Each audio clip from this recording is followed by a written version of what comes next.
92.5. Brooke and Jubal's second date update. I feel really bad for the guy who's on the phone to do a second date update today. Really? Not only bad, but I'm also impressed by his bravery. I read his email about what happened on his date, and I'm frankly surprised that he would be willing to tell this story to anybody, let alone do it on a radio show. Yes. Matt, how you doing? Man, I got a weird mix of emotions because I feel like I'm throwing a Hail Mary here, and I know it's a long shot. You know what I mean? Yeah. The description of what happened on your date is amazing to me. And like I said, I commend your bravery for being willing to talk about this. I mean, this is like I've lived a life where I've done embarrassing things. This has got to be the most embarrassing That bad? that I can think of. Why don't you tell your story there, Matt? All right. So, I meet this really, really nice girl online. Uh-huh. Her name's Amanda, and we agreed to go to this restaurant. And the whole deal was there's a seasonal festival going on I really wanted to go to. I was like, this would be so much fun. So I just kind of picked a restaurant near the festival because I wasn't sure if we were going to get to eat. I'm like, I didn't want to be hungry at this festival. I just wanted to be in a good mood. So we go, and it's great. You know, it's my kind of place, laid back. It's got good food and big portions. I like big portions. So, I love how men pick restaurants. You don't have to dress up and I can eat a lot. well, you know, I wanted to see because she kept saying, like, in all our profile and stuff like that, she's laid back and just like to have fun. And, like, I was hoping that translated to just like to eat. And we ordered cheesy fries. They were massive. She dug in with me, you know, like it was just, oh, good, cool. It's going to be fun. We can, like, eat together. I want to get to what happened and the reason why you think she's not calling you back. Yeah, but hold on. I didn't even tell you about the steak. The steak was incredible. Like, I really thought this was going to be like an average steak. You don't understand. I went back and shook hands with the chef. That's how good the steak was. Wow. This was incredible. Whoa. I have not had a steak at a restaurant this good for the price. Were you excited about your Is date? this a second date or a commercial for this restaurant? I'm just telling you, this was the one good part. And sometimes I'll go on dates and I'll love the food and I'll feel shamed by my date.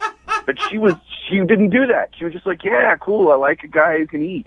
Why are you eating so much food? Jeez. All right, because I hadn't eaten all day, and it's a festival. We're going to walk around a long time. I didn't want to just be hungry, you know, while we're at the festival, because I can get kind of grumpy. So I wanted to be on my A game and fill my belly. Oh my God, chili cheese fries and steak is already enough.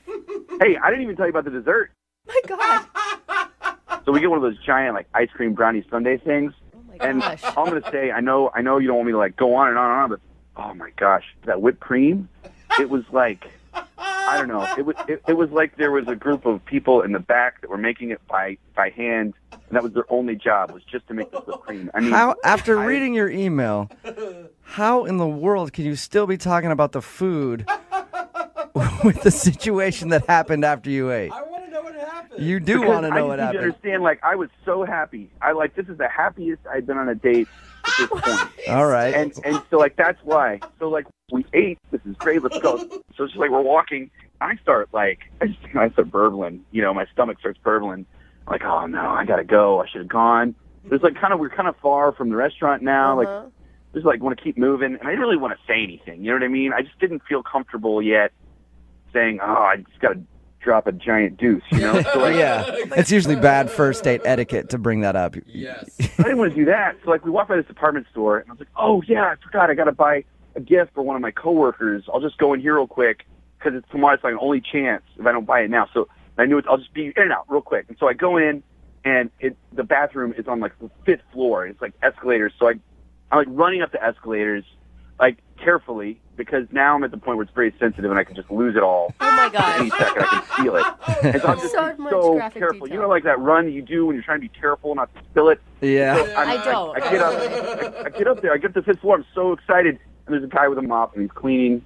And he's like, "You're not coming in here." Oh, no. And then, like, there's the women's bathroom. I could go in the women's bathroom, but, like, a woman goes in, and I'm not going to go in while there's a woman in there. That's just so... You don't need like assault charges or indecency charges on your first date. So I'm like, okay, I can hold it a little bit longer. So I run and clinch down. I'm running and clinching. I'm going down the escalators. I run out the front. She's like, what are you doing? Are you done? I was like, I gotta go. I'll be right back. And I'm like running back to the restaurant. It's like, you know what? I paid there. I can go. I can use the bathroom. And by the time I get to the restaurant, I got a pretty good sprint coming on. And everything I have to hold this in. I burst the door open. It knocks over this old man. The old man falls to the floor. I don't stop. Someone says, he knocked over an old man. I don't have time to apologize or stop. I go to the bathroom, and I just go in, and I'm like a sweating, heaving mess of shame. And I sit there on the pot, and I just I destroyed that bathroom. Oh my God. I was disgusted by myself on so many levels. And I'm just sitting there, and it's like taking so long. I just wanted to go fast. It's like 15 minutes, which is such a long time. Especially after you've run up to the top of a department store and then sprinted back down, sprinted by your date, and she's like, where are you going? So, yeah, she's texting me. She's like, what's going on? What's going on? It's like, it's fine. I'll be right back.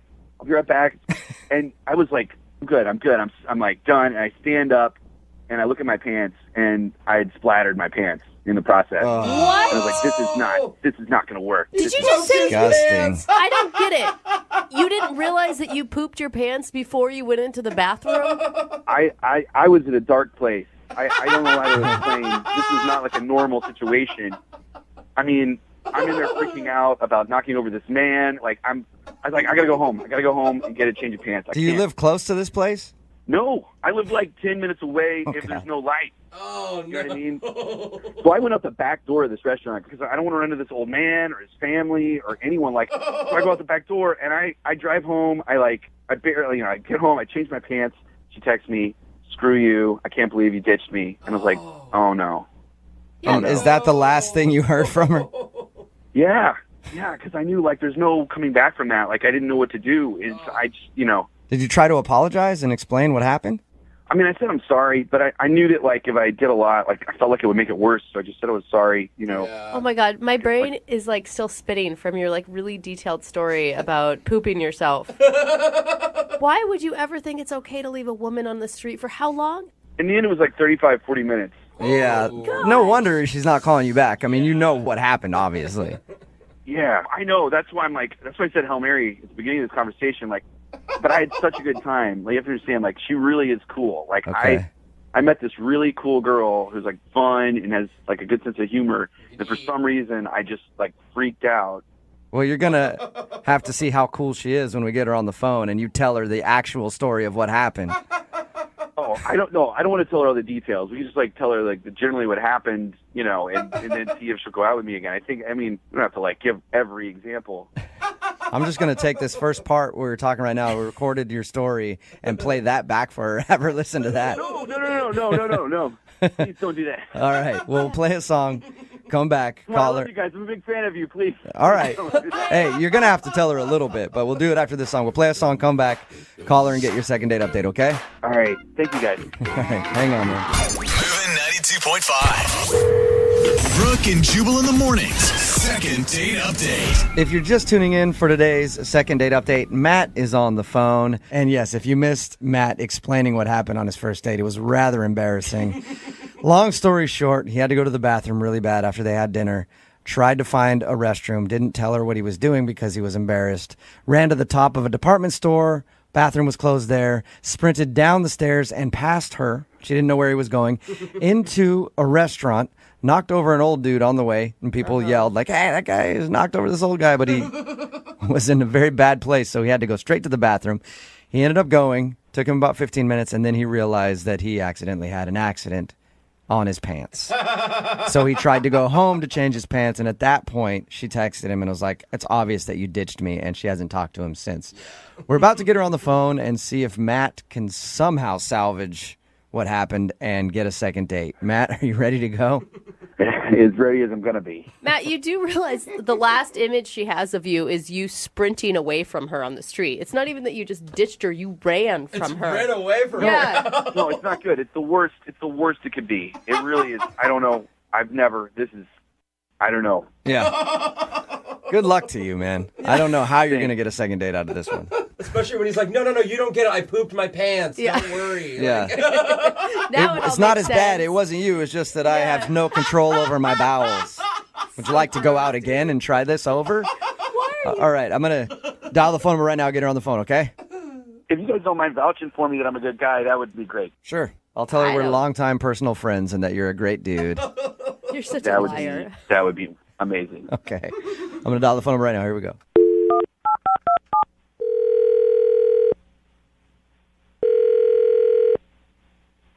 Hello. Hi, can I speak to Amanda, please? This is. Hello, Amanda. How are you? This is Jubal from Brook and Jubal in the Morning. It's a radio show. We host a morning radio show, and one of our listeners actually emailed us about you to see if we could get you on the phone. About me? Mm-hmm. It's called the second date update. Basically, if you go out on a date with somebody and don't call them back after the date, they email us to see if we can get you on the phone and find out what went wrong. I think we kind of know what went wrong on your date. But I could be wrong. Okay. The guy that emailed us, his name is Matt. He wanted you to call me? Yes, he did. I can't even imagine why. Yeah, he said that he really enjoyed your date. Well, that's pretty interesting, because he's the one that ditched me, so I'm not really sure. Amanda, what if I told you that he had a really good reason for having to leave your date? I don't think there is a good reason. There's pretty much nothing that could make me say, "Oh, that makes sense." Really? I think if you heard his story, you might actually be happy that he didn't come back to you. I can't even imagine that there is some excuse good enough for him ditching me, leaving me standing there by myself to find my own ride home. Well, why don't I let him tell you? Because he's actually on the other line listening and then wants to talk to you because he feels really bad about what happened on your date. Right now. Yes. Are you kidding me? No, I'm not. Matt? Hi, Amanda. What do you want? I just want to apologize and explain what happened because I know that it seems like I ditched you and I didn't ditch you. Matt, you did ditch me. I was standing there for a very long time by myself, and that means that you ditched me. No, I know. Like, I've been ditched lots of times before, and I understand what it feels like. It's terrible and feel that way. I had an emergency, and I didn't know how to explain it at the time. There wasn't a way that would have been Okay, bad. it was weird So enough stop. that you left me standing there to go buy a present or whatever, and then you came back and ran right past me. Yeah. What's your emergency? I can't even understand why this... What's your emergency? Okay, so remember when we were at the restaurant, how much food I ate? Yes, I I ate do. a lot of food. Lot of food. Okay. Yeah. So I hadn't eaten all day, and so I had to go, like, worse than I ever have in my life. Completely unprecedented. Did not know how to Like deal to with the it. bathroom? To the bathroom. I'm trying to be polite. To the bathroom. Number 2, I had to go, like, emergency, like, code red. Okay, pain. so as Like, adults, yeah. you couldn't say, like, when we're in the restaurant, "Excuse me, I'm going to go to the bathroom." But, see, I didn't have to go at that point. I only had to go when we were walking. So I was like, I got to go now. And it's, We passed a coffee shop. You could have said, "Let's grab a coffee," and gone to the bathroom there. I know. I know. We're not in didn't know second you- grade. I don't thought it was understand why you out. couldn't have just handled it. I mean, what am I supposed to do here? Is turn to you and be like, hey, I'm about to crap my pants. I'm on a first date with you. You know, I didn't want to, like, I didn't know. Maybe Well, I think that was. I definitely Look, a appreciate nice that you person. didn't say that, but you could have said something. You could have done anything. Hey, let's go in here together and run away to the bathroom. What do you? I wouldn't ask you to come into the bathroom while I have to do that. That's like. Okay, Matt. That's Okay. not- I'm not trying to be so literal here. I'm just saying we could have gone into the building structure at the same time, so I wasn't standing Right. outside on the Sure. street wondering where you were. That would have made sense. That would have made much more It was sense. really than what happened. upsetting. I was having a good time, and I was so frustrated. Then I was cold. Then I got embarrassed because I was completely ditched. I went through so many emotions in that half an hour that should never happen on a first date. I know. I went through a lot of emotions too, and I feel terrible. So you're the victim of this whole thing? I'm the one that was No, standing there. you're the victim. You're the victim. I'm sorry. No, you're the victim. I My emotions was the don't one that matter. was ditched. That's not the point. You're the one that had the issues. I was ditched. I'm the No, one that went no. home and told my friends I will never do internet dating again because look what this guy did to me. I'm the one. You know what? not I figured you. that. I figured you were probably telling your friends, and that's fine. You should tell everyone. I understand that. I want to go on another date with you, and I don't care if Are that's the story you that kidding me? always gets told. If the bathroom was what you were trying to do and you had to go do it, why wouldn't you come back? We were going to go to the fair. I don't get that. I don't understand. In all honesty, the reason I didn't come back is that I my pants. Oh, my God. And I had to go home. Are you kidding me? I feel like I'm talking to a I'm telling child you the right truth. now. I'm telling you the truth. Okay, well, I'm a truth teller. sometimes, and I've never said this out loud, but sometimes it's better to lie than give that many details. So, Amanda, This is you'd how we figured that out. prefer. I mean, I don't know that about you. So, this is how I figured that Well, out. I don't know. Now I know that. I would rather anything but knowing that you... I can't even say it. Like, come on. Amanda, that's what happened. Hey, at least he's honest. You know that. Okay. He told us about your date. Said that he loved going out with you. He really enjoyed it and thought you were awesome. But he had an unfortunate situation where his body was not working with him. And he kind of ruined his pants. And he tried to go home and do this all in a timely manner. gosh. But at that point, you were done. I don't even tell you, I knocked down an old man, too, when I opened the door. And everyone hated me. Everyone hated me. Crapped your pants. I'll tell you everything. You crapped your pants. You knocked an old man down. You ditched a girl you claimed to be having a good time with. And you never communicated any of this with anybody. I'm going to say you have some issues, and I'm not ready to go out again. It's not going to happen. Amanda, are you sure? Because I would like to ask if you'll go out on a second date with Matt. We will pay for it. Come on. I don't think it's going to be a good I Weird. From the recap that you just said, it sounded like a fantastic time. Dream I'm date. surprised that you're saying no. Look, that's all that's true. All that's true. And good news is, that the worst it could go with me is that. That's the bottom. And that's Wait a minute. not a normal bottom. I'm sorry. That's I can't let you finish. If that's the first date, how is this the worst that it's going to be? It's supposed to be the very best ever. Oh, but it's all uphill from here, Amanda. Siding with him. I don't understand this. Stuff happens, bro. Whatever.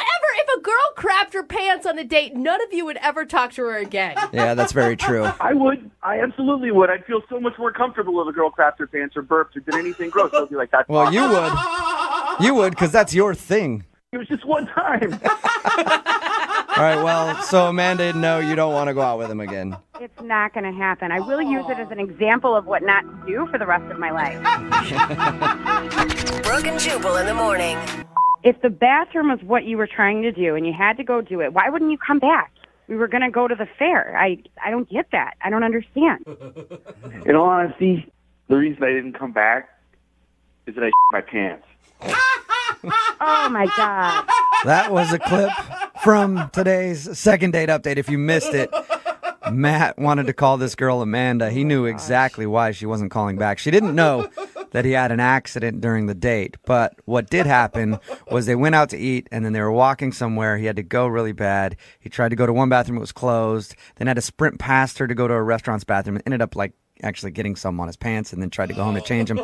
But basically ended up ditching her for 40 minutes while he tried to figure the whole situation out. She texted him and was like, I'm done with the date. We got her on the phone. She still didn't want to go out with him because he just ditched her instead of being honest, hey, had a little bit of an accident. Maybe we could reschedule this for next time. But people are texting in at 78592, and they're totally on his side. I cannot Almost every single believe text that this. has come in say, oh my God, he's adorable. Crappy pants or not, I'll go out with him. How are people okay with adults pooping themselves on a first Well, date? it happens. No, it happens. doesn't happen. I've never pooped myself. Well- yes, I have to go to the bathroom sometimes, but I've never done it in my pants. Happens more than you think. Another text in at 78592 says, I think Amanda should have given him a second chance. She's being way too hard on him. No one can control what happens to their bodies sometimes. But even if he never texted her once in those 40 minutes saying, hold on, I had an emergency, I have to run home. He never, she I was think just either way- standing He was there freaking without out. any knowledge Yeah, I of wouldn't know how to anything. handle that either, because if you're honest, she's like, ooh, gross, I don't want to see this guy again. Just say you had an emergency. Yeah. You don't have to go into detail No, about but how what fake does happened that to your sound? pants. How Yeah. fake does that sound? You run past her head. It sounds like you're lying. Yeah, you know. Oh, So my either God, way, he's guys. screwed. But good news is, a lot of people texting in at 78592 would love to date Mr. Crappy Pants, so that's good. Remember, if you want a second date update, all you have to do is just email us. We'll call the person who didn't call you back.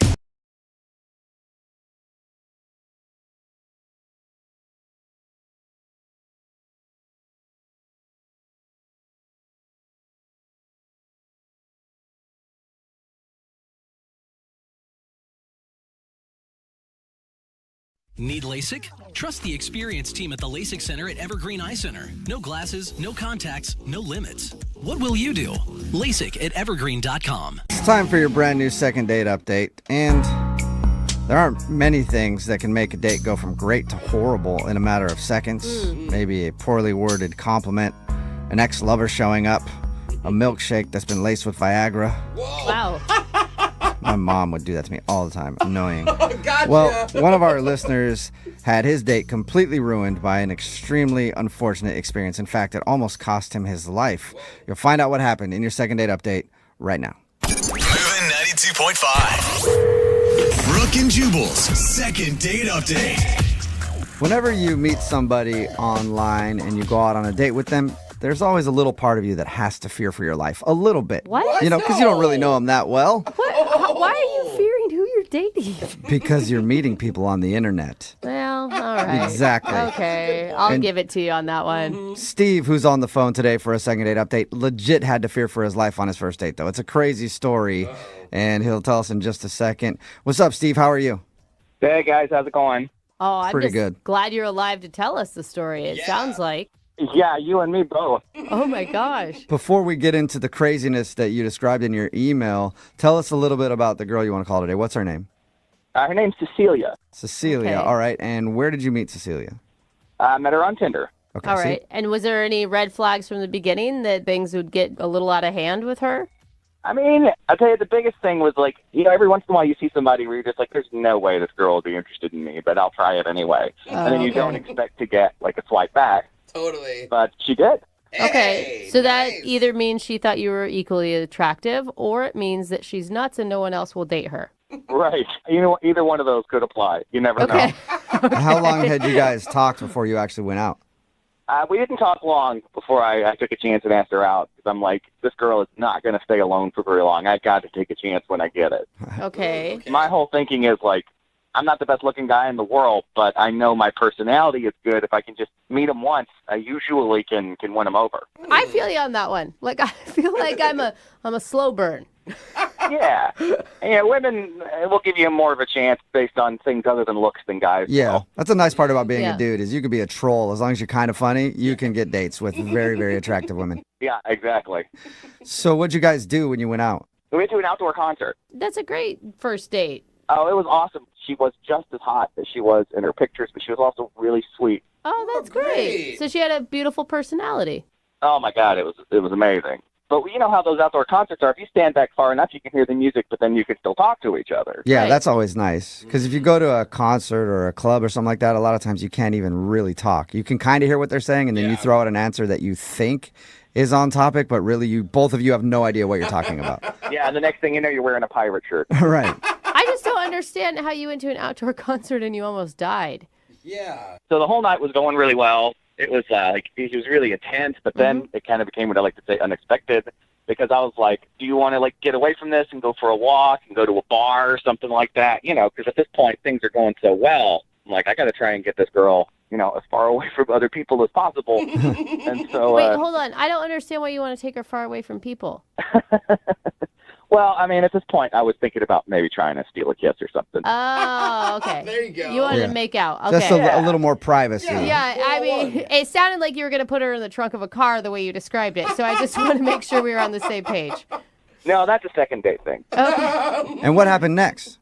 So, like, we walk away from the park, and we start coming to this really dark area, like, right at the edge of the park. The sun's going down a little bit, and there's, like, bridges and stuff there. So we start walking through there, and all of a sudden, this dude jumps out with a knife. With a knife? Oh my God. Yeah, he's got a knife. Oh my Whoa. gosh. And you ran and left her there to deal with it, I'm guessing. Pushed her down. Well, here's the thing. I have done some self-defense courses, Okay. so, like, I just sort of jumped into, like, protection mode. And Really? I jumped in front of Cecilia, and I told her to get out of there, and she did.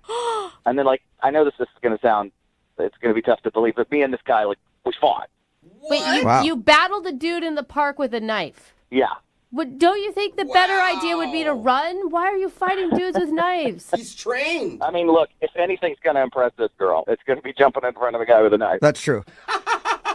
Yeah, you saved her life by beating up a dude Dude. that jumped out of the bushes with a knife. I think that would score you a second date. And you can't be honestly still thinking about the date when a guy with a knife is in front of you. Yeah. No, honestly, it was just kind of instinct. That's cool, man. That's So wait, and what happened in the fight? He dropped the knife. I got cut a little bit, but nothing more than superficial. But eventually, I guess he just thought it wasn't worth it anymore because I got the knife out of his hand. It fell, and then he ran away. Okay. Thank Okay. God, And you're okay. did you meet up with her after that? Well, I turned around. Obviously, she was gone, and it had been a couple of minutes, so she was probably far down the road. And then all of a sudden, she texted me and asked if I was okay. I said, yeah. And then I said, well, hey, why don't we meet at, like, Starbucks in 20 minutes? Mm-hmm. So I went to Starbucks, cleaned myself up a little bit, and she never showed up. And I've been texting her ever since and not getting a reply. She hasn't replied at all? You saved at her all. life, pretty much. I know. Hold on, why do you want to call a girl that won't call you back after that incident? Like, you always hear that those things bring people closer together. Yeah, you would think. My first thought is maybe she was just freaked out. I'm like really shaken up by it, and I don't know. I don't want to be like traumatizing her or anything by reminding her, but also like I want to make sure that she's all right, and honestly, I want to go out again. Yeah, it could have just been a super scary thing for her, and like now she just doesn't want to call you back because she just has a bad memory associated with it or something. Oh, yeah. Right. I don't know, man. I think she's a woman that just left you in the woods with a guy with a knife and then sent you a text to check on you. Well, to be fair, I told her to leave. Yeah, you did say you'd That's protect her, and it true. sounds like you did. It's just weird that she wouldn't at least answer any more of your texts, like even just to talk to you a little bit. And you, Yeah, that's weird. yeah. So she hasn't answered you at all since asking you if you're okay. No, and that's why I want to do this second date update thing. I want to try and get her on the phone and see what's going on. Okay, cool. Well, then we'll play a song, come back, and call her and get your second date update, okay? Awesome. Thanks, guys. All right, hang on. Brooke and Jubal in the mornings. Second date update. When you think of superheroes, you think of Superman, Yeah. Batman, Steve. That's right. Steve. If you missed the first part of today's second date update, Steve is on the phone with us, and he wants to call a girl named Cecilia. They met on Tinder, they went to an outdoor concert, and as they were leaving the concert, some dude jumped out at them with a knife. Steve then told her to run and ended up fighting the guy off. Whoa. But the problem is, he never saw Cecilia again. Yeah. After that, she texted to see if he was okay. He said, yeah, and let's meet at a Starbucks. She never showed up to the Starbucks, and now she won't answer any of his texts or phone calls, so we don't really know what's going on. And we're about to call her right now and see if we can get the answer.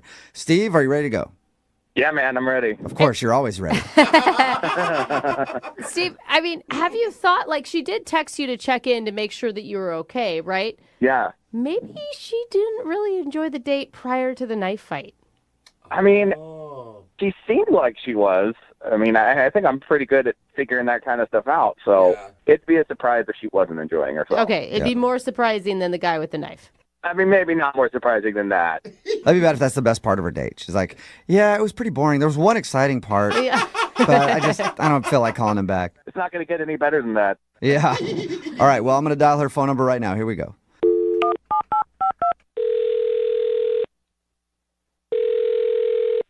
Hello. Hi, I was looking for Cecilia. This is Cecilia. Hey, how are you? This is Jubal from Brooke and Jubal in the Morning. Hi. Hi. Hi, Cecilia. How are you? I'm fine. How are you? Yeah, I'm not too bad. I'm really tired lately. didn't wanna ask that, Also, a lot of Cecilia. heartburn lately. I don't understand why, Cecilia. You got any heartburn problems, or it's just me right now?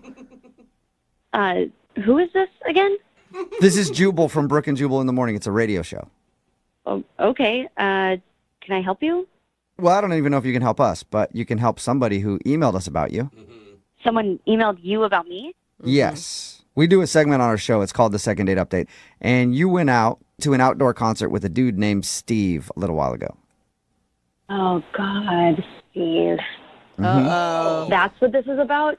Yep. Steve said that he really had a good time with you, and he told us about the date, even the part where you guys got ambushed by some crazy dude with a knife, and then Steve ended up, like, fighting him off.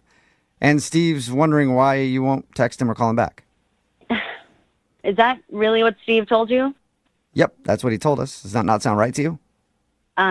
No, that's not right at all. Wait, Not are at you, all. hold on. What? Are you saying that the knife fight didn't happen, or, I mean, I'm not saying that. I'm just saying that there's way more to the story than he apparently told you, and I would love to fill you in on what actually happened. Oh, perfect. You know you're what? heated. Normally we have to try to convince people to tell us, but the floor is all yours. What happened? It sounds like he basically told you what happened, but when this guy jumped out, I was obviously scared of a dude with a knife in the woods. Right. And I saw them fighting, so I ran away, and I felt like I got far enough away to be safe.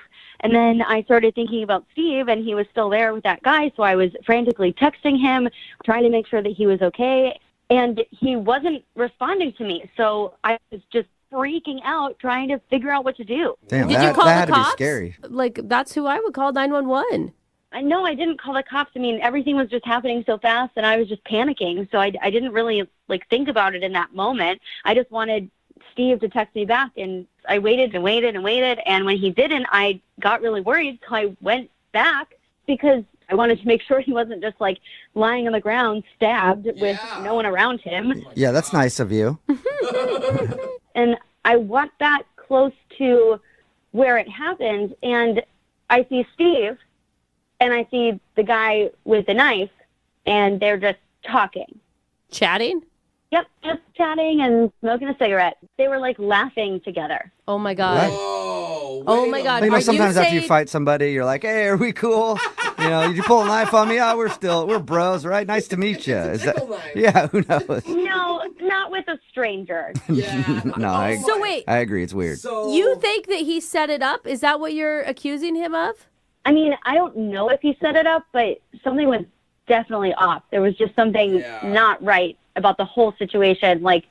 I mean, I wouldn't be laughing with somebody who just tried to attack me with a knife. Yeah, no, that would make me angry. Even if you were a good friend of mine, you attack me with a knife, we're probably not going to talk anymore. Dude, you know? What'd you do? Did you pop out of the woods and be like, "Hey, surprise, I'm here too now"? No. I just kind of put two and two together, and I got really mad and just realized that he was a bad guy, and something was going on, and I wasn't being told everything. So I just decided to put my hands up and walk away. I was like, I don't even want to deal with this anymore. Yeah, that is for sure. awful to make someone feel that amount of fear. Yeah, I was completely terrified. And so when I walked away, Steve finally texted me and was like, "Oh, hey, do you want to meet at Starbucks?" And in my mind, I'm just like, no, of course I don't. I don't even know what just happened. So I just didn't respond. Yeah, I that don't blame is you. weird. I would love to figure That out is why he was messed up. sitting there talking and laughing with the dude who just tried to stab him. Yeah, me too. Oh, cool. Let's do that then, because Steve is actually on the other line listening to this phone call and wants to talk to you. Wait, what? Yeah, unless he hung up. Steve, are you still there? Oh my God. Yeah, I'm here. Hey, Cecilia. Man. What the Steve? What was that? I don't even know what to say here. It's okay. Here's the thing. I really, really liked you. Cecilia. I really did. I thought you were really sweet. Well, are It's you going into true. explaining that you okay? I'll let Now, you hear me explain. out. Okay. Hear me okay. out. So while we were talking, before we actually went on the date, she said that it's so great going out with someone who's not a muscle-bound douchebag like the guys that she's used to dating. You just seem like a really sweet guy. And so I'm thinking, all right, I've been here before. I've heard that kind of thing before. And what always happens is I end up being in the friend zone. Uh-oh. You're an idiot. And so, well, you could think that, but listen, I arranged for the guy to attack us with a knife. I knew no one was gonna. I knew no one was gonna get hurt. But here's the thing. Here's the thing.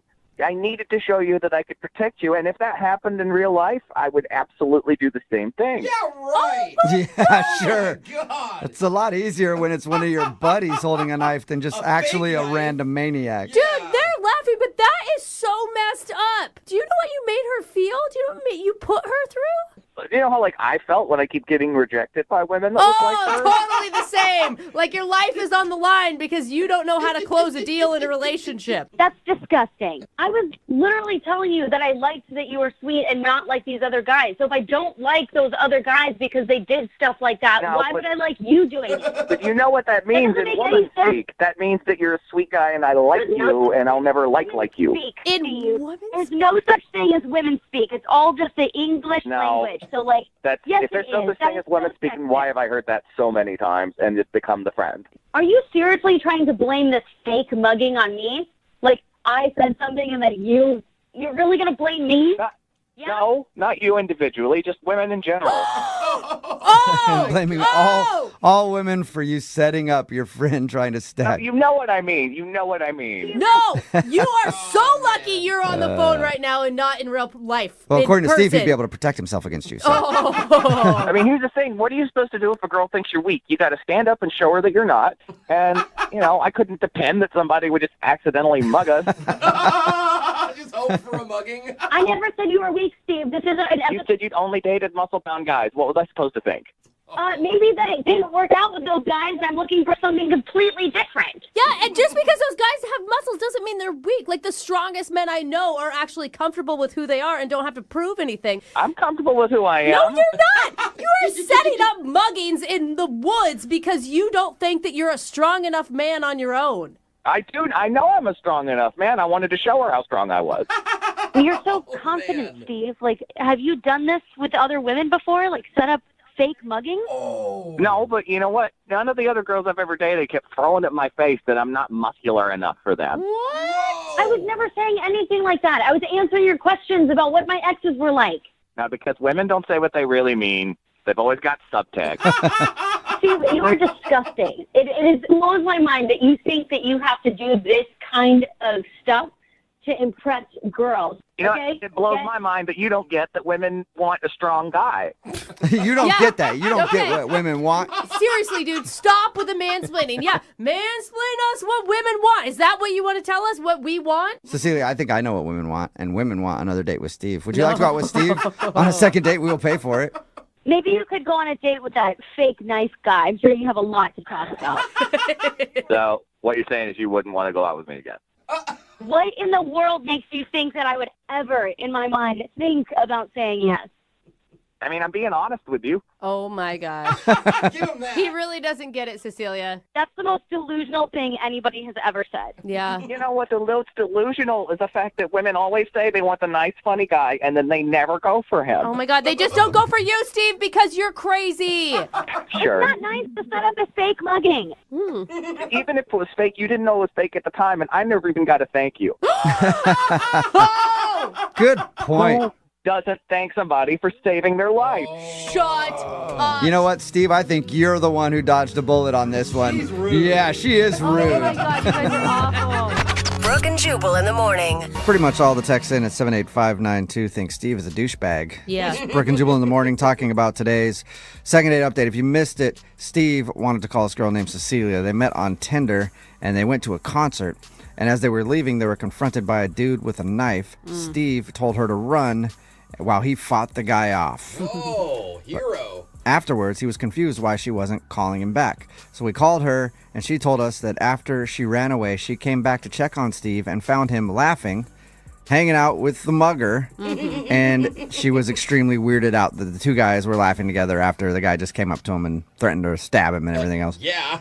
Steve admitted that he staged a fake mugging with a friend to make himself look brave because he wanted to show Cecilia that he could protect her. Wow. I was totally shocked by that, and I can't believe how many people texted in before we found that out and were like, he staged it. I'm like, how jaded are we that we think that Yeah. this guy Yeah. staged it? I'm like, oh my God, they're right. And they People were texting in Dang both it. ways saying he staged it and then being like, she staged it. They just wanted to Oh, rob him. It was like- both ways. Yeah. So no matter what, nobody believes anything anymore. Well, And maybe I they mean, shouldn't. Obviously, yeah, for good reason. Yeah. Hopefully she Yeah, doesn't really this get mugged is- someday. And it's like, yeah, right. Sure. Really. Mhm. All right, Anyway, Steve, you're in the bushes. Come out. she did not want to go out with Steve again after that. So No. no second date.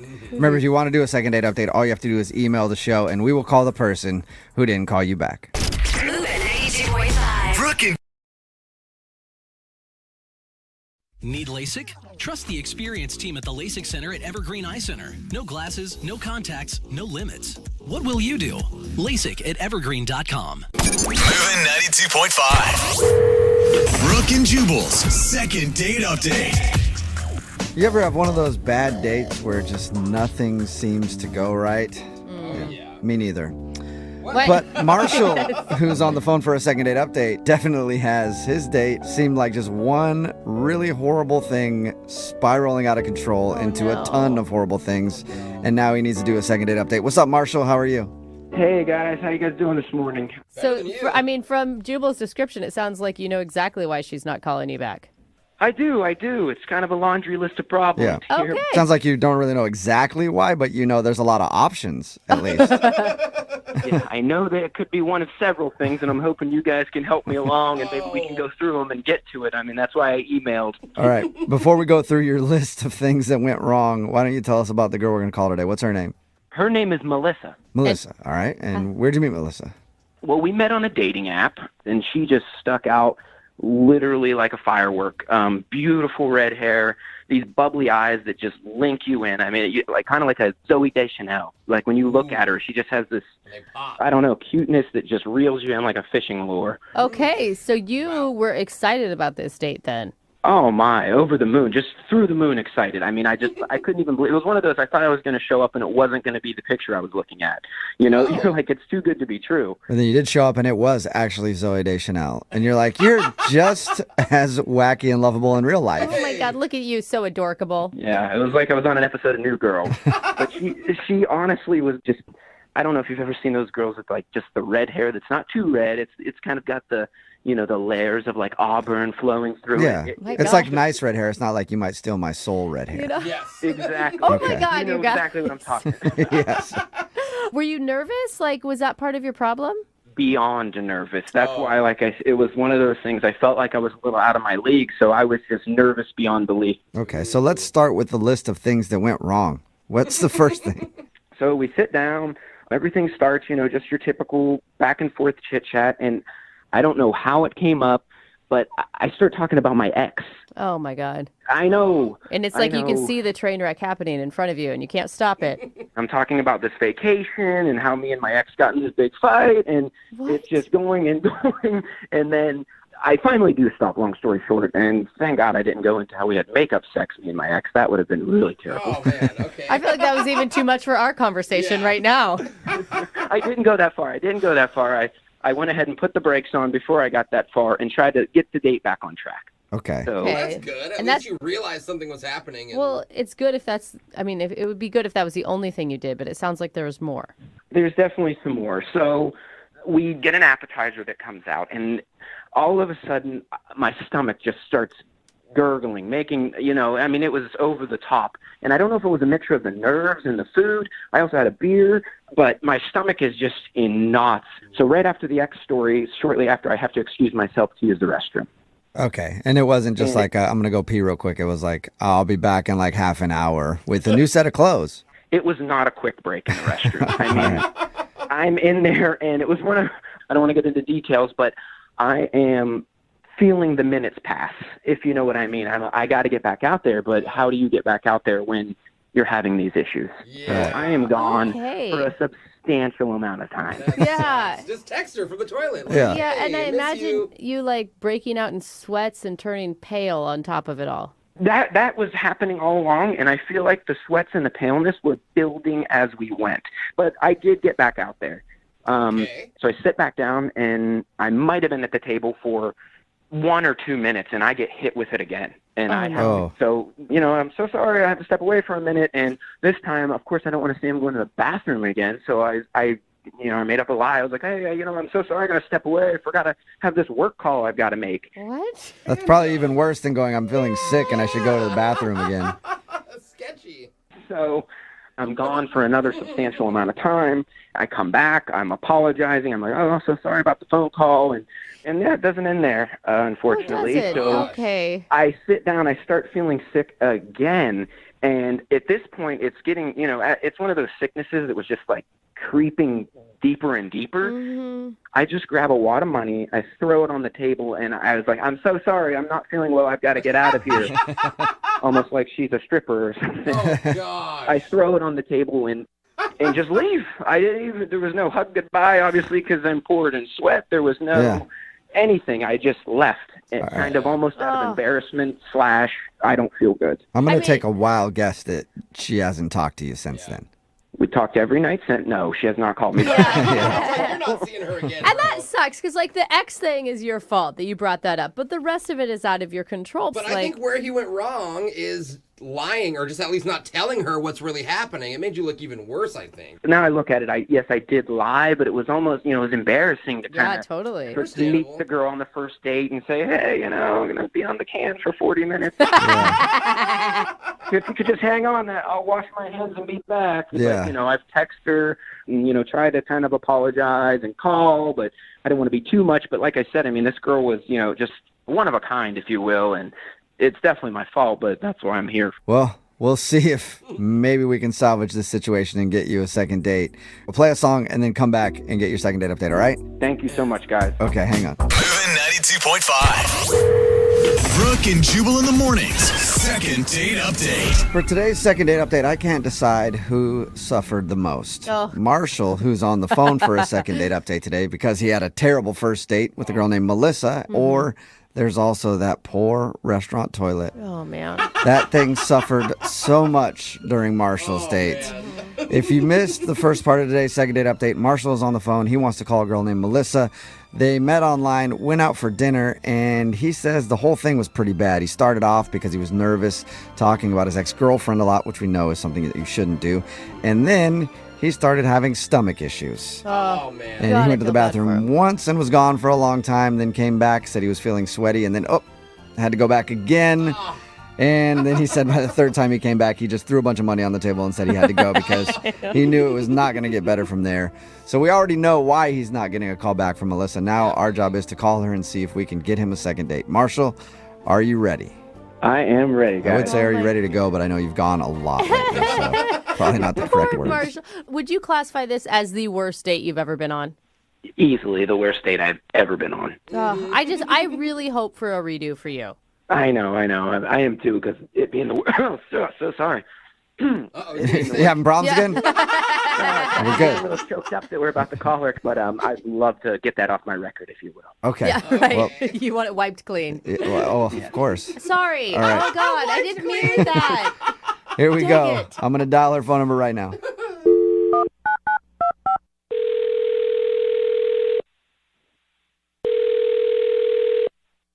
Hello, Hi, may I speak to Melissa, please? this is she. Hey, Melissa, how are you? This is Jubal from the radio show Brooke and Jubal in the Morning. This is Melissa. Yes. Melissa from... What radio show are you from? We're not. That's not what. No. What radio show? What are you talking about? Well, my name is Jubal, and I host the show Brooke and Jubal in the Morning. It's a radio show. Does that make a little bit of sense now? Okay, I understand it's a radio show, but I'm not understanding why you're calling me. Okay, cool. I'll tell you.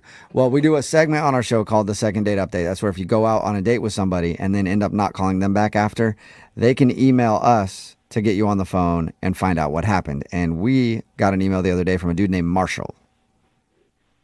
Oh my God. Yeah. Okay, and okay. And Marshall told us all about your date. He also said a lot of very nice things about you. And he says he kind of knows why you wouldn't be calling him back because it was pretty awkward, but he wanted us to see if we could figure it out more.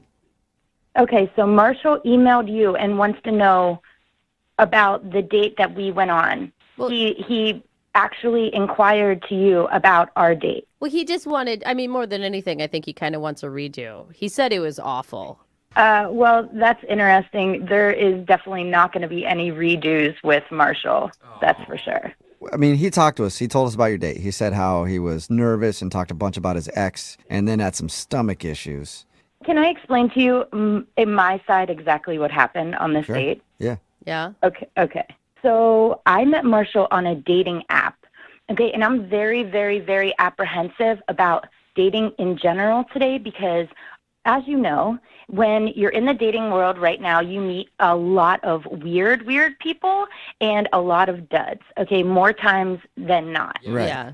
Yeah, so I go out with Marshall, and he almost right away starts talking about his ex-girlfriend. Yeah, he told us that. He knows that he was so nervous, though, because he said you were so pretty.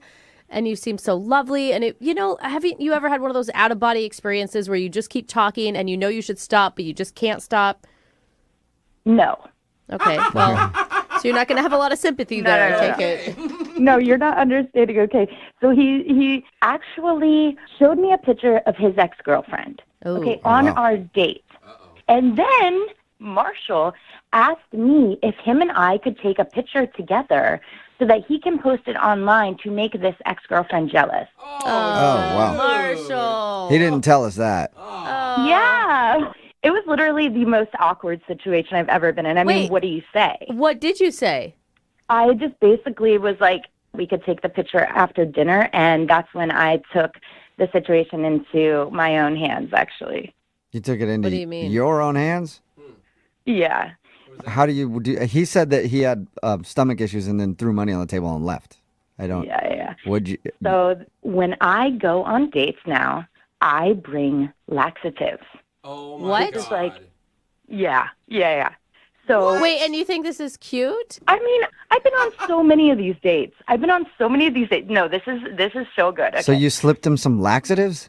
So what happens is, after Marshall talked about his girlfriend, I just knew right there that I didn't want to do anything. So what I do is I carry chocolate laxatives in my purse when I go out on these dates. Really? So So I offer Marshall a chocolate laxative, and of course, I'm guessing you didn't tell him like that. You didn't say you want a chocolate laxative. No. Basically, what I did was I told Marshall that it was like a palate cleanser that he would eat before the meal. Really? So when he got up to go to the bathroom and he was sweating profusely and you could see visibly that he was going to be sick, you knew exactly why. Oh, I knew exactly why. You are sick. I was just trying to get the date over with. That is sick. It worked. Why wouldn't you just say, this isn't working out, I've got to go? This guy was so weird. He wanted to take a picture with me. I knew that this was a really strange situation that I was in, and I needed to get out of it. Oh, okay. man. So, Oh, my well, we have the gosh. answer to what happened I am to so Marshall because he disturbed. wasn't even really sure. And you know what, Melissa? Marshall is actually on the other line and wants to talk to you. What? Yeah. Melissa, what? You gave me laxatives? Are you mental? You don't go on dates with people and ask to take pictures with their ex. No, Melissa, you don't get to critique him anymore. You have no room to stand. I mean, I told you one story about my ex, and I asked for a quick selfie, and you think that's enough to send me to the toilet for 2 hours? I mean, I bought new pants and a shirt. I ruined them both. Marshall, I didn't know what else to do at that point. Put yourself in my situation. What would have you done? I sure as You know what I mean? Giving somebody a chocolate laxative, I'll tell you that much. You can't give people pills without telling them that you're giving them pills. You just can't do that. Girl, I don't think it's a big deal. Like, I needed to get out of the date. I've done this before many times. Many times. And I don't think it's a big deal. And how can you not think that's a big deal? You're asking him to put himself in your shoes. Like, switch the foot. Like, what if you were on a date with a dude and he gave you laxatives? A guy's not going to give me laxatives on a date. Guys don't get bored with me on dates. It's not the same situation. Oh. You are psycho. I am a really good person. Like, I'm not sure what the big deal about it. It's chocolate laxatives. Quit acting like I gave him cyanide or something. So at least he's not dead. I agree with you, Melissa. At least you didn't kill the guy. Dude, I feel like you're one step away from that. Like, laxatives are your gateway drug to giving dates rat poison. Not to mention, that was my favorite restaurant. I only gave them 2-star review because of that. I'm going to have to go in and change that. Marshall, if you wouldn't have had a radio station call me right now, you would have had no idea this even happened. She's right. If I wouldn't have called the radio station, I would still be calling you and texting you, trying to get you to respond to me if I didn't have a mediator. Yeah. So now we can just ask right now, Melissa, would you like to go out with Marshall again? We'll pay for it. Second date. Let me think about it. I'm going to say no. No, Yes, no, you owe you him. don't get to turn him down. You are crazy. Yeah, I say no. I think my bowels are okay on a second date for this one. Are you sure? Great. Yeah, no, I am. No way. I mean, obviously, this is new information. I don't even want the second date now. I mean, I do thank you guys. Hats off to the radio station for bringing this psycho to light. Aw, poor baby. He had to use the toilet. Why are you even complaining? Yeah, you're Because it was regular. for 9 straight hours. It's not just a little quick in and out there. Come on. That Hey, sounds Melissa. good. You are Melissa, as so somebody who has had a lot of digestive issues in their time, can I just get the name of the chocolate laxative, the brand? No problem. I'll actually just send it to you. Oh, great. Perfect. Well, at least somebody made out on this second date update. That's good.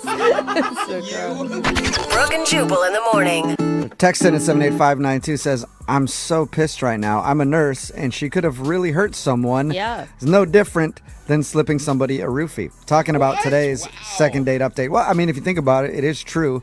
If you missed it, Marshall wanted to call this girl Melissa. They went out on a date. He wasn't doing very well on his date. He started talking about his ex-girlfriend the whole time. And then he started having digestive issues and had to run to the bathroom a bunch. We got her on the phone and found out that her move when she's on a date and doesn't like the dude is to offer them a chocolate, a laxative chocolate, so that they have to go to the bathroom and the date has to be over. Without them knowing. She doesn't go like, hey, here's a laxative. Yeah. So she secretly gave him a laxative, and then his stomach started to hurt, and he had to go to the bathroom a bunch. And he ended up just throwing money on the table and leaving. And everybody's saying that that's actually a crime. Absolutely. And it is, you I can't think. drug people. Absolutely. And the craziest part to me is how proud she thought it was really cute. Yeah, she did. She thought it was a cute move, and she's done it before. And it wasn't a big deal. Yeah, she's like, I've done this to a bunch of guys. Yeah, like I've given them laxatives she's to like, ruin get the date. this. Wait till you hear what I did. You guys are gonna think this is so funny. Yeah, there's no difference between her slipping somebody a laxative and some douchey bro who's like, dude, I've done that to so many chicks.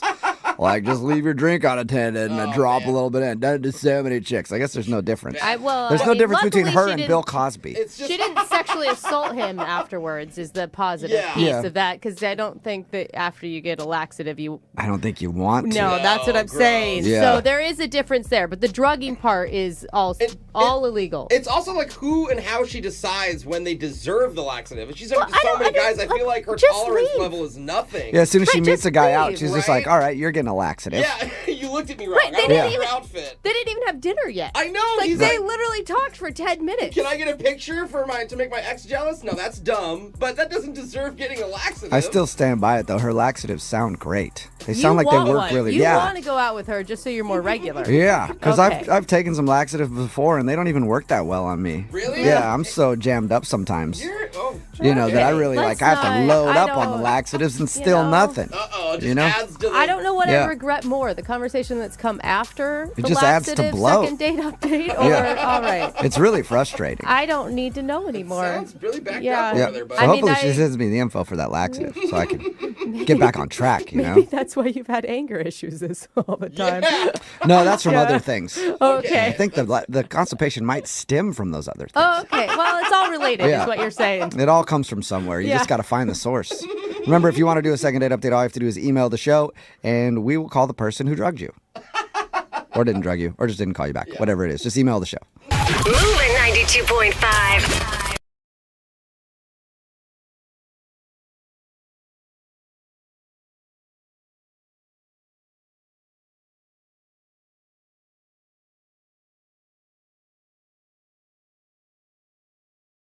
Moving 92.5. Brooke and Jubal's second date update. The gym is a great place to meet women. Mm. You just go in there, you make a wrong turn on your way into the locker rooms, and then boom, you end up in the ladies' locker room. And there's tons of women around for you to meet. Oh, yeah, we're just They're waiting in the- for you in And it's there. like, I can't go anywhere. I'm in my towel. I got to hit the showers, ladies. Let's have a convo. That's where the girl who's on the phone today for a second date update met the guy that she wants to call. She was taking a shower at the gym, and he just popped up from behind her and was like, hey, what's up? No way. That is not true. Right, Nicole? Is that how you met this guy? No. Oh, okay. Well, you said in your email that you met him at the gym, and like I was just thinking the standard. Oh my God. I was like, is he talking about someone else? No, no. that's you, Nicole. So you actually met him in a different way at the gym. That's weird. Yes. So what's this guy's name? His name is Preston. Whoa, Sounds like you Why like that is name a lot. Like, fancy? I had a crush on a guy named Preston once. Preston, it just sounds nice. I don't know, just the way you said it though, Nicole. His name is Preston. Oh my God. So how did you meet Preston? So I met Preston at the gym. He was playing a game of pickup basketball, and I was working on the machines. And so, like, I guess the ball strayed where I was, and so I just threw it back. And, you know, I watched a little bit, and then afterwards he came around and started talking to me. No one was in the shower. Everyone had their clothes on. It's a pretty boring story, Nicole. Sorry. It's all right. So you guys struck up a conversation at his basketball game or whatever? Yeah. And, you know, we exchanged numbers, and he said, like, oh, you know, let's hang out this weekend, like, right away. So I was excited. And Can I just say that's impressive? Because when I go to the gym, I am like a sweaty, sloppy, disgusting mess. I was too. I don't believe that if he's hitting on you. I think he still looks cute. It doesn't matter. Yeah, it doesn't matter. Guys will literally walk around the gym and hit on girls nonstop. I guess they figure, like, if this is as bad as it gets, I don't know. Yeah. Starting from the bottom. So your email also said that you actually haven't been out on an actual date with this guy. Why are you calling to do a second date update? I know. Okay, well, you know, right away he was like, I really want to meet up with you. And I was like, cool. Mm-hmm. And we've been talking like via text for like 2 weeks now. It's like text, couple of long conversations. But I kid you not, he has put this off like 5 times, and not like casual, whatever, but like we actually set dates, and then he'll just be like, oh, something came up, I need to push it. Then the next time, oh, it looks like it's going to be, you know, a couple of days. Oh, no, actually, it's going to be next week. Oh, man. And, you know, after the 4th time, I was like, hey, you know, if you're not interested, it's totally cool. You know, I'm not trying to, like, whatever. But he's like, no, I really want to meet you. So then the 5th time, he pushed it, like, another couple of days. And I don't know what to do, because I already, you know, I offered to kind of, like, let him off the hook. Yeah. And I don't know. I Facebook stalked him. I can't find anything on him. Because you immediately think that he's in a relationship, right? That's like my immediate thought. Like, obviously, that's what I thought. Yeah, and I don't know. Like, it's weird. Like on Facebook, it says he's single, but I can't find anything else. You know, so it's not like he's really active, and you know, I can verify. Maybe that's just like a placeholder page or something. And he just keeps blowing you off every time you guys set a date. Yeah, and it's getting kind of annoying. Like, I kind of don't want to even deal with it anymore, but I really like him. Like, I like him more now than before, because we've had a few, like, long text messages, and he seems really cool. Like, he's volunteering for Toys for Tots. I mean, like, come on. Maybe he's just stringing you along. He's trying to play the hard-to-get game. Like, yeah, sorry, my schedule's super packed. Ew. We'll go out in a month just to, you know, get you on the hook. If you're lucky. Yeah. I'm going to have to, like, show up at the Toys for Tots events and embarrass myself. No, like, I need your help. What are some of the reasons he's given for pushing the dates back? Well, this is the thing. He won't even, like, be specific, which is what made me really suspicious, you know? Like, it couldn't be more suspicious than if he said, you know, oh, my apartment's on fire or something stupid, you know? It's like, there's nothing. It's just like, oh, something came up, my schedule got packed, blah, blah, blah, I need to push this. It looks like it's, you know, what is it? I don't know. Is he, like, a secret agent or something? Maybe. That'd be the best case. I mean, yeah, maybe if I was Angelina Jolie, it was like, you like Mr. and Mrs., but I'm not. Yeah. I'm assuming that you have a theory on it. You know, you always have some sort of theory when you're talking to someone and they keep blowing you off. At least I know I do. And you're like, why are they doing this? Well, I mean, like, before I actually came out and asked him, I thought he was in a relationship. Mm-hmm. But it just seems like we text a lot, too. And if he was, like, his girlfriend would be really suspicious. Why is he always texting someone? Right. You know? So you're texting, like, multiple times a day? Yeah, that's what I mean. So, like, I feel like if he was in a relationship, it would have to be, like, a long-distance relationship or something like that. Like, I don't know. Like, see, I don't like speculating like this, because then I feel paranoid. Right, totally. Now you're getting even more worried. What do you guys talk about when you text? Like, all kinds of stuff. Like, oh, the other day he texted me this adorable cartoon that he drew for his niece's birthday, and I was like, oh, that's so cute. This guy is pouring it on. Yeah, you think I'm so? going to volunteer for Toys for Tots. So, by the way, I spent 7 hours painting something for my niece. It's just like a pencil drawing, but yeah. All right, well, we'll play a song, come back, call him, and get your second date update, okay? Thank you. You're welcome. Hang on. Moving 92.5. Brooke and Jubal in the mornings. Second date update. If you're just tuning in for today's second date update, Nicole is on the phone, and today she wants to call a guy named Preston. Even you say his name. And Preston is a man among men, according to her. Oh, my goodness. He volunteers for Toys for Tots. He spends hours making art pieces for his little nieces to enjoy. She met him at the gym, and they've been texting back and forth. They haven't gone out on an actual date yet, and she's wondering why she keeps getting blown off, and I think I figured it out. Nicole? Yes? I think that the man that you described, Preston, is actually an angel. Oh? Oh, And he's been so busy up in heaven whispering in God's ear about the problems in today's society. And once he gets that solved, he'll come back down to earth to take his rightful place in your heart and take you out on a proper date. This is so embarrassing. I hope he never hears this. I hope he never hears this. This is so embarrassing. So you don't think my theory is right, that he's actually an angel? No, I just hope he's not a cheater. Well, he might be a cheater because he might be cheating on you with God. He's got a higher love. All right, anyway, I'll stop with that. But yeah, we're about to call him right now and find out why he's just been leading you on via text message. Okay, don't use that music. Yeah. I don't want to use that music either, Nicole, but I have a feeling as soon as he answers, it's just going to start. Because he sounds like such a great dude. All right, I'm going to dial the phone number right now. Get him on the phone, okay? Okay. Here we go.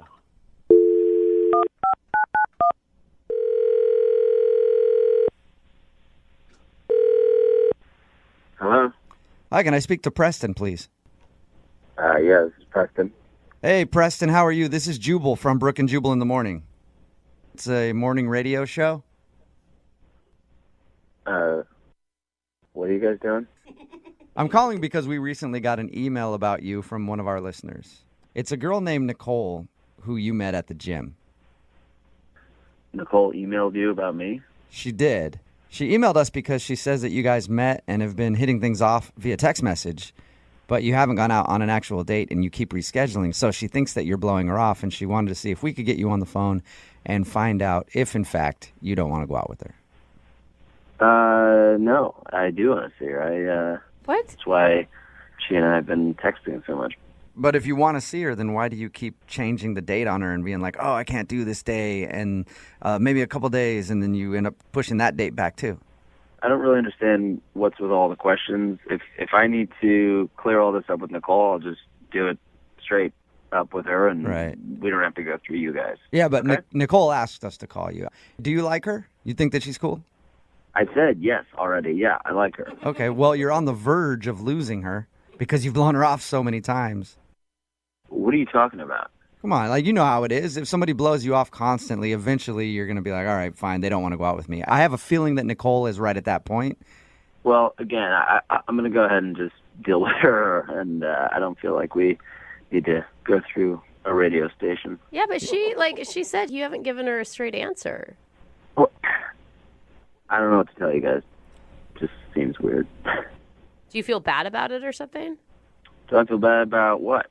I don't know, about her kind of being bummed out. I don't want to bum her out, but, again, things just get busy. I'm hoping that I can even hang out with her in the next 3 to 4 days. Is that business days, or does that include weekends, too? Why 3 to 4 days? I really don't understand what you guys are after here. Well, we just want to know why you keep blowing her off. And she wants to know why you keep blowing her off. And I feel like if you're not honest, and if you don't tell us or tell her, she's going to stop talking to you, and then you're going to lose your chance to go out with her. All right, fine. If you guys must know, I'll tell you, but I don't want you guys to give her all of the information. Oh, no. Okay. I'll just give her the important stuff. Okay. I had surgery, and I'm still healing up. So. Are you okay? Okay. Did you tell her you had surgery? No, I didn't tell her, and I'm doing fine. I just still recovering, and it's taking a little longer than they told me it would, and so, Okay. Well, that would probably be helpful, though, if you were talking to her and were like, hey, I had surgery, Yeah. Yeah, I know, but I don't want to get into the particulars of the situation. I don't think anyone's going to pry into your medical history. Are you doing okay, health-wise? I'm fine. Yeah, I'm fine. It was cosmetic surgery, so I'm not. It's not like it was, my life wasn't hanging in the balance. It was just a cosmetic surgery, and it's taking a little longer to heal. What sort of cosmetic surgery? It was something below the waist. What do you mean? You got Something below the surgery on waist. your junk? What? No, I didn't get. No, is that how it's? Yeah, I guess that is how it's noted. Yeah, it sounded weird the way you explained it. You're making it prettier somehow? I don't get it. What'd you get done? No, I didn't. It wasn't on my junk. I got butt implants. You did not. You seriously got butt implants? Yeah. Like Kardashian style butt implants. No, I don't look like a Kardashian. I don't want to. No, I just sort of had not much down there for my whole life, and I do a lot. You know, I go to the gym a lot, and nothing seems to happen. So I just want to look a little bit better in jeans and stuff like that. So that's not a big deal. Does it hurt right now? No, it doesn't hurt, but I mean, there's still some, you know, a little bit of swelling, but it's not like I can take a girl out to a restaurant or sit in a movie theater. You know. Thank you for sharing. I appreciate that. Sure. I do also have to tell you that Nicole is actually on the other line listening to this conversation, Preston. She's what? She's listening, and she wants to talk to you. Hi. Hi. So uncomfortable. Oh my gosh, Preston. I don't know what to say. This is such a bizarre. I don't know. I mean, it looked fine to me. Well, thank you. I appreciate that. It's just something I kind of had to get done. I've just always been a little insecure about that area. Oh my gosh. It's just so, like, I don't know. I just wouldn't peg you for. Okay. Is this pretty shocking to hear that Preston was getting butt implants and that's why he hasn't been able to go out with you? I didn't even know this is like a thing that guys do. A lot of guys do, yeah. I mean, you know, it's your body. You do it whatever you want, I guess. I mean, I'm sorry. I'm trying to be really, like... Is it a turnoff for you, Nicole? I don't know what it is. I feel like I'm on another planet. I feel really weird. I don't feel like turned off, or I just feel like confused. I mean, well, now you know I wasn't blowing you off. I'm sorry that you kind of felt that I was, but I do want to see you. And like I was telling these guys, unfortunately, the timeline has just taken longer than it was initially projected. And hopefully in the next 3 to 4 days, if you're still up for it, I really do want to take you out.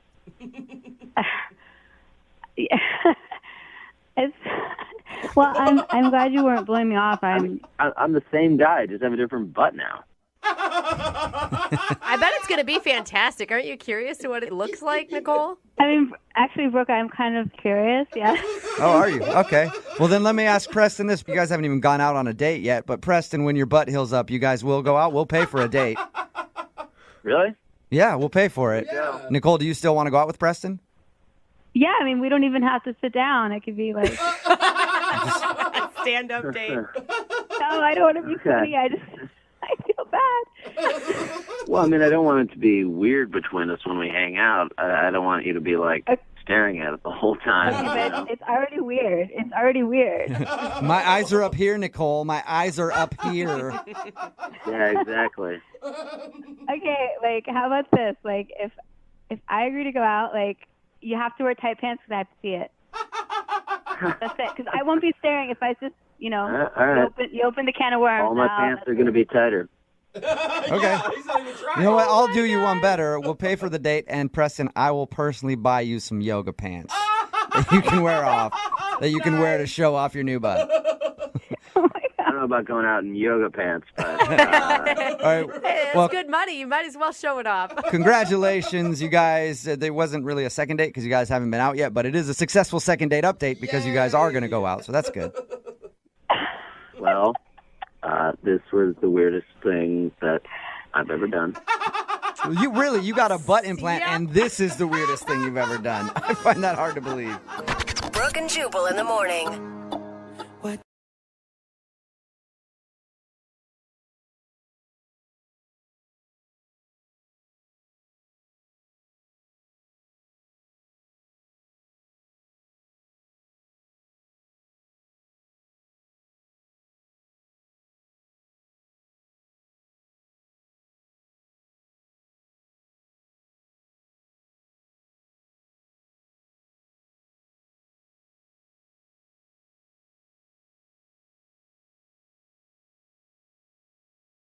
Now ADT can help protect your family at home and on the go. Get started with ADT's best offer, an ADT starter kit and security camera installed free. A savings of $449. Plus, you'll get ADT Go, the new family mobile safety app and service for 24/7 emergency response. Go to ADT.com/podcast today to take advantage of ADT's best offer with 36-month monitoring contract, easy pay and QSP. Early termination and activation fees apply. Additional charge for ADT Go premium services after 3/31/18. Certain markets excluded. Licenses available at ADT.com. Offer ends April 1st.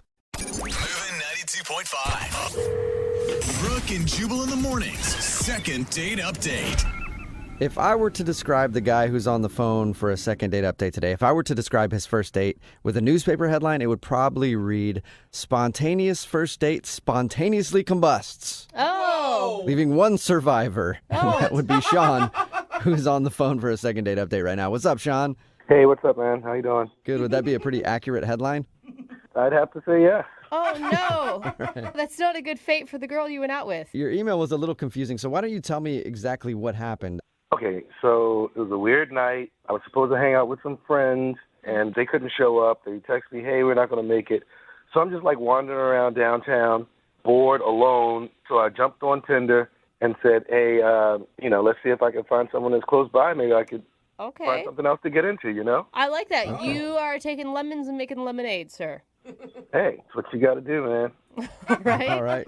So tell us about the lemonade. Okay, so the lemonade's name is Nina. Mm-hmm. All right. Nina Lemonade. I like it. And Nina's sweet, tart, too sugary. What'd you think of the Nina Lemonade? I got to say, the Nina Lemonade was awesome. So we ended up meeting at a bar. Okay. She was hanging out already with her friends, and she was like, hey, why don't you just come by, meet up with us? We're already out, we're close by. So it's a pretty safe situation. And so when I met her, she was cute. I mean, she was like hot in a weird, quirky way. Like she's not like that girl that you walk in and it's like everything stops. But she was like sexy librarian hot. Okay. So she's business as usual hot. Like she's not hot where everything stops. She's hot where everything just goes on about its normal pace and she's just in there looking okay. Like that. I did not follow that at all, what you guys just said about subtle hot. Or, So or she's parking not- lot hot. I like to call that parking lot hot. Like you walk by her and you're like, you walk by her in the parking lot, you're like, all right, she was okay, and then you just continue on to your car. She was parking lot hot. Why are you in the parking lot? I'm so confused. She was beautiful, is what I hear. She was a step up from parking lot hot. She was that middle school teacher that if you see her at the bar, you'd still go for it. Okay, listen, no girl wants All right, to be got it. compared to a middle school teacher or something that you look at in a parking lot. No, but she's compared to a hot middle school teacher. Completely different. We're on the same page here, Sean. Oh my God. I'm so lost. How did the whole evening go, though, with her? All right, so first impressions, I went baller on her, and I bought drinks for her and all her girlfriends. Nice. Okay. It was all good. We were having great conversation. I was flowing with her and her girls. I was on point with my jokes. And then, I thought I really must have been doing well because her girls branched off and gave me some alone time with her. Oh, that is a good sign. Yeah. Because if your girls co-sign on it, then your foot's in the door, right? Yeah, and I'll tell you, I've been out with my girlfriends when they've had a Tinder date meet up with them, and he did not turn out very good, so we did not leave her side. Oh. Yeah, because then you're like, you shall not pass. Yeah. Well, you're just trying to help her out, man. But she was obviously into it if her girls left. Exactly. So then we're hanging out, we're sort of kicking it and nuzzled up a little bit, I thought. Mm-hmm. And so she said, oh, wait, you know what? I got to run to the restroom real quick. I'll be right back. So I'm waiting, and she never comes back. What? Oh, the ultimate diss. So she ditched you. Oh. Dude, but this is the weird part. Now it gets even weirder, right? Her girlfriends are still in the next room. Wait, so she's not hanging out with her girlfriend? She's like gone. Well, this is what I'm thinking. I said, okay, well, maybe she's in the next room with her girlfriends and they got caught up talking about something or whatever, running. You know how girls do. So I go in there and I'm like, hey, where's Nina? And they were like, we don't know. I said, what? Like, it's only 2 rooms here. It's where you are and where we were. She's not here and she's not with you. You don't know where your friend is? They're really playing dumb. They're like, no, we don't know. Last we saw her, she was with you. So I'm thinking, okay, they're running some kind of game on me, but I don't even understand because It's not like I was some cheapskate. I bought them all drinks. If they're running game, they should have just kept pimping me for the drinks, right? Right. Yeah, for I sure. don't know. It's sometimes not worth it, to be honest. Really? Yeah, I mean, we're women. We make our own money. We can pay our own drinks. We don't need to hang out with you if you really suck that bad. Okay, that's fine. But would you leave your girlfriend with a guy that you felt sucked really bad? No. Exactly, right? Well, So I like how Jose answers. She was like, no, I would never leave my girls. Are you kidding me? right, you know? I think that question was more for Brooke. Sorry, but would you Brooke. leave your girls with the guy that you thought sucked? it is interesting. Did you text her? And That's the thing, yeah. So I'm texting her. I called her. She's not picking up, and her girls are still playing dumb. Like, they don't know where she is. They can't get in contact with her either. Okay. You know, what are you supposed to do at that point? Can I ask you, did the group of girlfriends seem concerned that she was gone? They didn't seem concerned, which was even weirder. Then I think they were lying to you. They knew where she was. Yeah, because if you don't know where someone is and they really just take off, then I would be worried. I'd be like, oh my God, what did she say to you? Why did she go? Unless they're one of those friends who always takes off, like who always just gets drunk and wandered off. You're like, whatever. That's just her. I don't know what happened, man. I mean, I want to get to the bottom of it. I want to figure out what happened. Yeah, that's interesting. And it sucks. You got ditched twice in one night, man. Exactly. My friends, she got me. All right, well, we'll play a song, come back, and then call her and get your second date update, okay? Awesome. All right, just go hang out over there. We're going to go to the bathroom real quick. We'll be right back. All right, we'll do it next. Moving 92.5. Brooke and Jubal in the mornings. Second date update. If you just tuned in to today's second date update, Sean is on the phone, and Sean is good at a lot of things. Well, I don't really know the other things, but I know Sean is good at getting ditched. That's pretty much what Sean is good at. Oh, wow. He got ditched by his friend, so he was looking for somebody to hang out with, and he hopped on Tinder, and then he found a girl named Nina to hang out with. He showed up to the bar where she was at, hung out with her and her friends for a while, and then Nina kind of dipped out, and even the friends didn't know where she went, so he's wondering what happened to Nina because she hasn't called him back since he met her that night. All right, Sean, you ready to go? Yeah, and for the record, your recap really did wonders for my self-esteem. I appreciate it. Poor Sean. I was hoping it would help, Sean. We're here for you, though, okay? Yeah, I can tell. Thanks. Yeah, at least for like another 5 minutes or so, and then we're done. Now, do you just want to find out where she went, or do you actually want to go out with this girl again? I mean, I was very interested. I thought we had a little something going on. So, of course I want to know what happened and where she went, but I'd be interested in going out again if she could explain this. Okay, but if she can't and she just said you suck and I left, then we shouldn't That's ask. a different story. I mean, I'm glad that you found her, so at least I know she is alive. Okay. All right, cool. Well, I'm going to dial her phone number right now, see if we can get your second date update, okay? All right, man.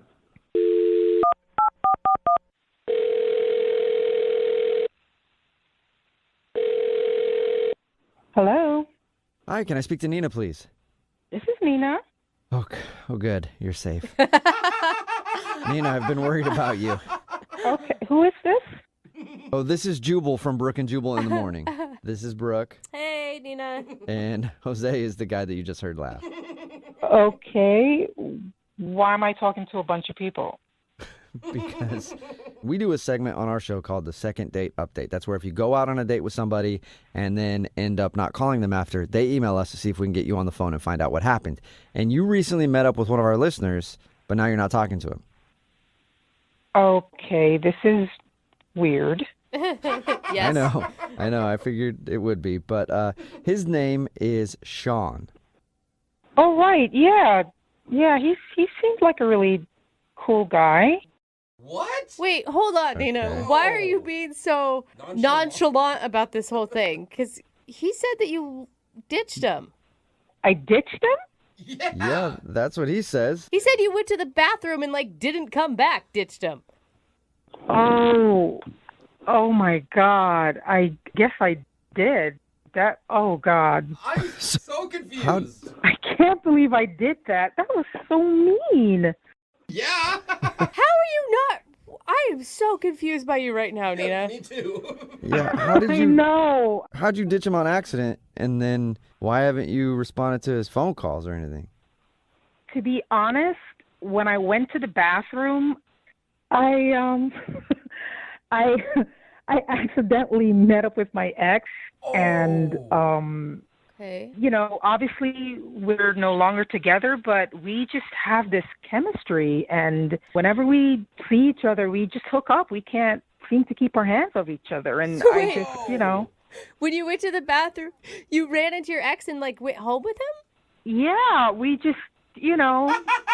But you know how it is when there's like passion for someone. I honestly like forgot about Sean, and I was just in the moment, and we took off, you know, and I just ended up spending the rest of the night with him. I'm really sorry. I feel terrible. But how are you just now realizing that you ditched Sean in this whole thing? I know. It was just, we just had so much fun that night. I guess I just completely forgot about Sean. Okay. Why not call him back or text him back after he tried to get a hold of you? I felt a little weird afterward, you know? I didn't want to tell him. I didn't want to lie to him. I just kind of figured it was a quick situation and he would go away. So I just kind of left it at that. I think that's pretty understandable. Yeah. What are you going to say? The only problem is, Nina, he hasn't gone away because he's actually on the other line listening to this conversation and wants to talk to you. Are you serious right now? Like, is this really real life? Are you serious? You had him waiting on the phone to talk to me this whole time?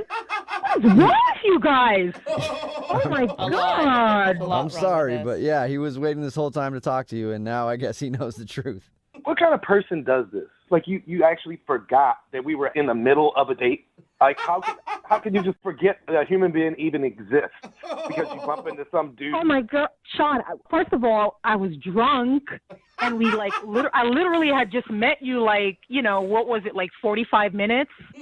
So after you're a nice guy, but... So after you sobered up, you saw my text, you saw that you missed calls, no, nothing in you. There was no remorse, no, oh, man, that's pretty messed up, nothing. No. I mean, I feel bad about it, but I kind of figured it was such a quick hookup, and I thought I said goodbye to you before I left, so, you know, I forgot. You know, I was, like I said, I had a few drinks, so I wasn't thinking clearly. We're on a first date, Nina. I mean, you just go hook up with your ex-boyfriend. You don't sound like you're all that broken up about it.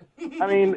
I do feel bad about it, but come on. We met on Tinder, dude. I mean, you know, it's not like you're going to propose to me or anything, so I didn't think it was a big deal. I mean, you know, I guess maybe at some point I would have reached. I just really didn't put a lot of thought into it. Some point? What, were you going to wait till I had a birthday? I mean... No, I figured I would call you at some point, but, you know, I was just wrapped up with my ex, and I wasn't really putting a lot of focus on it, you know? Nina. Oh, my God. I know. I feel so bad for you, Sean. Nina, that is really messed up that you just ditched somebody. He had a bad night to begin with. He had already been ditched by his friends. Well, first of all, not everybody has an ex like my ex. Okay, this guy, well, I won't even get into that. And I mean, I do feel bad for Sean. I just never thought it was that deep, really. You know what? Now I don't even feel as bad. I don't even feel as bad. Because you know what I did? So I wouldn't take a total loss for the night? I hooked up with one of her girlfriends. No way! You did not tell us that before, Sean. Wait a minute. What? You did what? Oh, now it matters? Now it matters? Wait a minute. Who was it? Who did you hook up with? I mean, why does it matter? You know, I'm just some guy you were going to call it his birthday. I mean, no, what difference does it make? It doesn't even matter. I bet I know who it was anyway. It's she's a slut in the group. But now I'm just like, I'm really confused because if you did that, why are you going through all this trouble to contact me? Why don't you just go with her? That's a good point. Why are you contacting me? I mean, I was a little more interested in you, but, you know, I'm over that now, obviously. Well, you're not. I mean, you're. It's sounding all confusing to me because if you're interested in me, why are you hooking up with one of my friends? Oh, let me use that's not cool. Let me use your drunk excuse. Oh, I was drunk, so, you know, it just kind of happened. Oh, no, you didn't. No, you didn't. All right, well, on this note, Nina, I would like to ask you if you would like to go out with Sean again on a second date. We will pay for it. That's a very generous offer, but I think I will respectfully decline. Oh, my God. I wanted you guys to go out again to see who you'd actually end up going home with that night.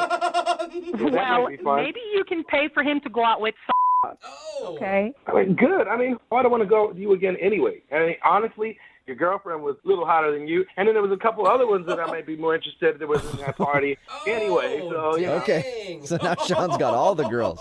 This is why I shouldn't meet up with guys on Tinder. I am done with that whole situation. I mean, you have, like, completely turned me off. And, like, if I'm going to be meeting jerks like you, then, nah. Not even worth it. Whoa. That's fine. Yeah, stick to guys that dump you in real life. Oh my God. My gosh. All right, well, thank you very much, you guys. And at least, hey, Sean, look at it this way. Now that you're kind of an ex of hers, you went on a date. Next time you see her out with another dude, you might be able to hook up with her. It all works out. Brooke and Jubal in the morning. A text in at 78592 that says, can you give me Sean's number? I'd love to go out on a date with him and then run into my ex and sleep with my ex, too. Brooke and Jubal in the morning. Talking about today's second date update. If you missed it, this dude Sean wanted to call a girl named Nina. They met while they were out at the bar. Actually, he got ditched by his friends, and then he found her on Tinder, and he met up with her, and then she ditched him as well. So he couldn't figure out what happened. We got her on the phone, and she actually sort of forgot about Sean when they were hanging out because she ran into her ex, and her ex apparently is one of those people that no matter what, you can't get enough of. So she left the bar with her ex and just forgot that she was hanging out with Sean and then didn't want to call him back because she's like, whatever, we hung out for like a couple hours. I don't need to get back to him. And yeah, she told Sean that she ditched him that night so she could go have fun with her ex. Oh, man. You know, I think everyone understands like that there's that one ex that you hook up with no matter what, but there's still like some sort of niceties that you have to do in ending another date before you make that happen. Yeah, or at least say goodbye to the guy, you know? Right. Be like, hey, it was really cool meeting up with you, but my ex is awesome in the bedroom. Well, you can leave that information out. I haven't tested you out yet, so you can understand. I'm going to stick with the old reliable here on this one. I would hate to date you. She just didn't have any remorse, man. No, she didn't care at all. She was intense. Well, apparently so was their lovemaking. Yeah, so that's why. Text in 78592. Do you have a relationship like that with your ex? I'm curious how many people out there would actually ditch somebody on a first date to hook up with their ex. And if you want to do a second date update, remember, all you have to do is email the show, and we will call the person who didn't call you back. Young Jeffrey's Song of the Week coming up in just a few minutes at 8:10.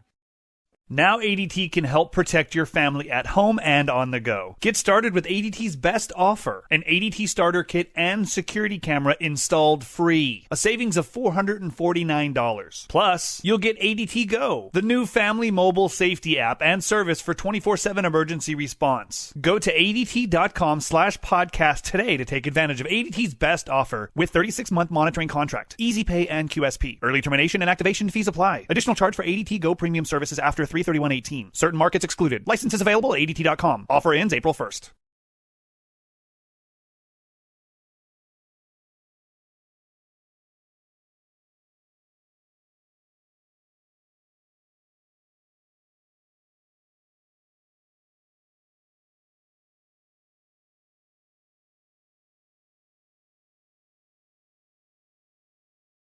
Moving 92.5. Brooke and Jubal's second date update. There's a lot of pressure when you go out on a date with somebody that was set up by friends. You know, because you know the same people and you can't go back to those people after and be like, yeah, the date was okay, but now that person's gone. I don't know where they went. They just disappeared. No, you can't because do that. they know them, you know. So it's like, I don't know. There's been like news reports. They've been missing for like 7 to 10 days since our date. I don't know. It's kind of strange. So the rule is don't go out on a date that was set up by friends and then have that person just kind of disappear. If that's what you're planning on doing, make sure that person doesn't have friends. Wow. Right, that's just a little bit of a helpful hint for you. Wow. And before we get into the second date update, is that what happened to you, Elise? Well, no. I mean, I haven't heard from him, but there's no police report or Okay, anything. because your email said that you haven't heard from him, and I figured something happened, like it was your plan to have that happen, and you're just trying to play things off. So you didn't make him disappear. No. Okay. Yeah, she sounds pretty cold-blooded, Yeah, so you it is do. kind of shocking that wasn't the case. All right, so your email said that you were set up with this guy through friends. Yeah, so I am recently single. My boyfriend of just over a year broke up with me a couple of months ago, and so I was like not really sure, you know, if I wanted to go out with someone new. So it like took a little bit of convincing, but I finally was like, okay, I'll meet him because they kept playing him up and saying that he was really great. So we met up for dinner, and he was really great. He was a gentleman. We had lots to talk about. There was never like a weird breaking conversation. What kind of things did you talk about? Just sort of like music. We talked about TV shows that we watch. I think I know why he's not calling you back. It sounds like a really boring date. No, it wasn't. So do you like TV? Yeah. No, it really was fun, but I was just like a little nervous, like more nervous than I thought I was going to be. Were you just nervous because you hadn't been on a date in so long, or because you had really built this guy up in your head? Just because I hadn't been on a date and I hadn't been out with anyone except my ex in so long, but he was really great, like everything that I could have wished for in a guy. Did you point out the whole time how much different he was than your ex? That's always a good move on a first date. I said to him, like, in the middle of the date, like, I was just thinking that I hadn't been on a date since I was with my ex. So, like, I said that to him just because it was on my mind. And he was just like, oh, yeah, I heard, our friends told me that you would, just broken up with someone. But, and then I was like, but I'm over it, so it's fine. See, the secret is you need to do that while crying. So that you seem vulnerable. Let the guy in a little bit.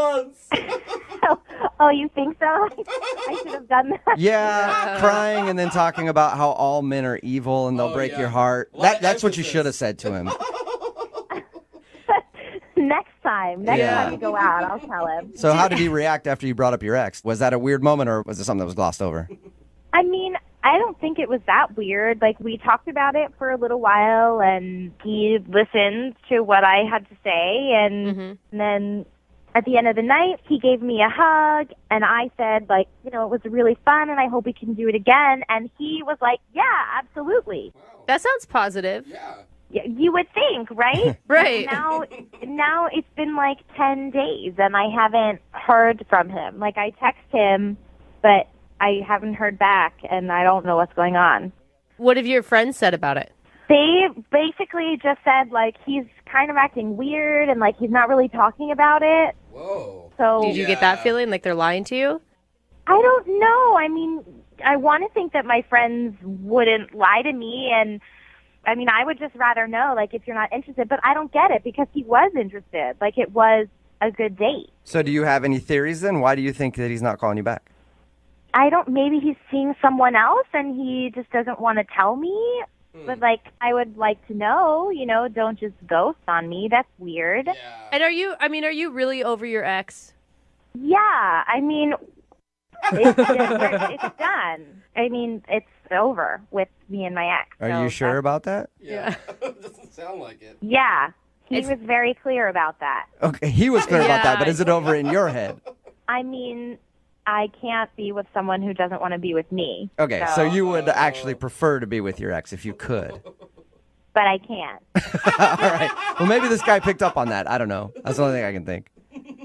Yeah, I mean, maybe he did, but I would love... 5. Brooke and Jubal in the mornings. Second date update. If you're just tuning in for the second date update, Elise is on the phone with us, and she wants to call a guy named Ryan. They were hooked up through friends, went out to dinner. I should also mention that she's recently out of a relationship, and she is definitely over her ex. As a matter of fact, while she sits there about to make the phone call to find out why this guy isn't calling her back, she's looking at a picture of her ex-boyfriend, wishing things would be different. Am I right, Elise? No, you are not correct. Elise thinks that the reason this guy isn't calling her back is maybe when she was sharing how she just got out of a relationship, it could have seemed like she wasn't really over her ex yet. And we know that she actually is not over her ex yet. Well, and that's okay, Elise. I am as over my ex as I can be at this point. There you go. Guys. So you're kind of over your ex. I'm interested in Ryan. Okay. So there's that. All Which right. is the first step in recovery, really. I mean, finding someone else to get interested in, for sure. Well, I'm going to dial the phone number, get him on the phone, and find out why he's not calling you back, okay? Okay. Here we go. If not, then we'll just call your ex after.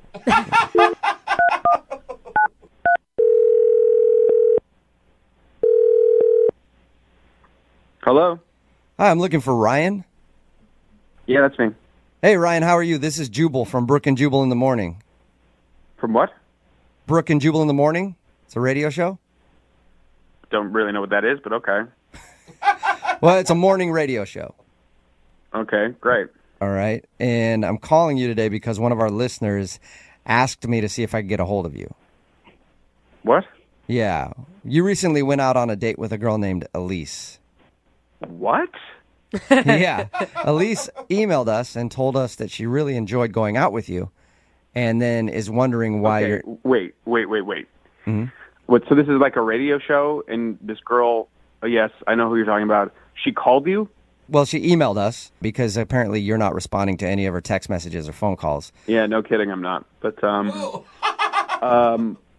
this is just weird. Okay. I understand it's kind of weird. It's a segment that we do on our show called The Second Date Update. Do you mind telling us why you're not calling her back? It was just a frustrating experience. That's all I can really say. Okay, what was so frustrating about it? All I can say is we're not really compatible, okay? Why wouldn't you just tell her that then if it was that easy? Okay, listen, it was just a very frustrating experience. I really don't want to revisit it. Okay, but can you give us a little bit of why it was frustrating so that at least we can shed some light on it for her? She just made a comment that really pissed me off.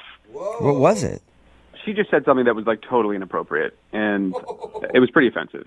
Did she mean to be offensive, or was she just saying something that was totally ignorant? No, it seemed pretty intentional. It was pretty cold and calculated, if you ask me. Wow, she didn't seem that rude. We talked to her a little bit about your date. She didn't seem like somebody who would be rude. Yeah, well, listen, I was surprised too. Like initially, I thought she seemed like a nice person, and then she like threw this thing at me, and I was like, "Wow, okay, wow, not who I thought you were." You got to tell me what it is.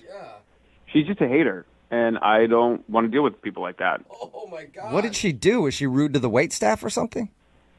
No, so like we were having a conversation during dinner, okay, and I told her that I like to cook. I cook a lot, and I told her that I particularly am very, very fond of the Barefoot Contessa, Ina Garten. Like I've seen all of her shows. I have all of her cookbooks. Is that a cooking show? Are you kidding me?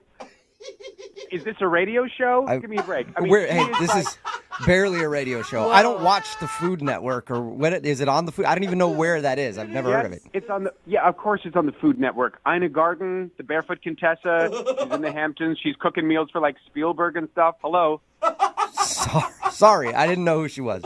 Maybe I'll check it out sometime. I mean, I'm from the sounds of it, I'm sure I'll like it. Yeah, it'll change your life. Okay. She is. I think she's like the most amazing woman that's ever lived. Wow.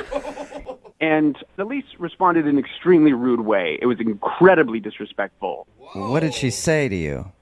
First of all, she laughed at me. She like dropped her fork and openly laughed. Like everyone in the restaurant turned and looked. She was just laughing her face off at me. Because you like the Barefoot Contessa. Because I like the Barefoot Contessa, apparently. That's hilarious. I don't know. So, but then she says, in a really loud voice, she goes, "That lady, she's the worst." And I was like, speechless. I could not. I was like, what? What? So I'm she confused. said that she didn't like the Barefoot Contessa, and yes, she said she did not like the Barefoot Contessa. Not only that she didn't like her, she said she was the worst. And then she went even further. She said she is so fake. Her show is so boring, and oh my God, okay, and her recipes are like so simple, they're for like a middle school cafeteria. And I was like, oh, you have got to be kidding me, lady. You have got to be kidding me. you're that into cooking. This is bigger than food. This is, yeah, the food's amazing. This is about this woman, this incredible soul, okay? And to disrespect her like that, I don't think so. Not on my watch. I was like, you go for the Barefoot Contessa, you're coming for me. Are you joking? Yeah. I'm sorry. Maybe you didn't hear me. She said she's the worst. It's like she insulted not only Ina Garten, but she insulted me. I mean, like she just sort of said, what I believe in, the thing that I care about the most, is a joke. And like, you know what, lady? I'm going to toss this table over and walk out because that is some bullshit. Then why This is so crazy to me. That would have been great. Well, don't you wish that you could tell Elise off a little bit then? I mean, and let her know. No, I don't want to have anything to do with her again. That is dead to me. Okay? Okay. All right. Well, I should probably not tell you this, but I'm going to tell you anyway. Elise is actually on the other line listening and wants to talk to you. What? Yeah. Ryan? Wow, this is just getting better and better. This is amazing. I am like, I don't even know what to say. Yeah. Well, you certainly knew what to say the other night about the Barefoot Contessa. That was pretty clear. I had no idea that I offended you, and I'm so sorry. I can't believe that you're so worked up over this. I mean, I don't know. I don't know if you had said something to me about something that you care about a great deal, and I laughed at it and threw it back in your face. You wouldn't have been offended by that. You got to be. I mean, but yes, she's not my favorite, but I don't. It's not like I said I hate her. She's the worst. She should, jump off a cliff or like. I just said I prefer the show with Giada, and I like. Oh my God, that was like a stake through my heart. It was like a stake through my heart when you said that. Whoa. You want to talk? You think Ina is fake? That is fake. I mean, that is like you open up the dictionary, the word fake, and there's a picture of Giada. That's all I know. Shots fired over Cooking Network personalities. She's not really Italian. She's from Long Island or something. I mean, come on. And then she does, like, the Italian accent when she says Italian words, and then the rest of the time she has no accent. It makes me want to puke. I'm just like, it's disgusting. That is, like, capital F fake. Okay. I don't understand. You just went silent, and then we moved on with the conversation. But we could have talked more about it if you were so upset. I just don't understand. I don't think I said anything that was so horrible. I just said, "Oh my! Stop saying that. Please stop saying that." I mean, I can't even. Who would say anything like that about the Barefoot Contessa? Ryan, who would ever say something like that? People disagree on things every day. This isn't a disagreement, okay? This is about the thing that I care about the most in my life, and you just pissed all over it. You were just like, "Oh, what a waste of time! What a loser you are!" Well, thanks a lot, lady. Thanks. Right, don't you think that maybe it's unhealthy to like the Barefoot Contessa that much? I don't even want to talk about this anymore. This is exhausting. Frankly, I'm surprised that this whole time we've been on the phone, Elise has not actually apologized to me. Elise, do you want to apologize? Well, I am very sorry that I offended you. Do not apologize. I'm not going to apologize for feeling the way that I feel or having a conversation and disagreeing with you. But it wasn't a disagreement. It was a full-on attack. It was an attack. Goodness. And if you think it was anything less than that, then you're insane. Oh, my gosh. At this point, I would love to ask you guys if you will go out on a second date. We will pay for it, right? You have got to be kidding me. Maybe you just need some more time together to talk about your favorite cooking shows in the Barefoot Contessa and get on the same page. Guys, I think I'm okay. Yeah. Absolutely not. I don't want to see her ever again, period. All right. Oh, okay. I did not see this turn of events happening. But Ryan, thank you for your time, and I'm sorry you had to endure Elise and her hatred of the Barefoot Contessa. Yeah, okay, whatever. Yeah. Elise? Wow. Well, thanks for clearing that up for me, guys. No problem. Hey, welcome back to single life. Oh, man, sweetheart. I can't wait to see what nut job I'm going to get set up with next. Yeah. Brooke and Jubal in the morning. Just got a text in at 78592 that says that dude Ryan is going to be on TMZ sometime soon. Found hiding in the Barefoot Contessa's kitchen cabinet. Yeah. It's Brooke and Jubal in the morning talking about today's second date update. This girl named Elise wanted to call a guy named Ryan to find out why he wasn't calling her back after they went on a date. It turns out she did something terrible and insulted his favorite cooking personality, the Barefoot Contessa. He was hot, too. Really angry about it. I don't think we've had anyone on this show as passionate as that guy. About anything. No. Let alone a cooking show. Yeah. And people are texting in at 78592. Now it's moved on from them just commenting on the second date update to now they're just arguing about which cooking show is the best. Somebody's texting in like, that Giada girl is the worst. I can't stand her. She's sexy, though. I like Giada. Someone else texted in, she probably likes Bobby Flay. Yeah, right? Now people are like, what? Oh, this is why I only watch Top Chef. Mm-hmm. Yeah. And everybody knows the best personality in the cooking world out there is Guy Fieri. Oh, God. Everybody knows that. Take you straight to Flavor Town. Yeah, Flavor Town. I'm the coolest chef ever. I frosted my tips. I look like the guy from Smash Mouth from the 90s. Man. Remember him? I'm a I badass. put my glasses on backwards on the back of my head. It is impressive that he's still trying to bring flame shirts back. It really is. You know? So there you go. Screw the second date update. It's all about the hot topic today, and that is who is the best and worst chef out there on TV. Remember, if you want to do a second date update, all you have to do is email the show. We will call the person that didn't call you back.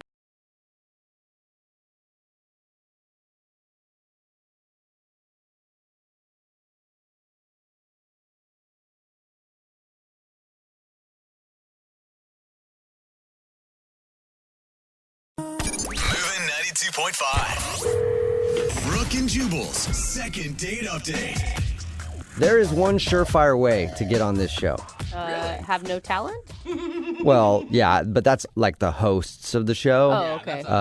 Like us. I'm talking about like callers who want to do a second date update or something like that. One surefire way to make sure your email gets through all the channels to get on the air, and that is to sign it the way that this dude did. He signed his email, Eddie, a.k.a. Gator. Oh, no. Any dude that calls himself Gator is always welcome. Eddie, what's up? How you doing? Good. How you guys doing? Good. Sorry, I called you Eddie. I should have called you Gator. My bad. I go by both. Why do you Okay. go by Gator? Eddie, why is that a decision in your life? Because in college, I ate a whole chicken breast and really didn't even chew it. Just kind of gulped it down, like you know how they feed gators the raw chicken, and it wasn't. It was cooked, but it was pretty impressive. Whoa! That's even kind of a dumb story. You ate a chicken breast really fast, and they call you Gator now, and it haunts you for the rest of your life. He's a legend. It doesn't sound like it haunts him. Sounds like Gator digs it. Yeah, well, you do sound proud. All right, Gator. Well, tell us about the girl that you want to call today. Does she have a cool nickname? Not yet. Hopefully someday, because I haven't heard back from her. So Okay, what's her name then? Teresa. Teresa, and when you introduced yourself to Teresa, did you introduce yourself as Eddie or Gator? It was a blind date, so I was introduced as Eddie before I even met her. So that's how that went. Okay. Oh, lame. Yeah. All right, so you were set up through friends. Usually that doesn't go very well, but you actually liked her, it sounds like. Yeah, I had recently got out of a relationship, and a coworker of mine was at a party, and this other gal was saying, "Oh my gosh, my friend who's really cute, recently divorced. Do you know anybody?" He's like, "Yes, I do. Eddie." So we get set up on an actual blind date. No last names, no Facebook, nothing. Oh, Had cool. No idea. What was it like when you guys showed up, I assume, at a restaurant and saw each other for the first time? She was very cute. I was like, I get why this gal has not been in the market for a while. I was very impressed. Gator liked what he saw and wanted to chomp down on that little chickie. Yeah. Gator did. Yeah. That is so gross. All right. All of you. Tell us about the date. How did it go, man? It went really well. We were just talking, and, she was recently single and I was, and then I came up with an idea that I called a vent off. And I was like, how about this? I say one bad thing about my ex, then you say one bad thing about your ex, and we get back and forth. And, what? Yeah, just kind of like a ping pong or tennis of anger. Yeah. Eddie, that's a horrible idea. I mean, the last thing you should be talking about, you're both recently single, is your exes, let alone bashing them. Well, it went great, and it ended in a whole bunch of laughter, so she and I had a good time. Yeah. And also, it lets you know about them. Like, if they're like, oh, and he always did this, and I'm like, okay, cool. Now I know she doesn't like that. So it turned out, vent off. Okay. I can't believe that turned out okay. Yeah, that's an interesting idea. She didn't seem bothered by it one bit. At the beginning, she was kind of like, well, I don't know. And then I think I started. Then she just absolutely, went from first to fourth gear, and she was into it. It was really fun. Okay, so wait, what was the worst thing you said about your ex? One time I got super pissed off that she wouldn't shave me. What? What? Some places you can't reach, and I wanted to be, nice and beach ready for the summer, and she refused. And it's hard. Yeah, that is. Like, would she never shave you, or just one time she didn't shave you and that was it? Well, she didn't want to shave certain parts, which are hard to reach, and you can get nicks. And when you sit on a nick, it's very painful, man. Well, you know what? You're better off. Good thing you got rid of her. Wait, but on your date, did this launch weird conversations like it just did with us? Oh, yeah. No, I mean, not right away, but then at the end, we're just laughing, and she's just giggling about I can't believe she wouldn't shave your butt. It was a fun, conversation. So. Okay, so if even that didn't shake her, why do you think you're not getting a call back? Good question. I don't know. I mean, the only thing that she went to the bathroom about 3 or 4 times, And I didn't ask. I didn't know if it was, food poisoning or maybe, a female thing, or maybe she just needed a break from Gator's face. I don't know. That could be it. I'm surprised you didn't ask. I mean, you guys had just shared butt shaving together, so it doesn't seem like anything would be too personal for you. Well, yeah, I mean, when two people can share butt shaving on a first date, I mean, that's gold. You don't get better than that. She's tossing that away. I mean, it was really, that's the best standard of first dates. So come on, I don't know. You're absolutely right. When you bond over butt shaving, there's no reason you shouldn't get a call back. All right, we'll play a song, come back, and then call her and get your second date update, okay? Gator says thank you. Oh, gosh. Thank you, Gator. Hang on. Moving 92.5. Brooke and Jubal in the mornings. Second date update. Right in the middle of a second date update, and if you missed the first part, Gator is on the phone. Yeah. And today, Gator wants to call a woman named Teresa. They were set up through friends, went out on a date, and he probably had one of the best first date activities I've ever heard of. They engaged in a vent-off. Yeah. That's right. That's where you sit there and you just talk trash about your exes. You take turns going back and forth until one of you has the best, worst ex story ever, and then you win the vent-off. Yay! We never asked Gator, did anybody win the vent-off? Or do you win the vent-off? I don't even know how it works. Gator, does somebody win? We both do. It's a win-win. Oh, is it? All right. Now, well, Gator, I think this is maybe the worst idea you could have ever possibly had for a first date. It sounds like she enjoyed it. Yes. And that you went wrong somewhere else. I didn't hear. Have you tried to contact her? A number of times. Calls, texts, nothing back to Gator. Whoa. Oh. Do you always refer to yourself in third person? I like it. No, I got nervous. Okay. All right. That's okay, man. It happens. You get nervous and you refer to yourself in third person. If your nickname is Gator, you can do that, okay? Absolutely. All right, man. I'm going to dial her phone number right now and see if we can figure out why she's not calling you back, okay? Yep. Here we go.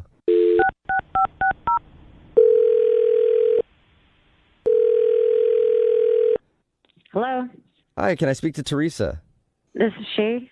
Hey, Teresa, what's up? How are you? This is Jubal from Brooke and Jubal in the Morning. You mean the radio station? Yes, I am the entire radio station. Yeah, I listen to you guys sometimes. What's up? Oh, nice. That's awesome, Teresa. Thank you. Yeah, thanks for listening. If you listen a lot, have you heard the second date updates before? I don't know if I have. It's a segment we do on our show where if you go out on a date with somebody and then end up giving them the cold shoulder after that date, they email us to see if we can get you on the phone and find out what happened. Oh, yeah. I think I heard one of these, but it was a while ago. Okay, well, what if I told you that you are now the star of a second date update? Ooh. You're kidding, right? No. No, not at all.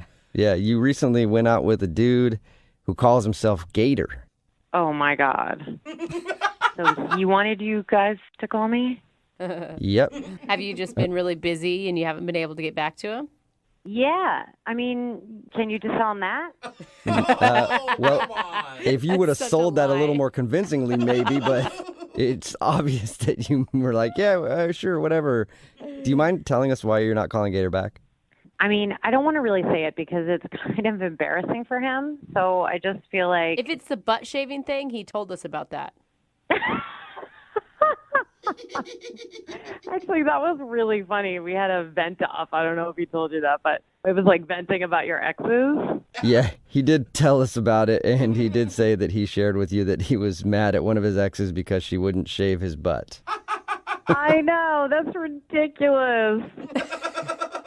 I mean, I was a little, skeptical, but, I got to call my ex an idiot. He got to call his ex an idiot, so I thought it was cool. Oh, you did enjoy it. Okay. Yeah, I actually did. You should actually try that sometime. It's pretty funny. I do it a couple times a week. I pay like $100 an hour, though, to do it with a therapist. But anyway, probably even more fun on a date. So if that didn't bother you, then why aren't you calling him back? What's wrong with Gator? There's just a weird situation, and I don't know. It was just weird. That I don't know what to say about it. On the date, a weird situation happened? So briefly, I go to the ladies' room, and when I come back, there's like a big or maybe not a big, but a noticeable piece of my food missing. There's like a piece of fish missing from my plate. Whoa, really? Yeah, and so I was just like, did this guy really eat off my plate? And it was just like bugging me.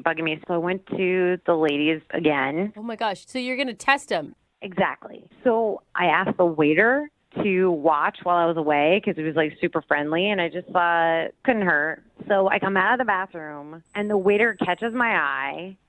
I go over there and he says, yeah, he just took a bite out of your roll. Out of your dinner roll? Yeah, that's weird, right? Yeah, that is pretty weird. So while you were going to the bathroom, he's eating the food off your plate? Yeah, who does that? Like, that is just, I mean, he didn't even ask me. Were you like raving about how good your food was and you don't think he could help himself, or? I have no idea what the deal was because, I mean, it's a first date. I didn't want to come out and be like, oh my gosh. Did you just eat half of my asparagus? What is wrong with you? Let me smell your pee. Like, it's Yeah. weird. Oh my I like how he waits for you to go to the bathroom too. Like he's sneaking bites of your food. Like Sneaky, strange. Maybe he was hungry. Those restaurant portions at some of those fancier places are really small. The bottom line is this guy was eating off my plate, and it's a first date. We're not like best friends or anything where he's just chomping on my food. Mm-hmm. I just felt super weird about it, and it was a huge turnoff. yeah, I can see that. You know, this might be a turnoff too, but Gator is actually on the other line listening and wants to talk to you. What? Yep. Hi, Teresa. Oh my God. First of all, I didn't know you saw that, so real sorry about that. Oh my God, you are unbelievable. I mean, at least you admitted it. You weren't trying to sneak out of it or anything. Why are you eating people's food while they go to the bathroom, Gator? I was hungry. I was nervous all day for the date. Didn't eat lunch. You know, so here we're at dinner. I just grabbed tiny little forkfuls. Remember why my name is Gator? I could have eaten that whole thing in a second. Oh, yeah. So you practiced some restraint. That's very nice of you. Did you not think I wouldn't notice? I did not. No, I didn't think you would notice. It was tiny little fish forkfuls. Fish gets flaky and spreads out, and you're like, oh, I guess it just fell or something. I don't know. Gator, I mean, there's other ways to go about it. Like you could order an appetizer or ask for another basket of bread. Well, that was the thing. They took the bread away, and I got hungry. I was embarrassed. Like, be like, hey, bring the bread, more bread. You know, I didn't want to look like a pig. I'm on a date here, so instead of like, you know, I thought it would be better just to snack a little bit on the plate. You know, I didn't. Yeah. You don't want to look like a pig. You know, you want to just eat off somebody else's plate while they go to the bathroom. That's better. Just tiny amounts. Exactly. Yeah. Tiny bites. Yeah. And I feel bad. This is not what I do, but you know, I did pay for it. So yeah, I mean, in essence, it was mine, and you know. I guess you're right. Oh. You were loaning the food to her, I guess. And that's where you lost me. Oh. What? I paid for If anything, you were eating my food because I paid for it. So what? You know, technically, I was giving it to you, and you were eating my fish. So I never thought of it like that. What is wrong with you? That's the only thing wrong with me is I was hungry. I mean, I told you that I didn't eat all day, and if we were dating for a long time, this would be no problem. It would be cute. But just because it's a first date, you get I would agree with mad. that. Well, but also it might be cute if you guys are doing it together and you're not waiting until she goes to the bathroom to steal your food, I guess, but to steal the food off her plate. Okay, that's a good point. At one point, I was thinking maybe, you know, I'll ask her, but, you know, we're in the middle of a vent off, and it would just be in poor taste. That would be in poor taste. I mean, here's the thing, Gator. I've also been hungry on a date before, but do you know what I did afterwards? I went and got myself a burger at a drive-thru on the way home. That's how you solve that problem. There you go. Well, I also did that, too, because the fish wasn't very big. How much can you eat, sir? Yeah. Well, they call me Gator for a reason, okay? I can eat a lot. I still look good. I'm not called Little Baby Bird. All right. All right, well, I don't want to ask this question because I don't want to have to buy you food, but Teresa, would you like to go on a second date with Gator? We will pay for it. No, I'm good. Thank you, though. Look, I know you don't want to go on another date with me, but we did have a really good time. The vent off, we were laughing. and I shouldn't have eaten off your plate sneakily. I'm sorry. Next time I'll ask if I can have a bite. Will there be a next time, Teresa? I feel like you should give him just one more chance. You had fun. Yeah, Okay, come on. only if he admits that thing when he paid for the food, it was technically his. Yeah. That better have been a joke. I agree with that. That was a joke. Bad joke. Yeah. Yeah, right. Well, we'll pay for it. So the food that you guys eat is technically ours. And I'm going to come over and eat off of both of your plates, okay? That works. Great. That sounds good to me. Yes. Gator is ready to chow down. All right, you guys, we'll get it all set up and send you out on another date. Teresa, thank you very much for your time. Yeah, thank you. You're welcome. She sounds so excited. And Gator, Yep. go get some food now because I'm sure it's been a few minutes. You're probably starving. Actually, I didn't tell you guys this, but I've been eating through this entire phone call. Brooke and Jubal in the morning. I'm going to text in at 78592 that says, I'm amazed that you go on a date with a guy named Gator and him eating your food is the worst thing that happened. It's Brooke and Jubal in the morning talking about today's second date update. If you missed it, Gator, that's not his real name, that is his nickname, wanted to call Teresa. He couldn't figure out why she wasn't calling him back after they went to dinner. And it turns out that every time she would get up and go to the bathroom, he would eat some of her food. He kept sneaking bites of her food, and that was weird to her. Well, it's weird to anybody, and she was testing him. Like, she went to the bathroom like 4 times just to see. Her plate had to have been half missing by the time she was done with his plate. He said he's got a big appetite. That's one of the reasons that he's called Gator, and he just wanted to eat her food. They did actually agree to go out again, which is interesting, but... I don't know if next time maybe he'll at least let her know that he wants a bite of her food instead of just trying to steal it. All he has to do is next time eat her whole plate and order her another plate. So just Guys, swap them out. That's see? what appetizers are for. I don't understand why everyone is missing this. Get a dessert, Everybody's in man. support. Do some Everybody courses. supports Gator. Yeah. Everyone likes him. Everybody's like, nah, it's all good. Gator can sneak food. Somebody else texted in and said they actually want to date Gator. They liked him that much. Oh my gosh. Guys. Remember, if you want to do a second date update, all you have to do is email the show, and we will call the person who didn't call you back.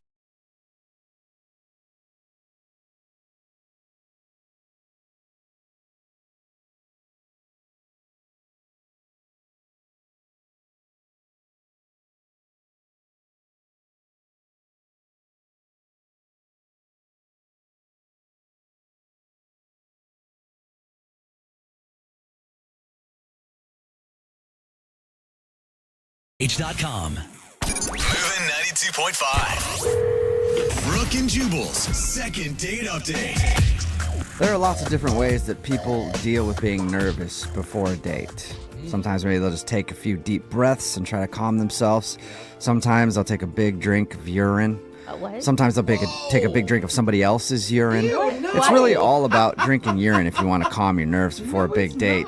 Are you But being... apparently Craig, who's on the phone right now for a second date update, didn't drink any urine before his date. Oh, thank God. But he does think that his nerves got the best of him, and that's why he's not getting a call back. What's up, Craig? Hey, what's going on? Oh, you Not sound much. like a real nervous guy, Craig. Yeah, you sound like a pee drinker to me. I'm being sarcastic. Yeah. No, I didn't drink any pee this time, I promise. Yeah. Maybe that's the issue. Oh, And you you think just she learned wanted- something. You got to drink some pee before you go on a date, and it'll help you out. Before we get into why you think your date went wrong, tell us about who you want to call today. What's her name? Her name is Maya. Maya. All right. And where did you meet Maya? On a dating site. Okay. Why were you so nervous to meet her in person? I was really nervous because she was really hot. Okay, well, that's Yeah. simple. I mean, you meet somebody online, that's pretty much all you have to go on, is like what they say their interests are, and then are they hot or not. So, Yeah, I just want to add that I really think she was out of my league, too. okay. Oh, that hot. I kind of guessed that when you said you were super nervous. Usually, if you're also on the same level, you're not going to be that scared. Right. So, obviously being surprised she actually went on the date with me, we ended up going to a restaurant, and, well, I actually ended up going half an hour early. Why so early? Nerves? I can hear your nerves while you're speaking right now. Oh. You went there early because you didn't want to be late? Yeah, I just wanted to set up, kind of shop, and kind of make the nerves go away, but that didn't really happen. I ended up ordering a bottle of champagne, Oh, gosh. thinking it would be like cute that I'm celebrating our date. Yeah. Okay. I like that. Did you drink it all to yourself in that half an hour that you had? My plan was to split the bottle with her, but while I was waiting, I kind of had one glass, and then I had another one, and then by the time she came, I had half the bottle. Okay. So that's what you meant by your nerves. You were trying to calm them with alcohol. Yeah, and it did calm them because I was feeling kind of good. Yeah, I bet. I bet you were nice and calm after a half bottle of champagne. Yeah, so I obviously asked her if she wanted any champagne, and then she said she doesn't drink champagne. Oh, so then you had to finish the whole bottle because you don't want to waste any money. Yeah. I did that, and she ordered her wine, and I did drink the rest of it. So wait, did she have one glass and you had one bottle? I think she might have had maybe a second cup, but I don't think she ever finished it. Yeah. And it's good when you don't know for sure, when you were sober enough where you can't remember details. Did she know that you were drunk? I don't know. I think because I was laughing a lot, I do remember that. But I do remember one weird thing, which was asking her to go grocery shopping with me. What? Like after your date? Like for you or with you? Not for like money or anything. I just wanted her take on the food because it looked like she ate really healthy. Okay, yeah, I'm picturing you now, drunk, just being like, wow, you look like you eat healthy. So You think pretty. we can go to the grocery store after this and maybe you can pick out stuff with me? Make me pretty. Make me pretty. Yeah, it seemed like a cluster, you know. Just like kind of, the date didn't go well. Okay. So how did it end?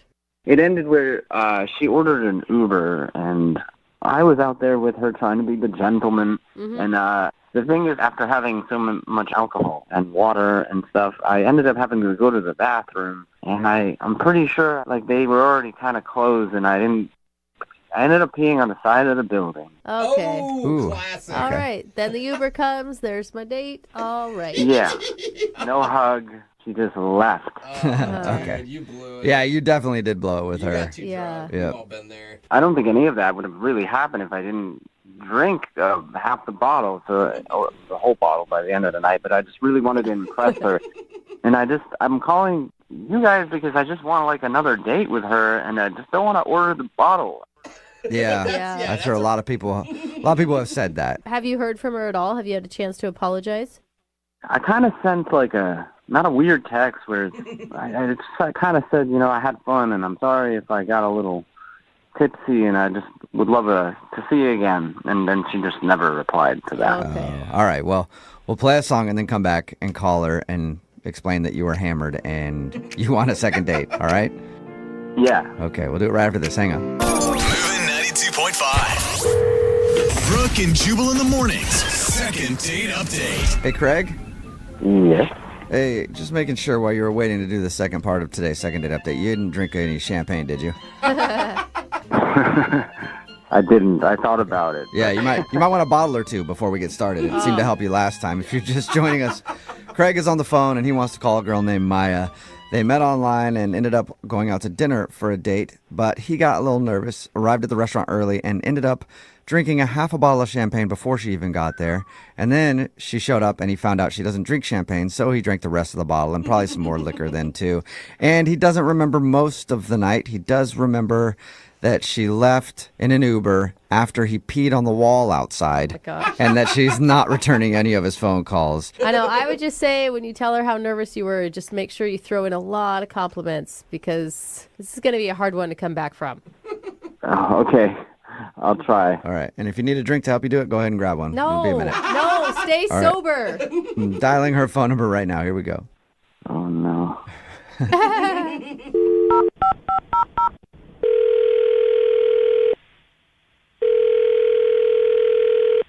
Hello? I got to speak to Maya, please. This is she? Hey, Maya, how are you? This is Jubal from Brooke and Jubal in the Morning. You said you're who again? This is Jubal from Brooke and Jubal in the Morning. It's a radio show. Okay. Hi. Hi. Hello? We got an email about you from one of our listeners. Oh. Okay. What did they say? Well, they said that you're pretty cool. Okay. That was it. That's it. That's all they said. And so I just want to tell you you're cool, Maya, and then we'll talk to you later. Have a good day, okay? Oh, that's weird. Maya, we do a segment on our show called The Second Date Update. That's where if you go out on a date with somebody and then don't call them back after, they can email us to get you on the phone and find out what went wrong. And recently we got an email about you from a dude named Craig.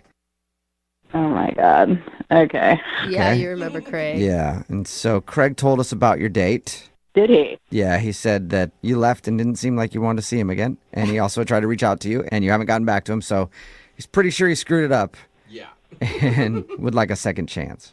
Well, definitely right about screwing it up. I mean, that date was a freaking show. Yeah, he told us how he got drunk. Like he said he was nervous and drank pretty much a whole bottle of champagne before you even showed up, and then just got drunker and drunker as the night went on. Yeah. Have you ever hung out with somebody who had a bottle of champagne in like an hour? I have. They're usually not very fun unless you're on the same level. Yeah. It was pretty horrifying, I have to say. Honestly, I'm impressed that you even stuck around. Like, at that point, I would have felt like you're wasting my time. I'm leaving. Well, the thing was, like, he was so nice and cute, and we even talked on the phone before we met. He just sounded like a sweet, down-to-earth guy, and so I was pretty shocked, actually, when I showed up, and he was, like, lit already. I'm like, what? Did you, like, go out with somebody before I got here? But then I realized he had a bottle of champagne at the table, and half of it was gone already.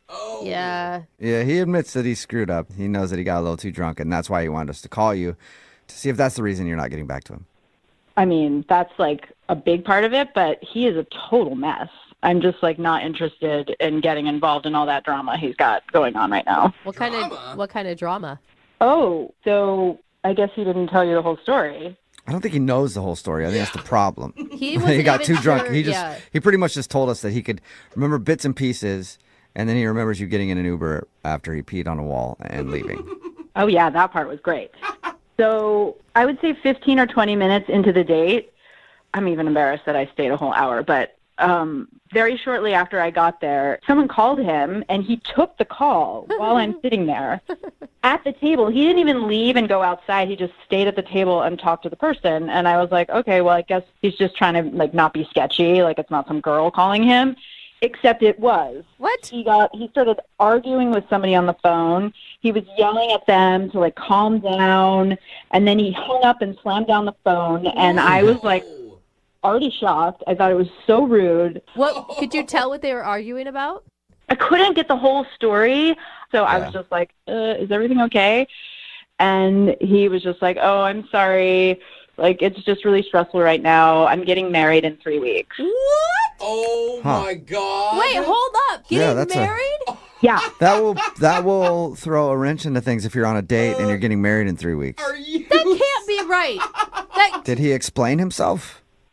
He's like, oh, no, it's not what you think. He's all drunk and slurring, and he's like, it's not a real fiancé. And I'm like, is it like a blow-up doll? Like, what? Yeah. Did you just get in an argument with a blow-up doll? That's a good question. And he was like, no, it's this, my friend is trying to live in the U.S. and trying to get her a visa. Oh, okay. So he's marrying to try to get someone to be able to stay here. But still, that's a little bit of baggage. That's a lot to deal with if you're going out on a date with someone and they're getting married for any reason. It's kind of weird. Did you believe him? Yeah, I think he was too drunk to lie at that point. Okay. It is weird that they're, like, fighting with each other. Even if that was the case, there's some emotions involved if you're yelling at the person and slamming the phone down. Yeah, I mean, I don't really know, like, all the details, and it was kind of hard to understand what he was saying. So it was just, like, a lot of emotions. And then he's like, yeah, you know, we live together, but, like, don't worry, it's just for financial reasons. And I was like, okay, that's not convenient for dating. Not at all. Yeah. And I don't know if I even still believe him. You don't think that he's in a romantic relationship with this person at all? Well, apparently she paid him like $10,000, so it does sound financial. You got all the details on it. Wow. Not a bad way to make 10 grand. He has no filter, apparently, when he's drunk. Give him a couple drinks. I wonder if he remembers even telling you, because like he didn't bring it up to us. He said the only awkward thing he could remember was asking you to go grocery shopping with him. Oh my God, yeah. I said that I love grocery stores. I could spend hours in them, and he was like, "Will you come with me to the store?" My wife never shops with me. Maybe you will. My wife. Maya, I'm interested to know if he remembers, and I want to ask him about it. Because Craig's on the other line listening right now and wants to talk to you. Hey, Maya. What? You weren't replying to me, so I just kind of thought. Yeah, she knows all that, Craig. I think the biggest issue is, are you married? I'm not. I mean, I just want to say, first of all, that the only reason all of that happened was because I was nervous, and I thought you were really pretty, and that's why we're having this conversation. I promise you that if I never drank, we would be having a completely different conversation right now probably about how exclusive we're about to be. Oh, Craig, I don't care about the drinking. Let's remember you are getting married in 3 weeks. That's the ultimate deal breaker. End of story. The wife thing that I'm telling you, it's just a good financial move on my part. I don't even remember that I had that call. I don't even understand how long that call. How did you even know all of this? I know it because you drunkenly admitted everything while you were sitting there at the dinner table. Well, I'd say don't worry about it. It's not as big a deal as you think it is. Oh, my Dude, God. you're getting married. That means that you and I, if this went somewhere, would not be able to get married. No, but you see, Gabriella doesn't really care about that. She doesn't care who I see. Okay, Craig, well, guess what? Maya cares. Craig,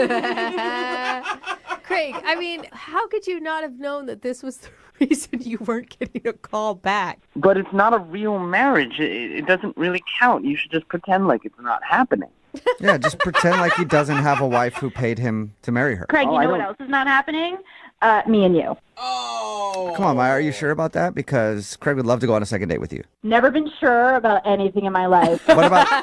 I won't drink anything, I promise. It'll be totally different, like I said. I don't think the drinking is the issue, though, Craig. I don't think you're getting it. I don't understand. What, it's still about the marriage thing? Yes! I don't want to date a married man. Maya, I think you're focusing on the wrong things. Like, look at the lengths I'm going to make another woman happy. Doesn't that show you that I'm just like the perfect man? She's paying you. I mean, what do I have to do to show you that I'm a good guy? Do you want to call Gabrielle? Do you want to meet her? Maybe we go out together and we meet. Oh, there you go. Go out on a date with all of them, Maya. That way you can see that it's an arranged marriage and they don't actually love each other, and then you and Craig can live happily ever after, yeah? No? Yeah, this is getting better and better. Brooke and Jubal in the morning. Text in at 78592 says, that guy's probably going to go to jail, so... It's good that she didn't get a second date because he's probably not going to be able to date while in prison. Talking about today's second date update. If you missed it, this dude Craig wanted to call a girl named Maya. He actually drank half a bottle of champagne before his date even started and doesn't remember most of the night. When we called her, she said yes, he was very, very drunk. And he even took out his phone in the middle of dinner and argued with somebody on the other line.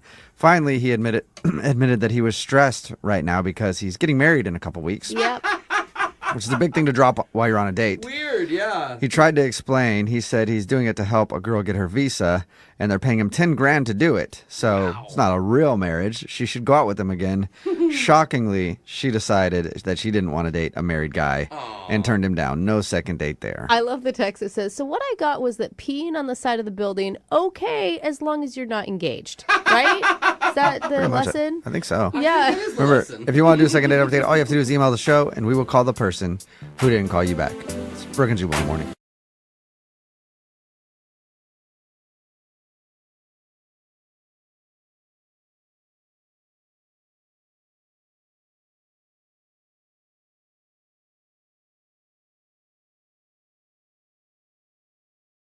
Moving 92.5. Brooke and Jubal's second date update.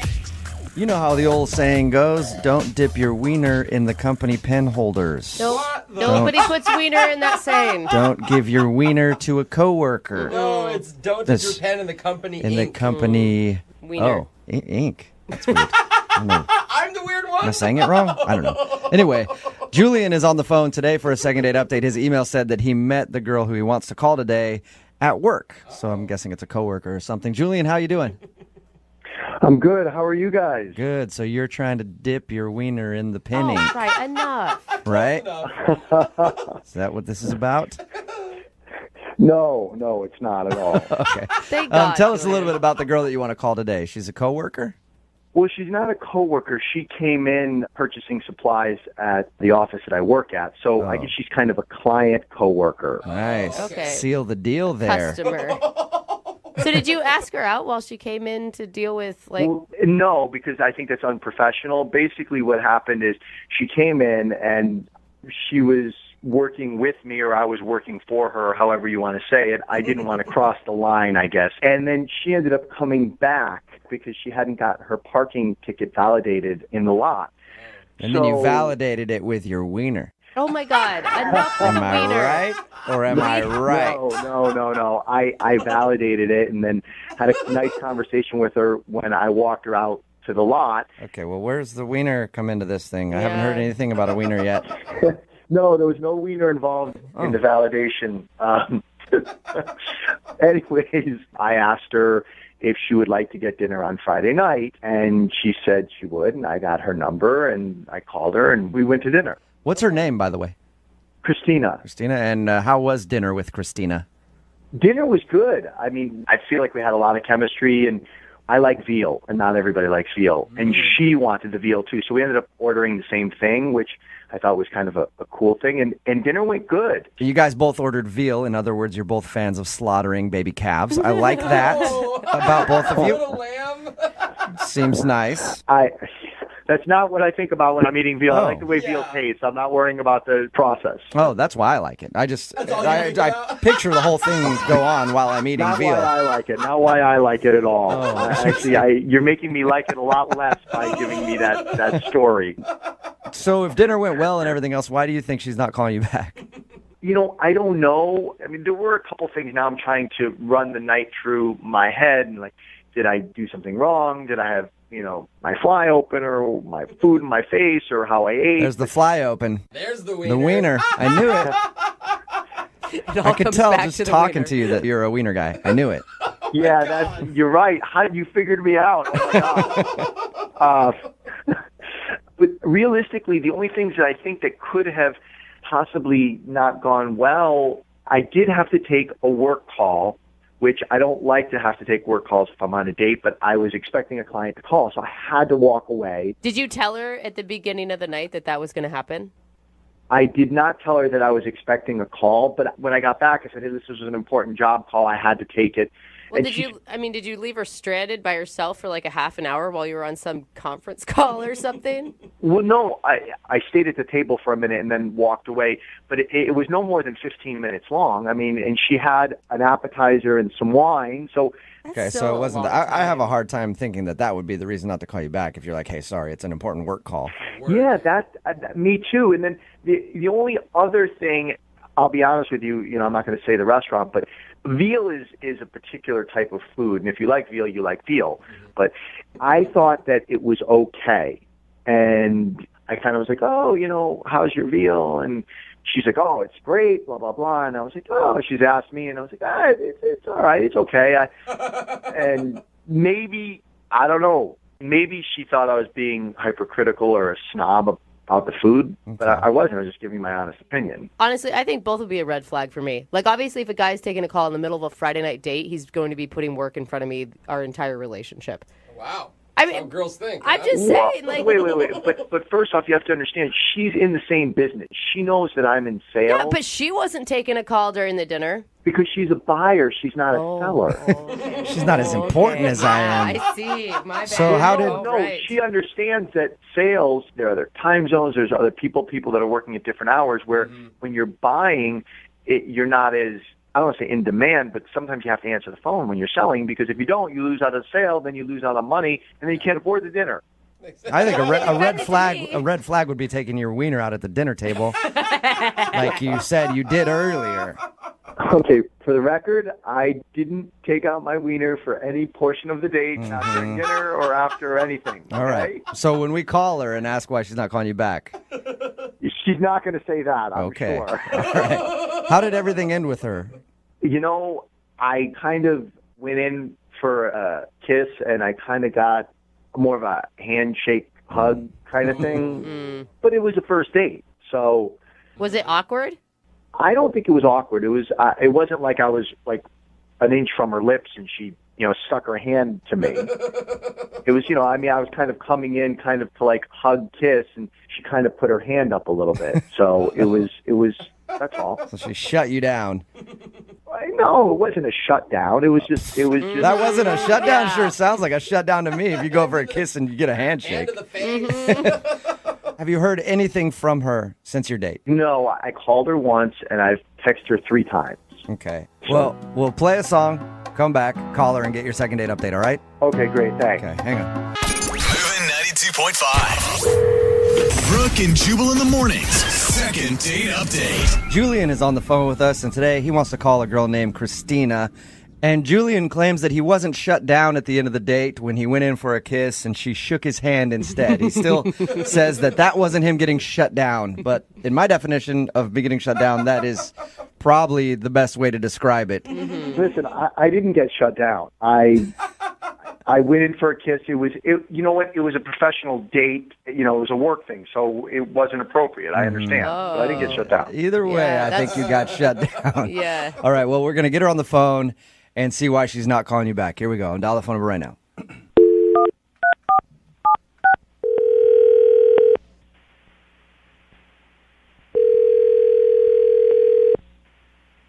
Hello? Hi, can I speak to Christina, please? Yeah, this is she. Christina, how are you? This is Jubal from Brooke and Jubal in the Morning. Who is this? Jubal from Brooke and Jubal in the Morning, the radio show? Okay.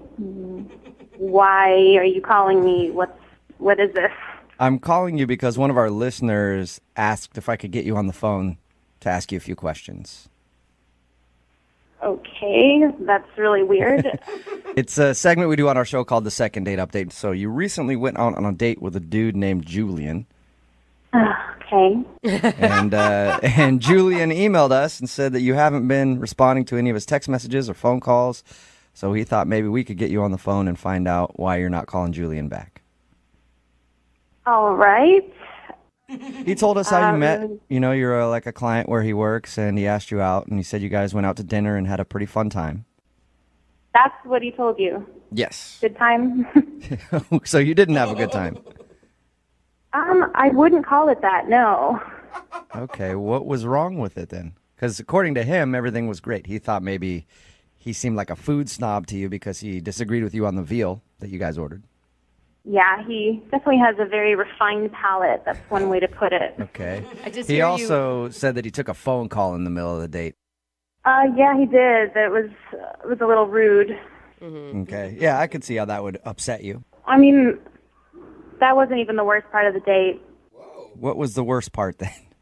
I mean, he's a very smooth sales guy, but he's kind of got this seething anger underneath all of it. Did you say seething? He was seething anger underneath his charismatic salesman personality?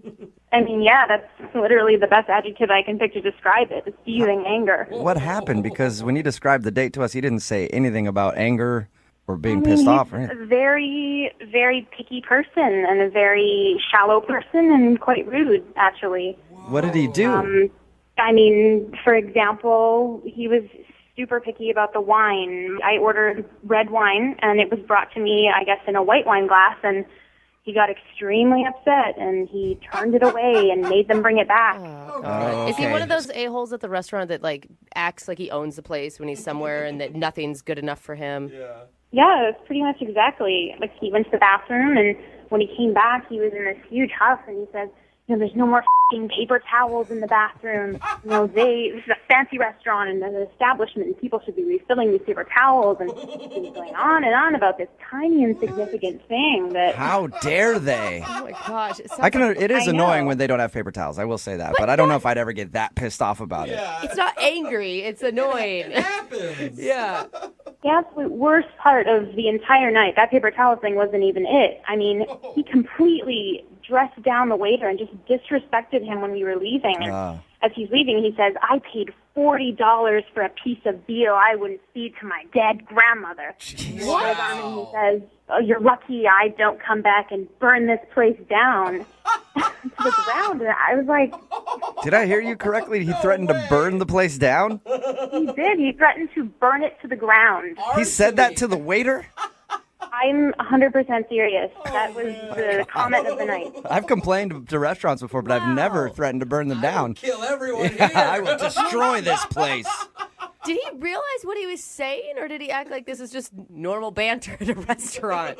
No, he knew exactly what he was saying. When we were leaving the restaurant, he turned to me, and then his attitude completely changed, and he made it sound like I had been suffering, and I was the victim, and that everything was absolutely horrible, and, you know, it was things I didn't really care. It was so insignificant. In his mind, he must have been standing up for you.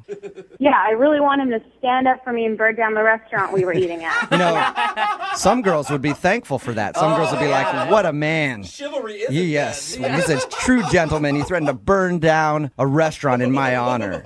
I know, it was really ridiculous. So, I mean, I said goodnight, and I'm going to leave it at that. That's understandable, Yeah, I guess. I'd want to get out of there Yeah. as soon as possible. Threats of arson on a first date usually aren't a good thing. I don't want to talk to that ass ever again. Well, that's a shame because he's actually on the other line listening and wants to talk to you. Are you serious? Yes, I am. Hey, Christina, I wasn't angry. I was standing up for you. I was standing up for having good service at a restaurant. I mean, I work hard for my money. And you know what? The service sucked and the food sucked and there was no paper towels. What kind of place doesn't have paper towels? You have to wash your hands to go eat and they don't want you to dry your hands. I mean, right? I'm not going to not wash my hands. I looked, I saw there was no paper towels, and now I'm like, I'm going to wipe it on my pants, and I'm going to walk out, and it's going to look like my pants are wet. So I couldn't even impress you with that. I was like, I wasn't angry. I was being chivalry. I mean, I was defending you. You threatened to burn the place down. I mean, how is that chivalrous? That's just threatening. Okay. I think I shouldn't have said that. That was me getting frustrated because I was like, okay, the paper towels is one thing. The wine was another thing. The appetizer is another thing. The veal was another thing. I got so frustrated. You gotta stop talking. I've heard this already. I heard it at the restaurant. I'm hearing it again. You're just repeating yourself. You know, if you keep focusing on little insignificant things and being a rude ass to everybody, like, I don't know how women can stand to go on a date with you. It's no wonder you've been divorced twice. Ooh. What? Whoa, wait. You just brought up my two divorces, my ex-wives. I shared that with you. Are you kidding me? I mean, that's rude. That's mean. But that's an example. It's two strikes. And so this woman clearly couldn't deal with all of your crap, and neither can I. My crap, because I want good customer service, because I'm at a restaurant and I want good customer service. You can be a decent human being and be respectful about it. You weren't respectful. You just brought up my ex-wife. This isn't about you. This is about people in the service industry. You don't have to threaten people. You know what? I'm in the sales industry. You know what? I take care of customers. They need to take care of customers. You should know this. I mean, we're in this industry. Look, I don't even know what to say. I've stated my case. I don't know. In the service industry, sometimes you have to put your foot down to get some respect. So I was doing that with the waiter and the restaurant. And you know what? I think you need to show me a little respect because you know what? I was defending you. I think so, too. That's why I'd like to ask Christina, would you like to go on a second date with Julian? Holy crap. We will pay for it. Hell no. No, I don't. You answered so quickly there. Not if he's going to talk to me like that. No way. Julian, Are you sure? I mean, I could find you guys a great restaurant that Julian could burn down. I'm going to pass on that. You know what? If you want to settle for mediocre service, then you know what? Go date some schlep who will take you to the drive-thru. I want to go to a 4-star restaurant where they treat you like a customer. We're right. We are supposed to get this stuff. Come on. I mean, really. Think You know about what? You know what? You've pushed the envelope so far. I was fine just not going another date with you, but you know what? I really don't want to do business with someone who has ethics like you. Oh, now you're taking personal and you're putting it in business, really? I'm going to tell the people I work with, my company will not be doing business with your company anymore. Are you kidding me? Based on a date? It wasn't a date. It was your f***ing attitude that did it. I'm done with this conversation. Goodbye. Wow. Oh my God. Julian, Whoa, what just happened? you didn't get a second date, and I think you might be losing your job soon, too, over this. Because I want customer service? Well, I think it's because you don't threatened to respect burn the place people. down. Yeah, you're a total douchebag about it. I apologize for the burning the place down. I mean, that was, it was one bad thing after another, and it pushed me beyond. But I mean, the rest of the stuff was all customer service. No paper towels, slow service, bad food, wrong glasses. We know the list, man. Brooke and Jubal in the morning.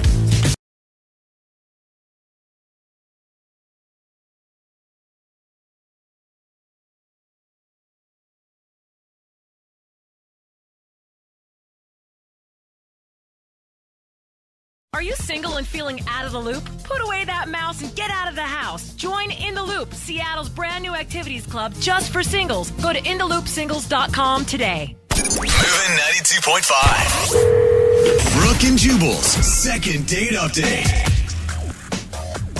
When you're out on a date, you need to be careful with what you joke about. Okay? Because you could end up offending somebody. My go-to joke on a first date that usually just kills it with the ladies is this little gem right here. I look at them and I go, hey, here's a joke for you. Horse walks into a bar, right? Mm-hmm. Bartender says, Jubal, put your pants back on.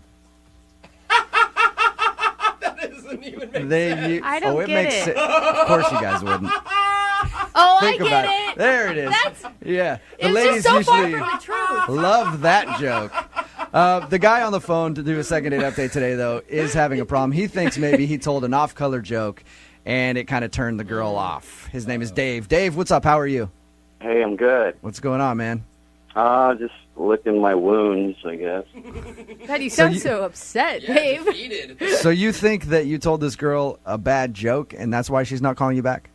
Yeah, I don't know what I did, but that's the only thing really I could think of that went wrong. All right. How long ago was your date, by the way? About 10 days ago or something like that. And how did you meet this girl? I met her at a bar, Okay. and she was with some friends, and I just started talking to her. Now, a lot of people, when they do these second dates, they say that their first date was actually just getting drunk and hanging out that night. Did you guys actually go on a date, or did you just get wasted together? Well, we kind of went out together because I was with some friends, and then we ended up kind of breaking off from the group, and then we went to another bar and had a drink. Okay, All right. And that all seemed to go pretty well? Yeah, it went well enough to where I invited her back to my place, and she came over. Oh. That's usually a good sign that a date is going good. Yeah. So tell us about the joke, though, that you emailed. You didn't tell me what the joke was, but you said you may have offended her. Well, I brought her out a drink, and I said, man, wouldn't that be funny if someone mixed something in there or something regarding this? What? No. You made a joke like that to a girl who you just met. Yeah, but, I mean, she came to my place, so... No. No. You don't. I'm guessing she didn't drink the roofie joke drink, right? No, she left. Yeah. Of course she did. Did she leave right away after you're like, hey, some people call me Mr. Cosby? Well, I mean, she made me feel uncomfortable enough by her reaction where I kind of knew it was over right then and there. So. Yeah, it made you feel uncomfortable. Isn't that amazing?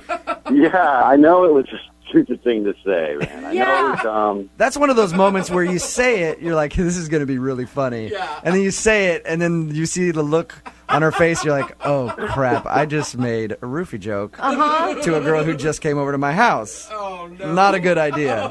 I know, it was like the stupidest thing I ever did.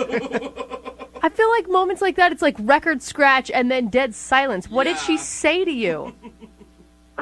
Well, it was kind of like an awkward look, and then I just kind of did the math, and when she said, I'm going to get my Uber, I was like, all right, see ya. Did you try to explain to her, hey, sorry about that, it was just a joke, I didn't... Well, it took a second, but then I said, hey, where are you going? I'm just kidding. It's a joke. And just to prove it to her, I drank her drink, too. Oh, my gosh. I slammed it right in front of her. At that point, you were already too far in the hole. I don't think there's any saving you. So she left, and you haven't heard anything from her. Have you tried to get a hold of her? Oh, my gosh. Yeah, I tried to get a hold of her. I texted her 3 times saying it was just a joke. Oh my God, I would never call you again. And she hasn't responded to you at all. No, nothing. Do we even need to make the phone call, Jubal? We already know why she's not calling you back. Yeah. So you liked her a lot, though, huh, for your first meeting? Well, yeah, I did. I really did like her a lot. She got this really cute dimple, and she laughed at most of my jokes. Most of them. And so, yeah, I mean, she's pretty, she's smart. I mean, what's not to like? Hey, Dave, I just want to point out, okay, this girl that you just described to us, fun, pretty, attractive, everything else, was at your place after a night at the bars, sitting on your couch, ready to hang out with you all evening, and then you screwed it up with a really poorly timed roofie joke. Gee, thanks for pouring salt in the wound. No problem. That's what I do. Well, we're going to play a song, come back, call her, and get your second date update, okay? Okay. All right, man, hang on. Moving 92.5. Brooke and Jubal in the mornings. Second date update. You know, a lot of times when we do these second date updates, we talk to the person about their date, and then we go like, I wonder why they're not getting a call back. Not today. Today, we're pretty sure why Dave, who's on the phone with us right now and about to do a second date update, is not getting a call back. And it's all because of a really bad joke that he told with a girl that he just met. I'll recap real quick. He met her at the bar. They ended up hanging out, having a good time. Went back to his house. And then Dave dropped this gem on her. Go ahead and tell us what you said to her. I brought her out a drink, and I made a sarcastic remark about if anyone put any roofies or drugs in the drink. So funny. Bad idea. Yeah. Anyway, after he said that to her, she turned cold and then left, and he hasn't heard from her since. So we're about to call her right now, and maybe she'll blow our mind. Maybe you have body odor. Who knows? It could be something different. I don't know what I did. I thought we were having a blast. And then You know what you did. You know what you did. Everybody knows what you did. All right, I'm going to dial the phone number right now, get her on the phone, and get your second date update, okay? Okay.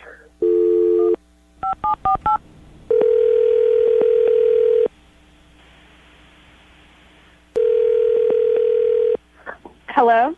Hi, is Cammie there? Yeah, this is she. Hey, Cammie, how are you? This is Jubal from Brooke and Jubal in the Morning. Hi. What's going on? Nothing much. Are you guys calling me? Just calling to check in to see how you're doing. Hey, Cammie. Are you familiar with the show? Kind of. Have you heard a second date update before? No, not really, but yeah. Yeah, I guess.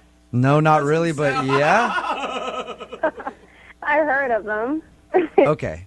All right. Well, congratulations, Cammie. You're about to be the star of a second date update. Okay, what does that mean? Well, that means that you recently went out on a date with one of our listeners, and he liked you so much that he emailed us and asked us to call you and find out why you're not calling him back. His name is Dave. Oh, my God. Okay. You remember going out with Dave? Yeah, I remember it. Did you not like him? That's an understatement. I don't even have words for it. Okay. He was being so childish. Like, my 5-year-old nephew is more mature than he is. What do you mean by that? I mean, the whole time, like the entire time, food, drinks, everything, he's making like these inappropriate jokes the entire night. So when he brought you a drink and was like, hey, don't worry, didn't put any drugs in there. He told you that? Yeah, he did. He told us that. And that's why he thinks you're not calling him back, because of that joke right there. But it sounds like there's more to it. Oh, no, he has a handful of like jokes. He has a load of jokes. So you didn't feel danger by him when he said that. You were just annoyed. Yeah, I was just annoyed. I felt like I was like babysitting like a grown man the entire time. Then why did you go back to his house if you weren't having a good time with him? I feel like I was giving him another shot. I was like, this is it. But I feel like he's that type of guy to have jokes in his pocket to try to impress a girl. So you think he just memorizes bad jokes just in case he goes on a date? Exactly. What were some of the things that you can remember? Oh, all right. He was like, what did the hurricane say to the coconut tree? What? Hold on to your nuts. This isn't your ordinary blow. And I'm like, what the Oh my God! Did you laugh at any of these jokes? I choked, which was very ironic. I choked on my drink. I'm confused. Was he just throwing all these bad jokes out at you over drinks, or did it come up casually in a conversation? It was like, got a joke for that. Yeah, like, for example, we were talking about my job, and he was like, what's the difference between my job and a dead prostitute? And I was like, what? He was like, your job still sucks. Are you serious? So he was just... That's awesome that he has all these jokes in the palm of his hand to throw them out there. Oh, my God. It was just so deceiving. I'm like, you're a handsome guy, but you're just so stupid and dumb. Like, why are you... But you still hung out with him all evening. Yeah, because he's cute. He's attractive. And I thought, maybe it's just like he's nervous. I'm going to give him a shot. Like, we went back to his place, and I was like, maybe he'll be a little different in his own atmosphere. That was, that wasn't true either. He's still as childish at home as he is in public. So even with all the bad jokes and everything, you were still in it until he made a roofie joke back at his place. Yeah, I was like, I'm done. I'm done. Call me an Uber. Yeah. Get me out of here. That'll usually kill the mood. Oh, it killed it. It was dead. I can imagine. Cammie, would you like to hear some more of his jokes? No, I actually don't. That's too bad because he's actually on the phone listening right now. And I'm sure he's got many jokes for this occasion. No, he's not. Are you serious? Yes, he is. Guess who? Oh, you're creepy. Cammie?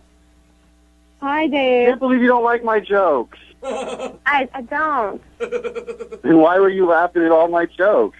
Because it was nervous laughter. I thought you would get the hint that this was, like, uncomfortable, I thought we had a good time, and then all of a sudden you just split so fast after that little joke about the drugs and the drinks. Little. No, it wasn't just the drugs and the drinks. It was the other two. It was the other, 10 jokes that you were telling the entire night. What, the coconut thing? Everyone loves that joke. You could tell I was just kidding. No, I can't. Maybe because I'm an adult and I'm not playing childish games when I'm on a date. Well, sorry. Next time I'll just tell some, more PG-rated jokes.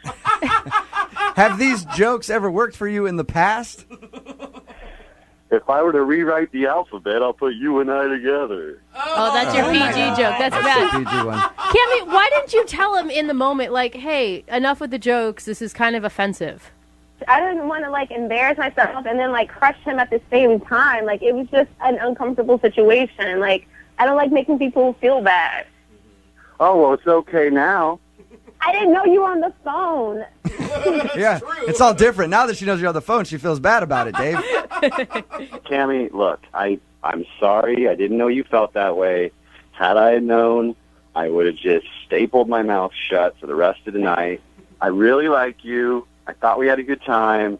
And if you ever want to hang out again, I promise I won't open my big mouth. It's a pretty good deal. No. Cammie, you went back. Cammie, but think about it. You went back to his place even after all the bad jokes that you said you just hated. Yeah. It was just that one joke that put it over the top. Mm-hmm. You must have liked something about him. His face. Okay, well, you like his face. That's good. You think he's a cute dude. Cammie, would you go out with Dave on a second date? I will pay for a second date for you guys. No. What if we make sure he doesn't say a word and you just get to stare at his face? When are you going to be at the table with us? Sure, if you want. It's really... How about this? He and I will sit there with you, and we'll just try to top each other with bad jokes the whole time. Listening to two idiots tell bad jokes the entire night is not my ideal date, so I'm going to decline. All right. I think that's a smart decision. I'm really sorry to hear that, Cammie. Yeah. Yeah. Hey, Cammie, before you go, I got a joke for you. No. Oh, my God. No. How do you leave an idiot in suspense? I don't know.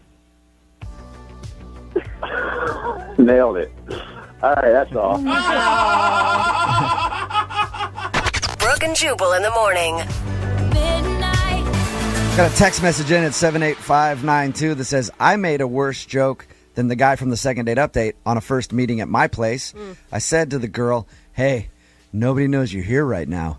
You could disappear and never be heard from again. Oh, no. It says that she did not see humor in it. No, there's no punchline there. There's only creepy. If you missed the second date update, Dave wanted to call this girl named Cammie. He knew what he did wrong. he made a really bad joke after they went back to his place, and he got her a drink, and he came up and was like, there might be something in it.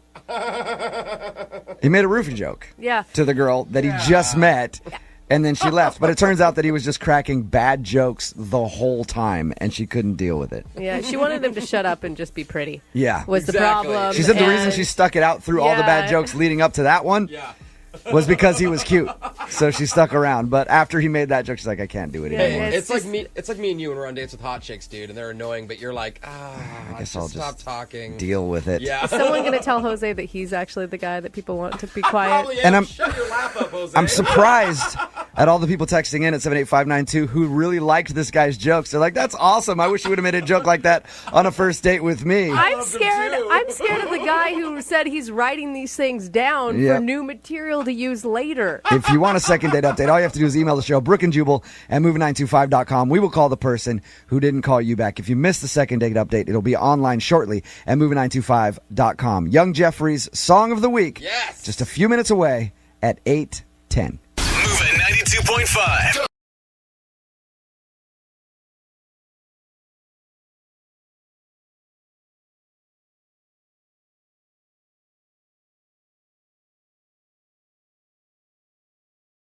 Moving 92.5. Brooke and Jubal's second date update. If you listen to the show at all, you know that I always rip on fathers who say things like, I'm not letting my daughter date till she's 18. Yeah. Not on my watch. Protective dads. Yeah, because they always say the same thing, right? It's hacky, first of all. Every dad says that. Because Be it's part of a his little stand-up routine. Creative.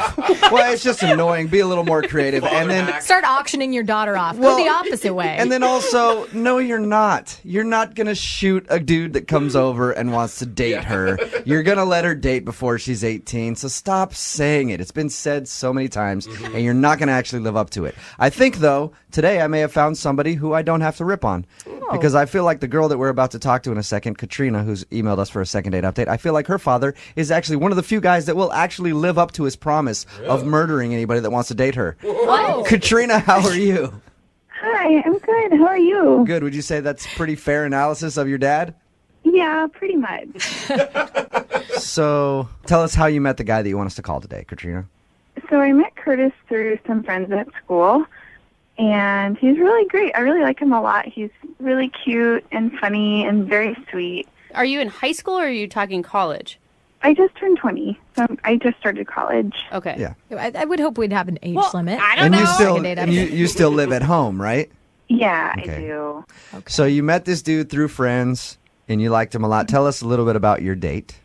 Well, we were going to go out somewhere, but it ended up being really rainy. So we just went over to his house and decided to watch a movie instead, which was really nice. He doesn't also live with his parents, does he? No, he has a roommate. All right. So you guys hung out at his place. Yeah, so it was going really well. We were kissing and making out during the movie, and I got a phone call from my dad. It was at 10:01, and I completely forgot that I was supposed to be home at 10. Oh, God. Wait, you have a So curfew you're- still, even though you're 20 and in college? Yeah, because I still live under their roof. So your dad's one of those my roof, my rules type of guys. 10's early, too. Yeah, and actually I had to beg him for 10. It's normally 9. What? Wow. Oh my He God, actually- honey, you need to get a part-time job and move out, Yeah. like soon. Yeah, because it starts to get dark, though. He just likes me home. Okay. All Oh right. my gosh. Well, okay, so he likes you home at 9. You begged for 10. He gave you until 10 o'clock, and you missed your curfew. Yeah, so he called me, and you know he's a really great dad. He's just very protective, and I guess I kind of yelled at Curtis a little bit to take me home because I was really kind of scared. And Did you say you yelled at Curtis to take you home? Oh, no. Well, I didn't mean to, but I was like kind of like like we gotta go, you know, kind of like that. Like you were nervous, like you're like, oh my God, we got to get out of here. We got to get back to my house. Okay, I pictured you yelling at him like, come on, you idiot, it's 10 o'clock, take me home now. So you were panicked, and did you tell him about your curfew and everything beforehand? No, I didn't tell him. I just honestly forgot. Did All you right. tell him when you were yelling at him that you had to go? Yeah, I told him that my dad was really concerned and that I needed to go home, and so he like got everything together and we left, and by the time we got home, it was like 10:40 or so. Oh my gosh. And when we got home, my dad was waiting on the lawn, and he kind of yelled at Curtis. How did that go down? Well, he said some 4-letter words. Did you defend him and say, hey, Dad, it's not his fault, it's me that was late? No, I can't really talk to my dad that way. He sort of doesn't let me say much when I'm in trouble. At any point, did he physically threaten Curtis? Was Curtis scared? Okay. No. So how did Curtis respond when your dad was yelling at him? Well, he was pretty shocked. He just kind of didn't really say much. He said he was sorry. He kind of mumbled under his breath and like put his head down and walked to his car. And my dad followed him to the car and was still like, yelling at him and telling him not to ever do that again. And then he just got in his car and drove away. I would drive very far away. Yeah. And never return. I would be done with that situation. It's no secret why he's not calling you back. Yeah. Have you dated a lot? I mean, is this a problem? I haven't dated a lot. I've dated maybe 5 guys, like a couple months. Okay. And then they all magically, mysteriously disappear. Yeah. They're all at the bottom of the ocean somewhere. And you've tried to get a hold of Curtis how many times? I've texted him 5 times now. And no response, or has he responded at all? He only responded once. He responded to the second text message, and he just said, I don't think we should see each other again, and that was all he said. All right, so he was straight up about it. Yeah. And there's nothing else that could have happened on your day. I mean, obviously, your dad yelling and threatening him. That's the worst part of it. Is the worst part, yeah. She had food in her teeth, and it was just, that was it. I doubt that we're going to call him and get that answer. It's probably going to be, her dad's a nutcase, and I don't want to date her. Yeah, I'm pretty sure that's the reason. So how are you going to come back? I mean, what do you want us to say to make that better? Yeah. We can't get rid of your dad in this situation. I just want him to know that I really like him, and I think he's really sweet and funny, and I want to see him again. Aww. So, just like ask him if he would be willing to give us another chance, and then as long as we abide by the rules, we'll be okay. Oh, no. Oh, man. Katrina, you've just described my biggest nightmare, dating somebody. All right, what we'll do is we'll play a song, come back, call him, and get your second date update, okay? Okay, thanks. You're not around your father right now, are you? No, he's at work. Just don't want him to pick up the phone and be like, why the hell are you talking to my daughter? All right, hang on, okay? Okay. Moving 92.5. Brooke and Jubal in the mornings. Second date update. All right, Katrina, are you about ready to do your second date update? I'm ready. I do have a question, though, before we call the guy who you want us to call this morning. Just be honest with me about something, okay? Okay. How many people has your father killed? He hasn't killed anybody. That you know of. Yeah. Katrina wants us to call this guy named Curtis this morning because she went out with Curtis. Mhm. They just went to his house, watched a movie or whatever. But Katrina's father is a very controlling guy. She says protective. Protective, controlling. Yep. Right, Tomato, Katrina? tomato. You wouldn't argue with that. Nope. Nope. Okay. She still lives at home. As long as she's under his roof, she has to live by his rules. So he gives her a curfew at 10 o'clock. She wasn't home by 10. He called her. They rushed home to her house. The guy dropped her off. And then her dad was waiting outside and proceeded to yell at him Insane. for dropping her off after her curfew. Well, it sounds really bad when you put it like that. Well, that's Katrina, because it is kind of bad, I think. All right. We're about to call him. You ready? Okay. I'm going to call him right now. Here we go.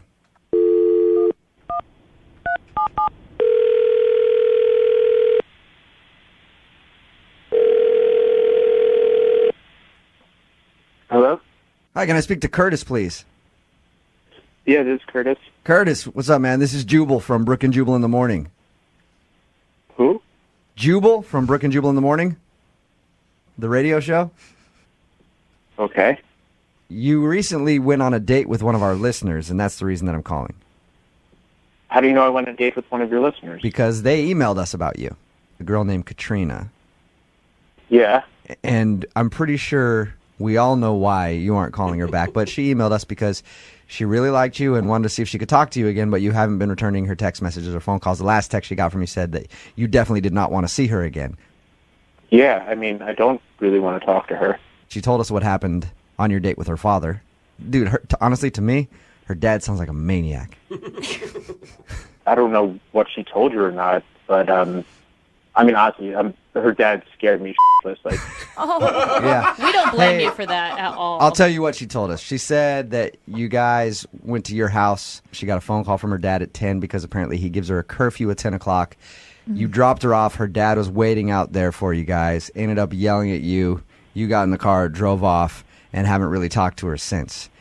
yeah, I mean, 10:01 he called, and she like freaked out, and I drove her home, and honestly, even that was enough to be like, what the f-?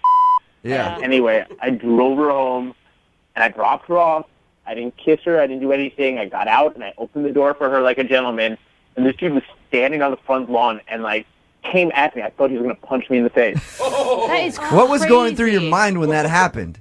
I was like, I got to get the hell out of here, and Yeah. I got to never see this girl or this crazy man. I don't know what his deal is. I don't know what she may have done in the past to him, or like he's crazy, or I don't know. But honestly, like, I thought he was going to kill me. I thought he was going to put his fist through my face. Oh my God. Reach in, grab your still beating Yeah. heart.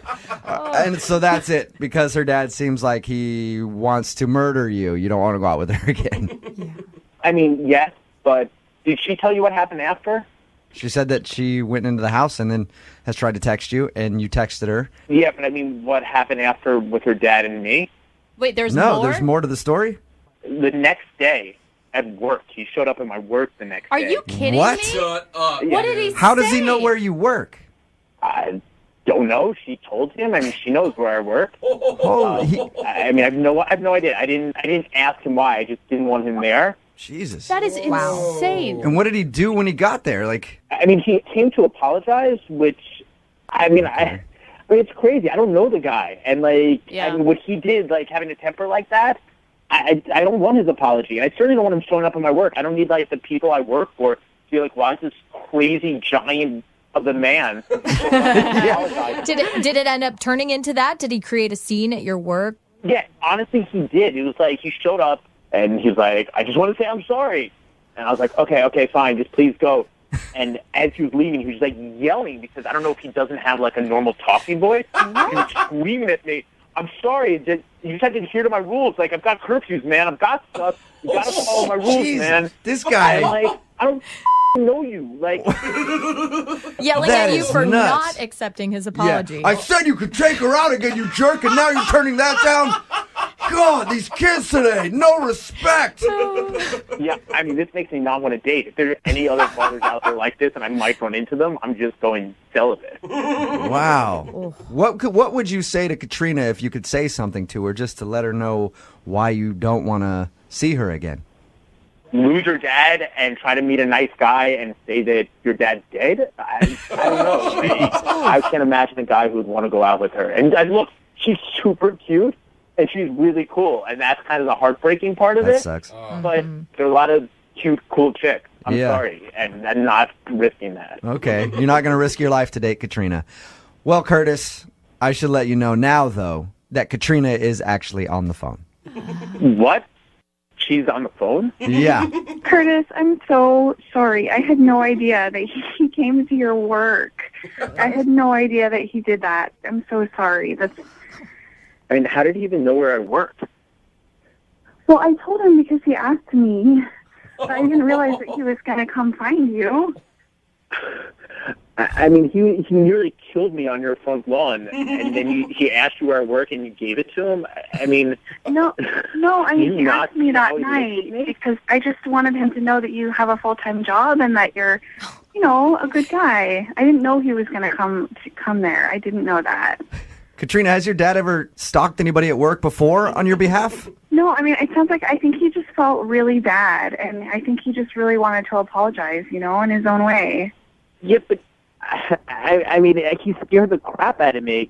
I don't know what to say to you. Like, Well, he's a really good guy if you get to know him. You just got to give him a chance. Oh, Katrina, regardless of his character, don't you think the relationship is a little bit unhealthy? Maybe that's what you should be working on right now. Instead of trying to date, is work on your father-daughter living at home situation. I think I got it figured out. Oh, totally healthy. So here's the deal. My dad has a lot of rules, including he has a rule that if I'm at home with friends, I'm not allowed to keep the door shut. But to show you that I care and that I want to move forward from this, I'm willing to leave the door shut. Is that like a metaphor for something, Katrina? Katrina, you realize that you are 20 years old, right? Yeah. That's what I'm saying. You're 20. I understand being respectful to your parents, but they have to be respectful to you too. And honestly, I have no idea what he gains by this. What he gains is a daughter that doesn't lose her morality. That's what he gains, Curtis. So are you saying you don't want to go out with me again? Curtis, would you like to go out with Katrina one more time on a second date? We will pay for it. The door will be shut. And we'll make the door will be shut. We'll make sure you guys get home when curfew's. Well, it said when it gets dark outside, so that's about 6 p.m. now. Street lights come on, you guys are home. And we could maybe get you together with Dad beforehand so you guys can talk about it so you know that there's not going to be a huge blow up. Would you go out with Katrina again?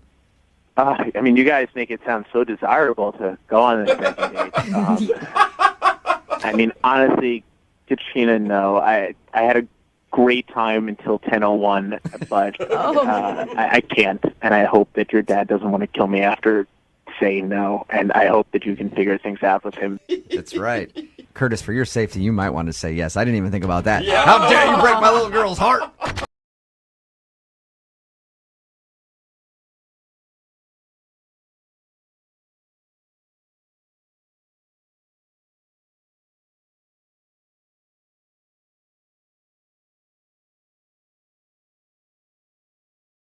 Are you single and feeling out of the loop? Put away that mouse and get out of the house. Join In the Loop, Seattle's brand new activities club just for singles. Go to intheloopsingles.com today. Moving 92.5. Brooke and Jubal's second date update.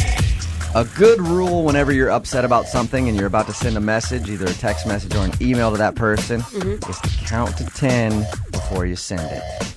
Okay? Comes from you. And then read it again, and then add even more F words and more insults. Make sure that you've gotten the insults in there that need to be in there. You know what I mean? Make it even more aggressive. That's what I'm saying. Because if you under-aggress, that's not good. Yeah, no, you got to make sure that you get as many F words as possible in that hate message that you're sending to that person. No, you actually need to think about it before you send messages, and that's kind of what happened to Amanda, who's on the phone with us today. She wants to do a second date update, and she said some things to her date that she regrets. We'll talk about that in just a second, but first, Amanda, it said that you met the guy that you want us to call today online. How long did you guys talk before you actually went out? We were talking for like a couple of weeks. We started out with emails, and then we were talking on the phone. I'm always curious about that when it comes to online dating, how long you go back and forth before you actually set up a date. Yeah, this time it was a couple of weeks. At a certain point, we were like talking every night before we went to bed, all the time, and it just was, I felt like I really got to know him pretty well. That's the interesting part to me, because I feel like if you talk a bunch before you go out, you feel like you already are kind of in a relationship with that person before you even go out on a first date. I don't know. It just felt like we were getting close. We were getting to know each other. That's good, though. Yeah, and when you met him for the first time, were you nervous leading up to this date since you guys were so connected already? You had a lot riding on it? Yeah, kind of. It was so great on the phone. I was, worried that it wasn't going to be that way in person, and it was. It was really good. All right. So tell us a little bit about what you guys did when you agreed to go out. We just went to a movie and then went for pizza. It was just, really just basic date stuff. Okay. But, that's cute. And at the end of the night, I was pretty sure. I was like, we'll have just, this great kiss at the end of the night. But something more sort of happened. Mm-hmm. That great kiss turned into... Yeah, I spent the night. All right. Nice job, Amanda. Yeah. And your email included that, but it also said that you think he's probably not calling you back because you sort of freaked out on him? Okay, well, so the next day I left his place, and I told him to text me, and he was like, yeah, I'll text you, and everything was so great that I thought he would, but then I didn't hear from him. And so I kind of freaked out, and I sent a couple of angry texts. How angry of text are we talking? I don't know. It was stuff I really kind of regret. It was just angry. It was stuff I shouldn't have said. What did you say? You got an example of what you said? No, it was just I was kind of overreacting.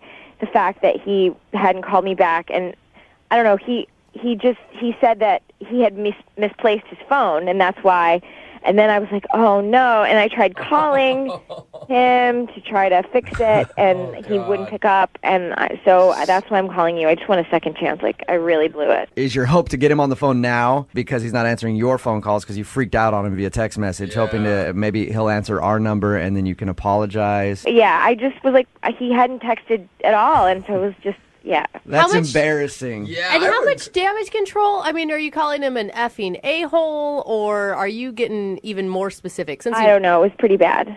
So. but I'm not that. I'm not that way. And I want to apologize. Like, everything was so great that I just feel like he should give me a second chance, and I want to apologize. And it was just so dumb. That's embarrassing when you do something like that and then somebody has a legitimate reason that they weren't calling you back or they were just taking a little too long. It's like, how dare you not talk to me all day? It's like, I got in a car accident. Or my family member's dying. My bad. All right, well, we're going to play a song, come back, call him and get your second date update, okay? Okay. Hang on.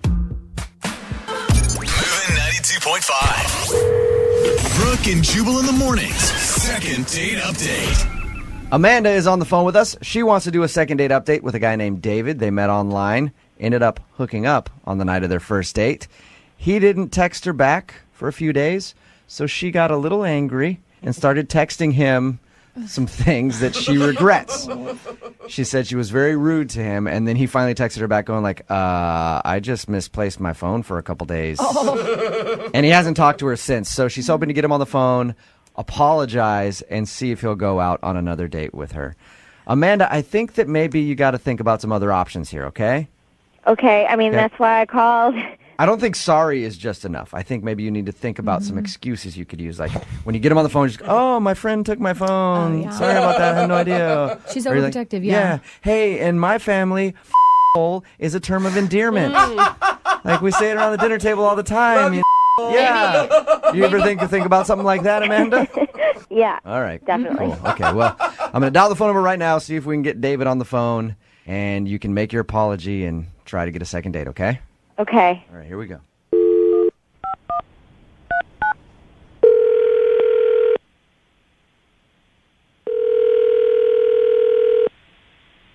Hello. Hi, can I speak to David, please? Speaking.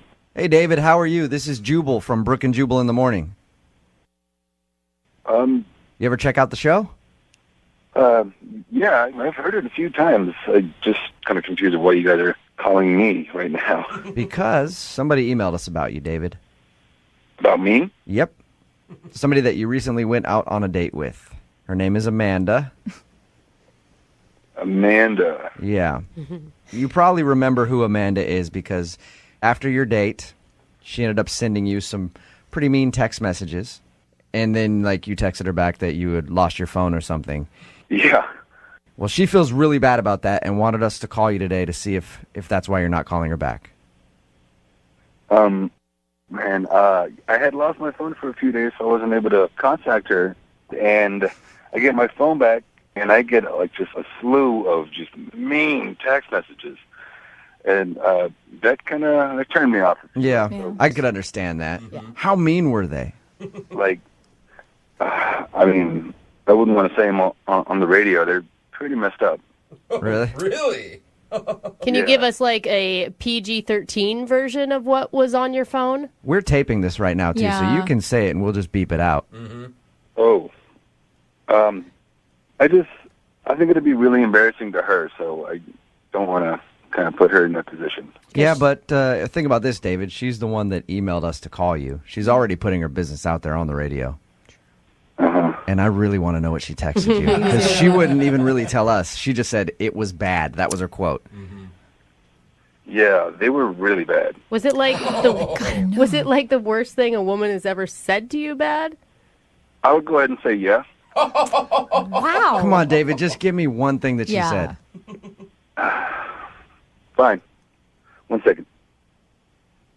Oh, was he getting the text message? Yeah, he's No, I looking like up on it. his Read it phone. word for word. That's good. I don't want it Saved him to on get... there, yeah. Okay, I've got one. Okay. I've got one right here. You actually saved him, David? Yeah. I would. They might be evidence in a court of law someday. You never know. Of course, I had to save these. They were crazy. I couldn't believe it. Yeah, I guess I would keep them too, just to be like, oh, man. So read one of them to us. Okay, I got one right here. This one says, I'm sick of guys using me and throwing me away like a piece of trash. Oh. ... You're an ass. All right. Wow. Here's another one. Okay. Just so you know, you're the worst lay I've ever had. She actually insulted how you were in bed. Yeah, this is all really up. I mean, But couldn't you understand? She didn't know you'd lost her phone. She was feeling vulnerable. yeah, vulnerable is one thing, but for her to send me these texts saying that I'm an ass, that I treated her like trash and I'm terrible in bed, Yeah. that's not vulnerable. That's just crazy. How many text messages? How many text messages total did you get from her in those 2 days? Definitely more than 10. Oh my Wow. gosh. In All 2 right. days? It is understandable, David, why you didn't want to call her back and go out on another date with her. I haven't even read the worst one yet to you. Well, since we're putting it all out there, I think it's time to hear that one. This one is the icing on the cake. Why don't you do the world a favor and chop off your own? Come on! Man, she went ham. She went in on you, David. I know. I'm saying that's completely psychotic. Wow. Yeah. David, what would you say back to her if you could say anything to her right now? Please leave me the hell alone. Okay, cool. Well, I'm going to let you say that to her because she's actually on the phone listening. Are you kidding me? I'm here. I'm right here. I feel really bad. I feel that. Wow. I'm really sorry. What the? Yeah, just hearing those back, that's really out of line. For me, that's just it's so out of character for me, and I'm just over text messages are the same kind of. Well, I'm just really sorry about it. I don't know. You didn't call me back, and I figured, what the hell, we had a really good night, and I thought it was one of those things where, we have sex, and then you're out, and you're done. And I was just pissed. That's all. It was just stupid. I shouldn't have sent those bad texts because I didn't know you lost your phone. I just felt like you kind of ditched me. That's all. I know all of that, but you just have to understand, that was super crazy for me to get my phone back and to get all that, it kind of threw me through a whirlwind, Yeah. Well, you have to know it was super crazy for me. I mean, we had this great night, we had sex, and then I didn't hear from you. So that felt super crazy. And honestly, I'm saying I'm sorry here. I really am sorry. I'm saying I'm sorry. It's like, man, why you don't, go on Facebook and send me a Facebook message and say that you lost your phone? That just really sucks. And you're like, oh, I just lost my phone. Who the loses their phone? Doesn't everyone need their phone all the time? Amanda, you're doing a bad job apologizing. Or proving that you're out of character in those text messages. Well, what the hell? I called you guys for help here. Yeah. And I said I was sorry. I said I was really apologetic. Can't you understand how this would happen? Supposing you go home with someone, you think everything's great, and then Amanda, you call you back. Amanda, we know. You're right. You're right. You were very upset, but I'm just saying when you're trying to apologize to him right now, but you're still kind of coming at him like you're mad. I said I was sorry. What else do I have to do? I'm sorry. I apologize. Amanda, do you think that maybe you're not in a good place to be sleeping with people on a first date? I mean, because that's just kind of it didn't feel like a first date because we've been talking on the phone for so long, and we really got to know each other, and everything was great. And you have a date, who the 3-day rule? Nobody does that anymore. Everybody calls back right away. What the Amanda. Wow. I haven't asked David if he'll go out with you again yet. You've apologized. I apologize. Okay. David, sweet girl. Amanda is saying sorry to you, and she would like to know if you will go on a second date with her. I will pay for a second date if you'll go out with Amanda again. Will you do it? What the do you think is so funny? What the hell? Supposing you go home with somebody and nobody calls you back. It's not funny, and you're being such a head anyway with this laughing. You're a crazy So I guess you guys aren't going to go out again then, huh? No way am I going out with that ass again. All right. Oh, wow. Amanda, I appreciate your fire, though. I really do. Yeah, spirit. A lot of spirit. I'm just tired of going out with these heads who think, oh, I lost my phone. What the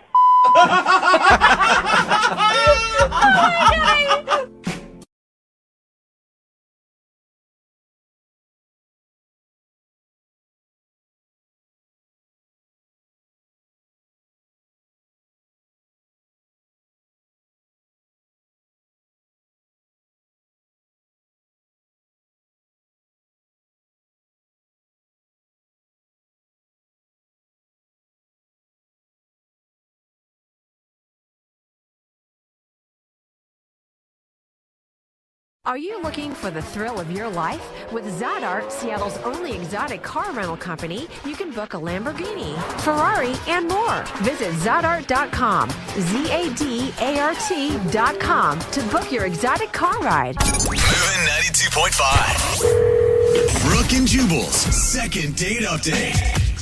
The girl on the phone for a second date update today met the guy that she wants to call because they live in the same building. Oh, that's cute. It's always easy when you live in the same building to meet somebody. The trick is you wait till they're not home, you break in, you steal some of their mail, and then you see them in the hallway and you're like, hey, I think somebody delivered some mail to me by accident. And then you strike up a conversation. It even works with TVs sometimes. Somehow your TV was sitting out in the hallway. It's in my apartment right now if you want to come get it. Wow. Is that illegal? Is that how you did it, Rachel? Well, kind of similarly, but no, not at all. So you didn't break into the guy's place, huh? I didn't break any laws. Okay. But I did, I did put myself out there. Which boring. I was hoping for an exciting story. How'd you meet this dude? Well, he just moved into the building pretty recently, and, I saw him, going up and down the stairs once, but we hadn't really talked more than, a hello, but I definitely noticed him. I definitely thought he was really cute. And what's his name? His name is Adam. And we actually got a chance to talk because we have these machines in our basement. We have laundry on site in the building, but they're kind of weird. They don't take quarters. You have to use these refillable cards. Oh, I totally know. Yeah, I know what those are. Really, yeah. It's annoying and confusing the first time you do them. And so he'd never used them before. And I just happened to be doing laundry at the same time. You just happened to drop some of your underwear on the floor in front of him. Oopsies. She's only But washing anyway, sexy lingerie. let me help you out with your problem. This is not about me and my lingerie. Yeah, and I accidentally put some of my underwear in his load so that when he got home, he'd be like, "Whoa, who are these?" Yeah, and then you're he'd like, give "Whoa." them back or something. So that's why I thought maybe it was similar to your mail idea. So, what did you guys end up doing for your date? It was actually his idea. It was really cute because we lived in the same building. He was like, "Why don't we just order an Uber since we live in the same place and have it pick us up, and we'll just go get some dinner and some drinks." Oh, wait, so he's the one that asked you out after all that? Yeah, I was clearly flirting with him, and he was like, I know we live in the same building. I could just knock on your door, but I'd love to have your number in case I have any questions. Or but I knew he was and I was like, oh, okay. It was an obvious play to get your phone number. Yeah. Okay. Yeah. So he asked you out, and then you guys took an Uber to a bar. Yeah, took an Uber to a bar. And it started out really great. We were in the cab, and the banter was really good. We could just kind of he's really easy to talk to. He's really funny. He seemed very relaxed. Mm-hmm. And I don't remember what he said, but after he said it, I was just cracking up, and I couldn't stop laughing. And I don't know why, but the words just came out. Oh my God, I love you. Well, you're saying it more in the way of hey, you're so funny, I love you. Exactly, but regardless, you guys, I said I love you on the way to the date. Yeah, that's not a good time to drop that. Was it one of those record scratch moments where everything then drops? Whoa! Totally. And I'm I didn't really understand why, because I was like, oh God, I'm sorry. I mean, you know what I meant, right? But it was I could tell it was really different all of a sudden, and so then I because it was so awkward, proceeded to really lean into it, and so I said I love you to the Uber driver when we got out of the car, and compensation. I was trying to make it a thing, but clearly it hit a nerve, and it wasn't part of the thing. Were you just overcompensating?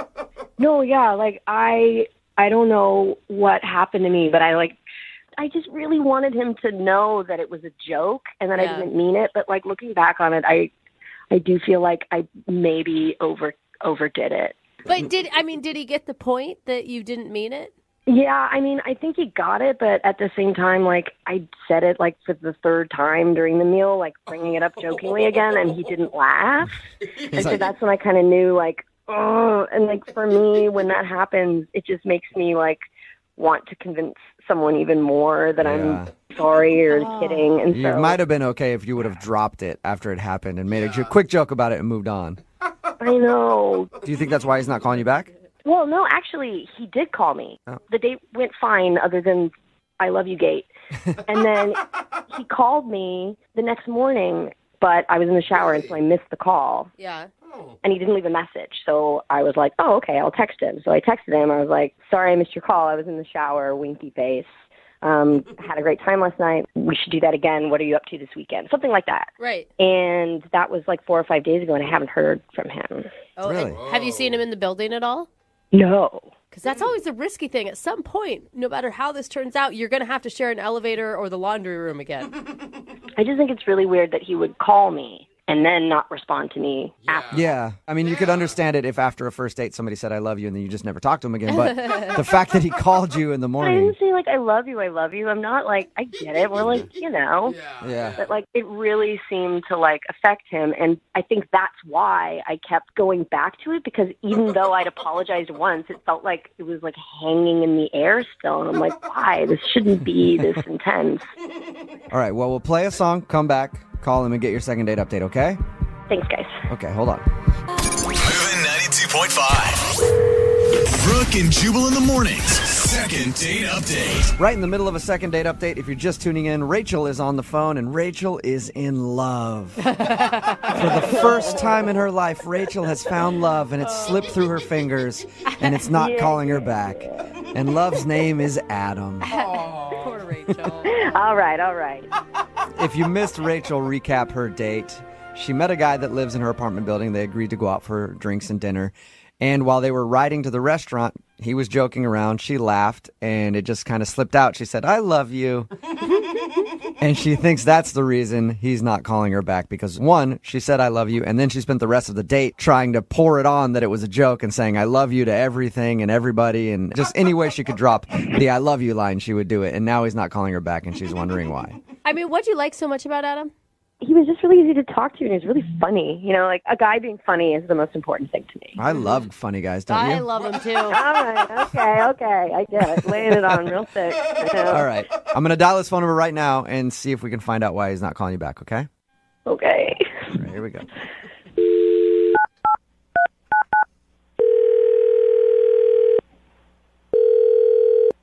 Hello? Hi, is Adam there? Yeah, this is him. Hey, what's up, Adam? How are you? This is Jubal from Brooke and Jubal in the Morning. Hey. Hey.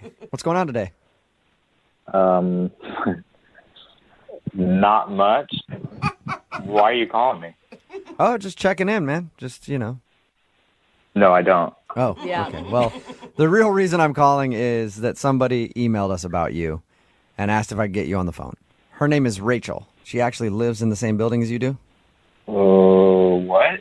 Do you remember Rachel? Do you know Rachel? Yeah, but why are you calling about her?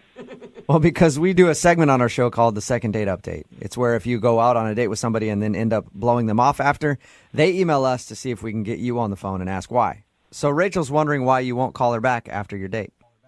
I did call her. Right. She said that after your date, she got a missed phone call from you, and then she texted you back and was like, hey, sorry, I missed your call, and then she hasn't heard from you since. Wow, she told you everything. She did. She even told us about the I love you comment. Yeah, that was pretty embarrassing for her.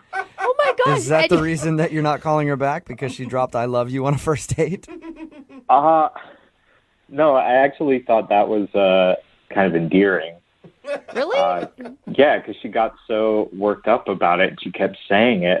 And, I mean, I got that she just said it as, you know, a saying. And I wanted her to move on, but she didn't. You didn't help her at all. She said after she said I love you that you got super awkward.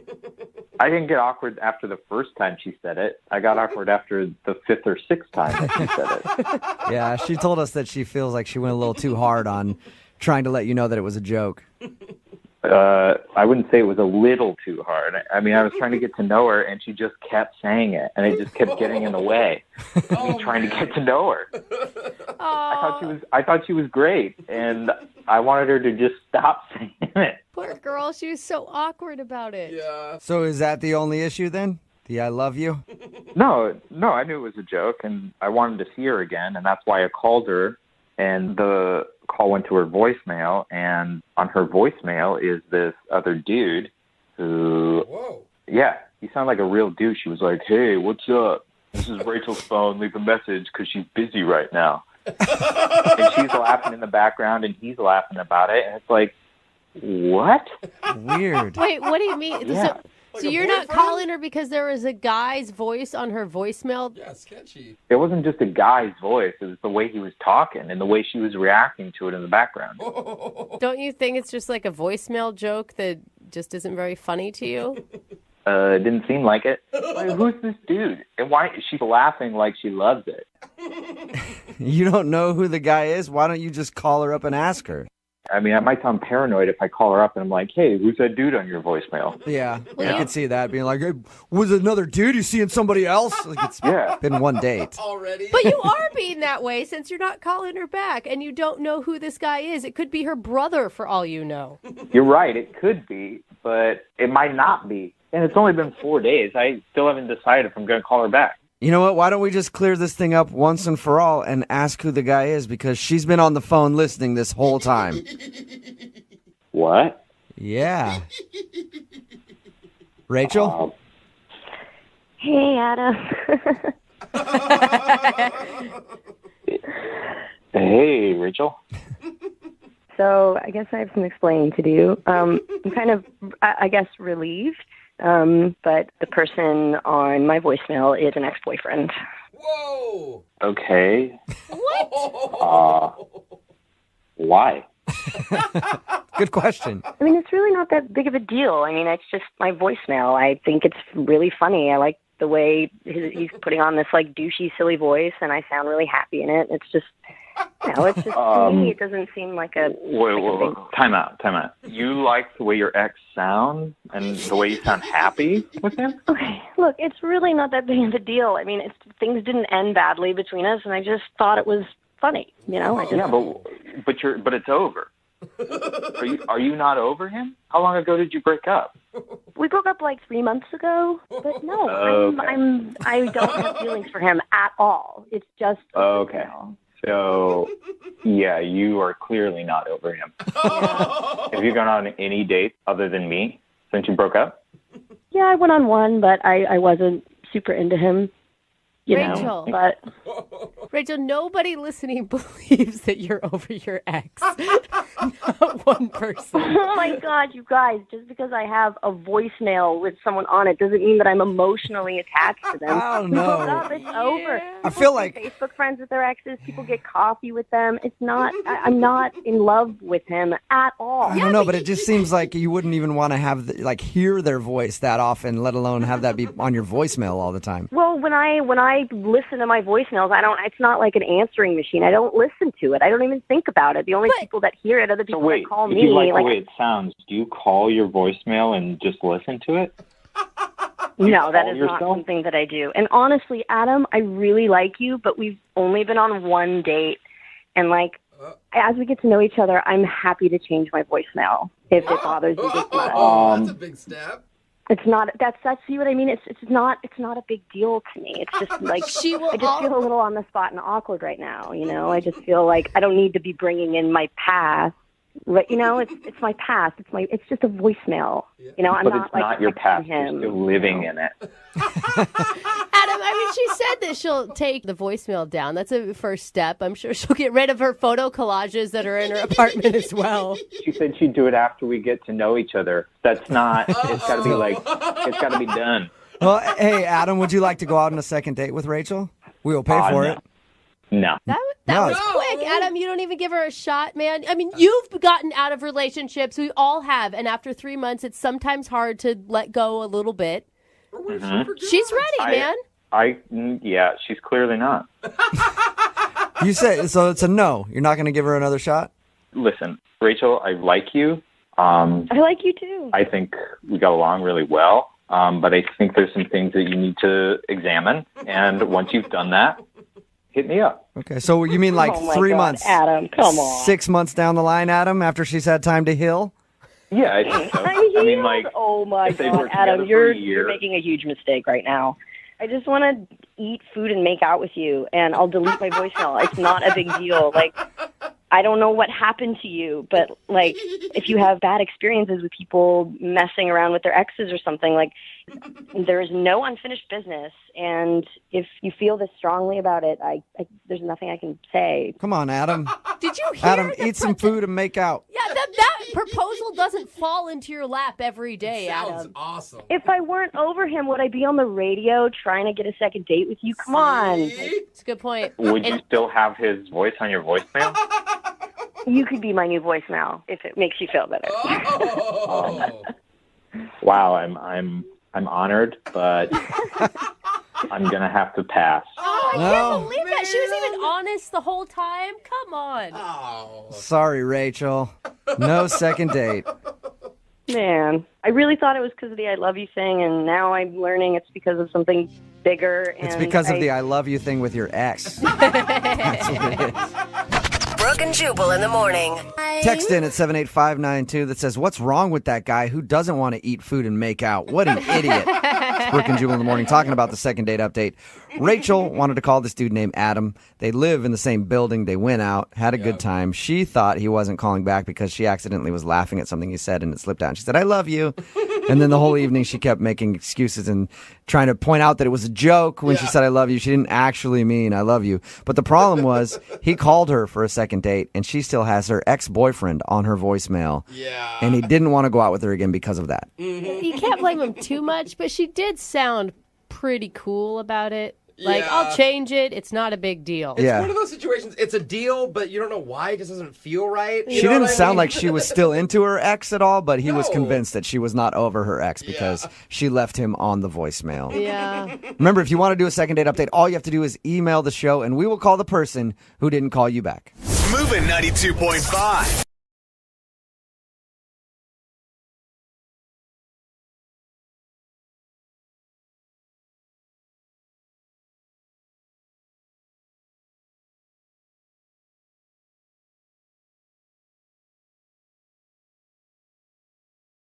Moving 92.5. Brooke and Jubal's second date update. A lot of times in dating, you'll meet somebody who's too good to be true. You know what I mean? They have like everything that you want, except there's something wrong with them. I know for me, I met this girl one time, too good to be true. She was not the brightest, Yeah. hot, and mute. And I was like, she has everything that I look for in a woman, and then come to find out she's super close with her family, and I can't date a girl who's close with her family. there it So it just ruined it for me. I was like, that is way too good to be true. Where's man. the daddy issues when you need them? I know, it sucked. Gosh. Yeah, Well, it's such a hard life. Mary is on the phone with us, and she thinks that she met a guy who is too good to be true. His name is Ray, and that's who she wants us to call today. Hi, Mary. How are you? Hey, I'm good, thanks. How are you? Good. Thank you for your email. Appreciate it. So why don't you tell us a little bit about Ray, the guy that you want to call today? Okay, thanks. I appreciate it. I'm nervous, but I'm glad to, I appreciate it. Okay, so I met him at the gym. I just saw him like on an elliptical machine, and I kind of couldn't take my eyes off him, but I had to try hard too, so he didn't notice. And I actually timed my walk to the water fountain in a way as he was wrapping up, Nice move, Mary. So you waited till he was walking to the water fountain, then you jumped on his back, and you said, hey, my name's Mary. Yeah, I wanted to. Was that the first time you had ever seen him before? Yes. Okay. Yeah. I kind of timed it, and my timing was certainly on my side because our eyes just locked. And he said, hey, and I said, oh, hi, like real casual, like I had never noticed him. And we just talked, and it was instant that we had a connection. Joking was really easy, lighthearted, and everything just kind of fell into place. So he suggested we get some sushi the next night, and I said, sure. So your email said that you think that he's too good to be true. Why is that? oh my God, he is too good to be true. Well, he has a great smile. Like that was the first thing that I noticed. Okay, and I thought, but that's a smile, right? But everything else is in place. He's never been divorced. He doesn't speak badly about women or his mom. He great job. I'm so used to guys where I have to pay the bill and I don't mind sharing, but like they're never on top of it financially. And he works in finance. He's stable. You know, he's a gentleman. He pulls a chair out for me. He's polite. That's it. What kind of guys do you normally go out with, Mary? Musicians and guys who are really interesting, but nothing against musicians. I don't mean that, but they're just like people who are, even if they say they work in finance, they're not stable. They're still living at home, or I don't know. They never have enough money. The way that you described everything about him that's good, though, I just picture you out with like guys who have no job that are just like, chicks, right? Aren't they stupid? Hey, pay the bill. I'm so angry about women right now. Well, maybe you don't know what it's like being a woman, but the thing is, when you start dating guys, like, you know, like maybe they've been divorced and they've been so hurt that they can't trust women again, or, you know, I mean, this comes out. And this guy just didn't have any, he's too good. That's what I mean. He's too good to be true. There are no issues. How did the date go? It went great. It was easy again, you know, just talking. Awesome. It just seemed comfortable. And, I mean, he leaned towards me and, you know, he complimented my dress and how I looked. And he saw me in the gym. I was sweatier. And, I mean, I was dressed up more for a date. And he kissed me on the cheek, which is fine because it's the first date. I don't mind that it's not on the lips. I wouldn't have minded if it was, but I don't mind that it wasn't. But it's 5 days later, and there's nothing. And I know he mentioned, I think he did say he was dating other people right now. So something came up, and he's such a perfect guy that, of course, I know he's going to be dating other guys. We're not in a relationship. I get it. I'm saying, don't worry. Oh my gosh, you are a lot right now. Yeah, you can slow down a little bit. You, whoa. Why hasn't I? You know, I just thought it worked so well. I thought maybe by the third day I'd get a text about getting together another week, you know? And I apologize if I didn't hear this. You said a lot of words very quickly, and I may have missed it. How long has it been since you heard from this guy? 5 days. 5 days. Yeah, 5 days. And have you seen him at the gym? No. Ask me if I've gone every day. Yes. Yeah, no so kidding. Why do you think he's not calling you back then, if the date went so well? I mean, either it's some horrible thing about myself I don't know, or I'm just in the rotation of all the girls he can go out with, and when it's my turn, you know, after the 10th girl, check in again, because I think he's probably very popular. Okay. Yeah, because he's so good. Yeah, he's not going to ever want for a date, ever. Okay. Sounds like you're in love. Are you in love, Mary? I'm in great like. Put Great it that way. like. I have a Great crush. like. All right. Okay. Well, we'll play a song, come back, call him, and get your second date update, okay? Thank you so much. You're welcome. Hang on. Moving 92.5. Brooke and Jubal in the mornings. Second date update. We're in the middle of a second date update, and if you're just joining us, Mary is on the phone. Today, she wants to call a guy named Ray. They met at the gym, and according to her, she thinks that he's too good to be true. He's everything that she's ever wanted in a man. But it's been 5 days since she texted him, and he has not responded. So we're about to call him, get him on the phone, and find out why he's not getting back to Mary. Mary, I do have a question for you, and I don't want you to be offended by this, but you sound a little obsessed with Ray, okay? Oh, really? It's not necessarily a bad thing. I just want to know, like, on a scale of you want to wear his shirt to sleep at night so you can get his scent to I want to wear his skin every day for the rest of my life. Where do you fall in between that scale on obsession? In the middle. In the middle. Okay, good. That's okay. He's a great guy. You don't find him very often. I'm going to tell you the truth. I think it's perfectly fine to be excited about this guy. Huge crush. I know. And I assume you've done extensive Google searching on him as well. As much as possible. Family has to do that today. It's normal. You didn't find anything weird, though, right? No, nothing. Of course not. He's the perfect man. She Googled his name and a picture of James Bond showed up. That's how perfect of a man he is. All right, well, I'm about to dial the phone number and get him on the phone and find out why he's not responding to you, okay? Oh, God, thank you. I'm so nervous, but thank you. Okay. Well, just relax. Appreciate your help. We'll get him on the phone. We'll do this for you. So cute. Awesome. Thank you so much. We're sorry. Obviously, he's not perfect. Oh, my gosh, did he disconnect his number because I texted him? No, I don't. I think I probably dialed the wrong number. Let me try again, okay? Oh my god. Okay. I hope that he didn't, like, cancel his phone because of you texting him. Oh no. That doesn't make sense, does it? No, it doesn't. I think you're okay. Let me just, it's probably my fault. I misdial numbers all the time. I hope.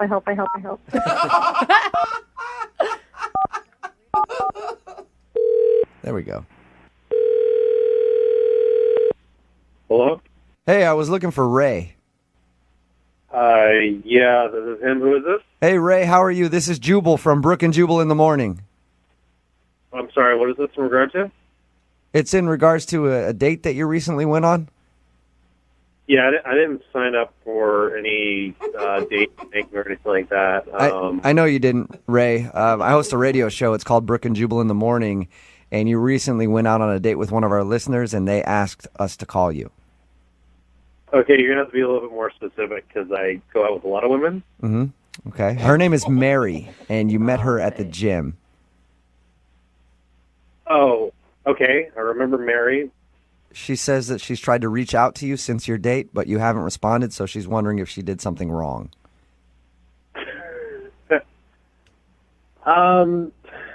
I know it's a weird phone call. It's a segment that we do on our show called the Second Date Update. If you don't call somebody back after a date and they have a question as to why, they'll email us so we can get you on the phone and ask. So we're asking on Mary's behalf if she did something wrong on your date. I mean, Mary's a nice girl and everything. I just, when you like meet somebody and you just feel like you're out of their league a little bit.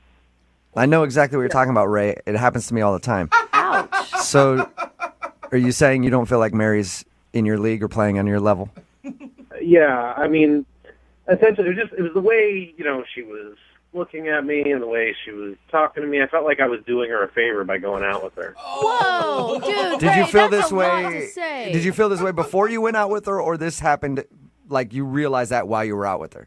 We were at the gym. I got like this kind of desperate feel, and I was like, she's one of those girls I know I can sleep with if we went out again. Yep. So it's like, Why do you think that you can sleep with her? Because she was excited to go out with you? well, I mean, I don't really have a hard time finding women. Usually they just kind of come to me, and if the schedule permits, then Okay. hang out. So would you qualify your date with Mary as a pity date? Yeah, I feel like that's a little harsh. I mean, sometimes you just gotta slum it. You know what I mean? You gotta slum You it? just said that? Isn't that worse than Every once in a while, you gotta give back to charity. Dude, come Wow. on. Why would you even go out with her to begin with? I mean, I don't think you're doing someone a favor by considering them less than you. I'm sorry. I'm really trying not to be mean. That's not what I'm trying to do. It's just that I'm being honest. I feel like kind of doing her a favor, and I thought, why not? I got nothing else to do. I might as well. And, Okay. All right. I appreciate your honesty a lot, Ray. Really? Yeah, I mean, it's hard to find people that'll just be blunt about that kind of stuff. Normally, people always are like, well, I don't know. We just didn't have good chemistry. I think you're an egomaniac who's completely rude. I mean, if you're Jennifer Lawrence, you're not going to go out with some guy that manages a Subway. Like, that's not going to happen. Like, you're going to find someone that's on equal footing with you. And I felt like she's a few steps below me. Okay. Like I said, thanks for your honesty, man. I also have to be honest with you now and let you know that Mary is actually on the phone listening to this. She is? Yeah. Hi, I'm here. Hi. Hi. Hi. Listen, Mary, I'm not trying to be mean to you or anything. I know. I understand completely. You know what? I mean, I get it. Mary. Did you not? Smart as you, and you are a rare catch, and you just know it. Mary, did you hear what he was just saying about you? Did you hear what he was just saying about you? But I don't mind because I can try to be better. I'd rather know, and then I have a goal. I'd rather know that, and then I could try to be better. No, Mary, you love yourself for who you are, and you have some self-confidence and some self-worth. No, I know about loving myself for who I am right now, but we can still always want to improve and hope to improve. And otherwise, what's the point? If we're not going to try to get better. But what did he I say worked that was out. constructive? He just slammed you. I didn't take it that way. I mean, he's kind of right. He has high standards, and like I said, I told you guys, he's an amazing guy. He's rare, and Ray, it was an honor just to have dinner with you. If you guys talk to him more, you'll figure it out, like I did. Mary, I appreciate that you want to be able to work up to eventually being in my league. And to be fair, I feel like with a little bit of work, I think that, you could be there. There's a few things I definitely noticed on our date that you could improve on. Like, I noticed that you were kind of going for some more fatty, calorically dense food when we were out on a date, and I feel like, if we get away from that kind of stuff, it can really help you. Oh, you narcissistic. You mean, okay. I can work on that because to put me in the level you're in, then it would be my honor to try to do that. No, Mary, are you serious? No, don't. What? But he's right. I don't mind. It's like a parent that loves you and wants you to be your best. They acknowledge the things you have. No. I do want to be better. I've always wanted to be better. And if this is the way I get, to understand how to be better, then it's a blessing. Mary, you're walking into like a controlling, narcissistic, egomaniac. I have to say something. You guys have been nice to me, but enough's enough. You shouldn't talk about him this way. I know who he is. I met him. You're maybe just jealous. Please stop being so rude to him, or I'm going to have to get off the phone. Mary, I'm sorry we're being rude to Ray. Ray, do you feel like we're being rude to you? You were being very rude to him. Fair, yeah, I feel like there's some unfair, jabs being made at me because all I'm trying to do is just make Mary become the really pretty person I know that she can my become. God. Mary, I want to shake you. What are you doing? Well, in that I know case... what I'm doing. I'm an adult, and I don't think it's very respectful what you guys are doing. Hey, Mary, it's true. You're an adult. You can make your own decisions. And if you feel like Ray is right and you were out of his league and apparently you want to work on getting into his league, I'll ask the question. Would you guys like to go on a second date? Ray, we will pay for you to go on a second date with Mary if you will accept. I mean, yeah, but I can't promise there'll be another date. After that, okay. Mary, are you willing to give it another try? I mean, I hope we have another date, but I think it's just great to have an opportunity to try again. So, yeah. All right. Well, congratulations, you guys. So sick. We're sending you out on a second date. Ray, I have to tell you, thank you for giving me another chance. I will not let you down. I promise you. I promise I will not let you down. You're welcome. Okay, Think about thank you. how every butterfly starts out in a caterpillar. Brooke and Jubal in the morning. Text in at 78592 that simply says, "What the F just happened?" It's Brooke and Jubal in the morning. Talking, of course, about the second date update. And this is probably the first second date update we've done where I'm not a fan of either of these people. Yeah, honestly. that's a good point. Mary is the girl from the second date update. She wanted us to call this guy named Ray. The whole time she was talking about how perfect he was, how amazing he was. She's always wanted to date a guy like this. They ended up going out. He wasn't calling her back. We got him on the phone, and the reason he wasn't calling her back was, well, she's not really on my level. And I sort of went out with her because sometimes you gotta slum it. She seemed like a nice girl when I met her, and I figured I'd throw the dame a bone, let her go out with a big fish like Ray. That was his whole attitude the whole time. And I thought for sure, like, we were going to get her on the line, because she's listening to all this, and she was going to just rage on this guy or end up crying because he was so mean to her. Nope. Yeah. Instead, she was like, "Ray, you're just so amazing. I can change. I can be whatever you need me to be. I want to play on your level. I really want to." It is so sad. I just want to, like, that girl, I just wish there was, like, an injection of self-confidence that you could take, like a shot, and I would give that to her. Yeah. She definitely needs to shower in some Old Spice swagger. Although I did see a text message that came in and says this is totally going to turn on Ray because she's going to end up, like, falling in love with him, stalking him, and then eventually, like, making a skin doll out of him. Yeah, seriously. Here's a clip in case you missed it. Mary, you're walking into, like, a controlling, narcissistic, egomaniac. I have to say something. You guys have been nice to me, but enough's enough. You shouldn't talk about him this way. I know who he is. I met him. You're maybe just jealous. Please stop being so rude to him, or I'm going to have to get off the phone. That was my favorite part from the second date update is how she got mad at us because we were like, "Dude, you're kind of a douche." Yeah. And she's like, "Stop talking about him like that. He's amazing. And I will do whatever it takes to be on his level." I've never heard a guy be able to call a girl not on his level. She's a little chubby and eats the wrong foods and probably not hot enough for him, and she's still in the palm of his hands. You know what? Like, how does that So, work? you know what? Actually, probably one of the most successful second dates we've ever done because those two really deserve each other. There's somebody for everybody out there. I guess.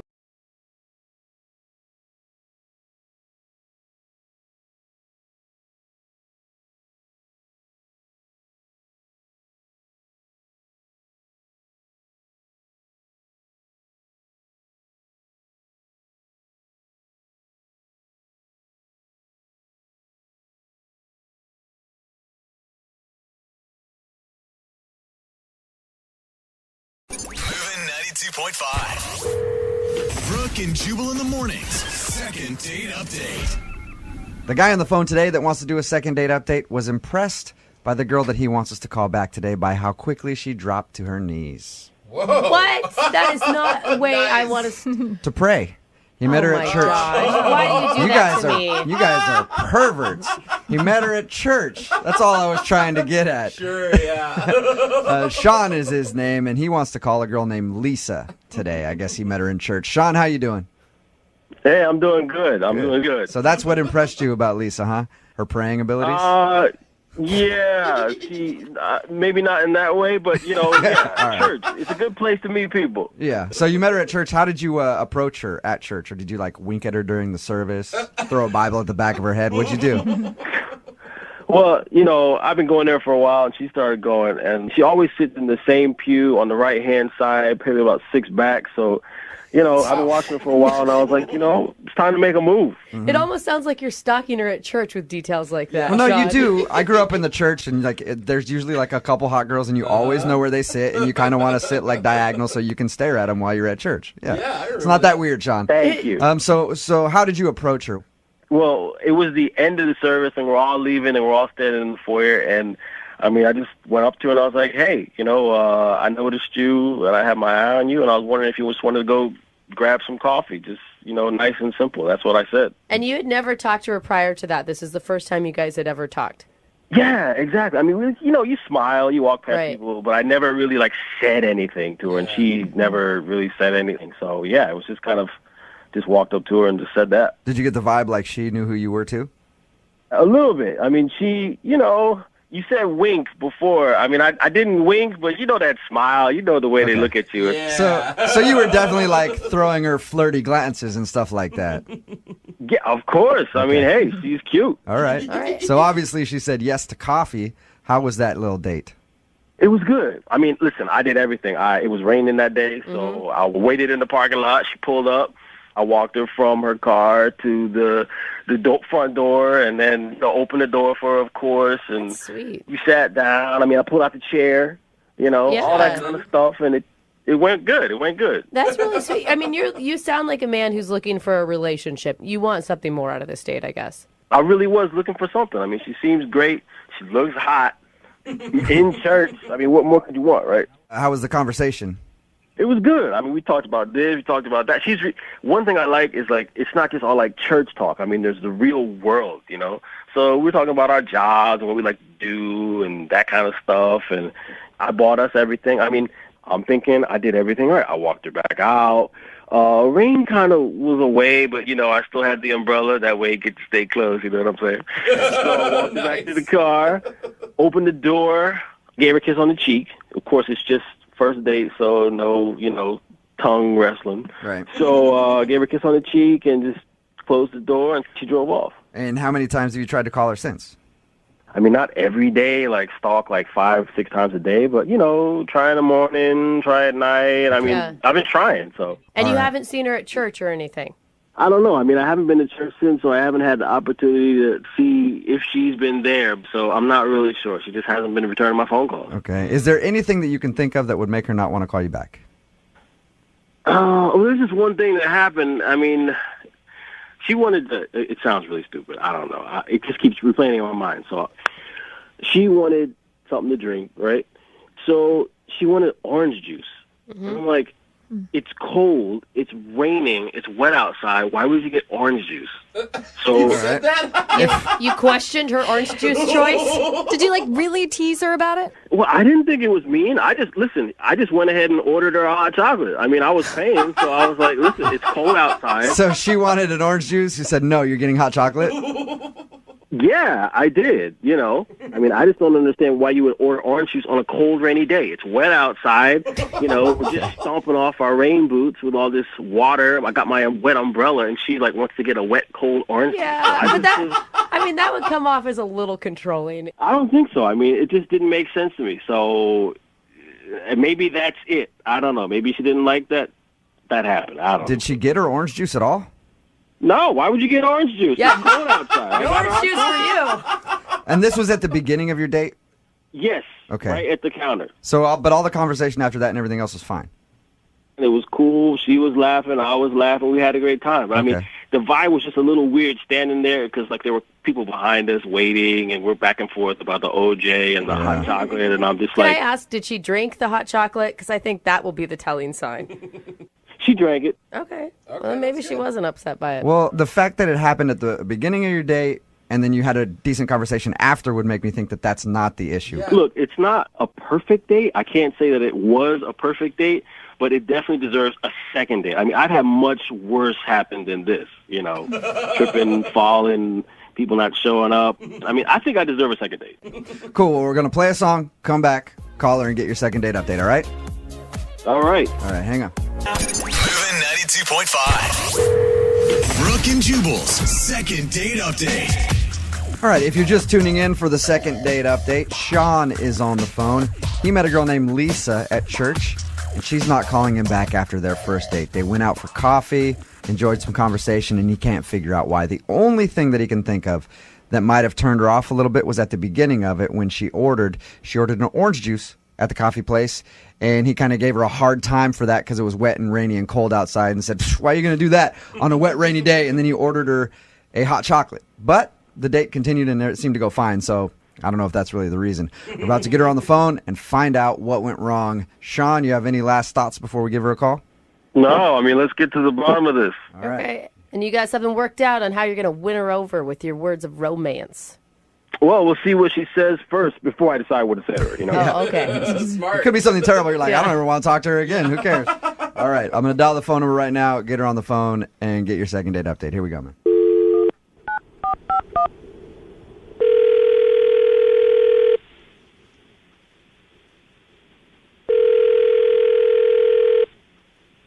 Hello, Hi, can I speak to Lisa, please? this is Lisa. Hey, Lisa, how you doing? This is Jubal from Brooke and Jubal in the Morning. Who? Jubal from Brooke and Jubal in the Morning, the radio show. Okay, Have you ever listened? maybe once. Okay, cool. Well, it's nice to meet you, Lisa. The reason I'm calling you today is because we recently got an email about you from one of our listeners. You did? Mm-hmm. That's weird. You actually went out on a date with one of our listeners. His name is Sean, and you met him at church. Oh. That's not a good You remember response. meeting Sean. You remember going out with Sean, obviously. Yeah, so he contacted the radio? Yeah, it's a thing we do called the second date update. It's where if somebody goes on a date and gets blown off, they email us so we can get the person on the phone and ask why. Wow. Sean told us about your date, and he also says that you haven't been returning any of his phone calls. Do you mind talking to us for a second and telling us why you're not calling him back? I didn't like him. Well, that's Point pretty blank. simple. Okay. All right. That's cool. Hey, that's a good reason for not calling somebody back. Is there a specific reason that you didn't like him? Because when you talked about your date, he said you guys seemed to have a good conversation and enjoy each other's company. I mean, he was doing all right on the date. I mean, I have to give him credit. Like, it was raining, and he came to my car with his umbrella, and he walked us into the restaurant. Yeah. So, I compliment him. I told him, it's really refreshing to meet a guy who does all these things. I mean, you've been really polite and, going out of your way to be a gentleman. And then he's like, well, thank you. I feel as a man, it's my job to take care of my woman, and the type of girl that I'm looking for, she just knows how to be subservient. He said the word subservient. He actually said subservient to you. I would have lost it. Exactly. Wow. And it was just over from there. He pretty much wants a woman who wants to be barefoot and pregnant all the time. And he said that he didn't want his wife to work. He basically wanted her to stay home and raise the children and cook all of his meals. Oh, my God. I would have left right there. I can't believe you stayed through the date. I mean, I was trying to hear him out. I thought, maybe I could reason with him, but he's just narrow-minded, and it was like trying to talk to a caveman. He's worse than my mom. That's why I haven't called him back, Yeah, I don't blame you. I just think that that's so weird that you would continue to be that nice. Not that you'd have to be rude, but... I really just didn't want to make a scene It was just a coffee date, so I thought, just hold my tongue, and in 45 minutes this will be over, and I will never see this ass ever again. Okay. Well, Lisa, what if I told you at least have to talk to him one more time? What do you mean? I mean that he's actually on the other line listening. He heard what I said? Yes, he did. Yes, I've been on the phone the whole time. Hey, Lisa. Oh, God. What? Okay, so tell me. You heard didn't what I have fun? You didn't like heard it? right? You didn't have a good time? Did you hear what I had to say, Sean? Sweetie, listen. I heard it, but I know what you meant, okay? You're trying to talk to me after what I said about you? There's nothing wrong with a man taking care of a woman and taking care of her needs. That's what I'm talking about. I'm not talking about, Listen, that is not taking care of a woman and her needs. That is being controlling and condescending. And since you don't understand that, we don't need to see each other. We don't ever need to. But here's the thing. Ever What's again. wrong with me knowing what you need? I know what you need. I know what you want, so I'll give it to you. Oh my God, are you serious? It's cold outside. Hot chocolate. That's what your body needs. I'm an old school guy, all right? Even if you don't know what you need, I know what you need because I'm tuned in. I'm paying attention. Crazy. You are not The ready issue here is anyway. you're not playing your role. You don't know your place. Your place is to be a woman, and my place is to be a man. A man has a place too. Sean. It goes Goodbye. both ways. Goodbye. Sean, I know what I want. I know what I need. And you cannot control everyone. You cannot control every situation. You don't even know me. You met me one time. One time, Sean. Wow. You cannot know Okay. what someone wants or needs in one time. Honey, just calm down. I'm not Here's the and thing. I don't need to calm down. This is what I'm you saying. need Just to get take help. a breath.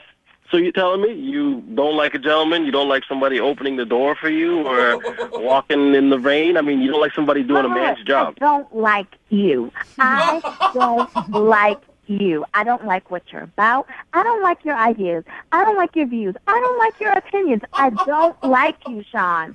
I don't think any woman listening right now likes you, Sean. No. There's a lot of girls out there that want to be taken care of. Okay? Well, you Trust go me. find that girl. You go find that crazy ass. This is not me. All right, well. Hey, listen, I don't have to listen to some feminist Nazi on the radio. Wow. You are the one who reached out to me. Trust me, I would not have picked up the phone if it had been your number. I'm going to ask the question anyway. Oh my I feel like I know the answer, but I could be wrong. I'm wrong a lot. Lisa, would you like to go out with Sean on a second date? Okay. I love you, Lisa. All right, Lisa. I do. Well, thank you very much for your time. I appreciate you being honest with us. You're welcome. All right, take care. Yeah. There you go, Sean. God, That's your answer, man. Well, looks like somebody lost out, and I'm just going to go find Yep, another there one. you go. Listen, a lot of people want a real gentleman. That's not a gentleman. A gentleman believes in things like gender equality and respect for women. I don't know. Oh, you guys are such a-holes. Brooke and Jubal in the morning.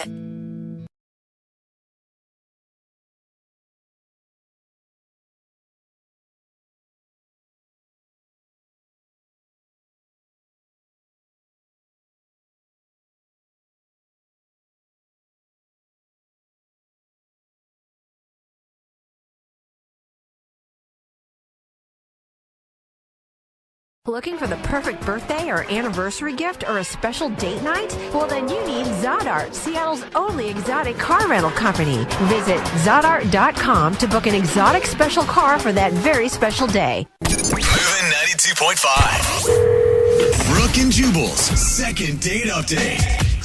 I'm not really that curious about the date in today's second date update.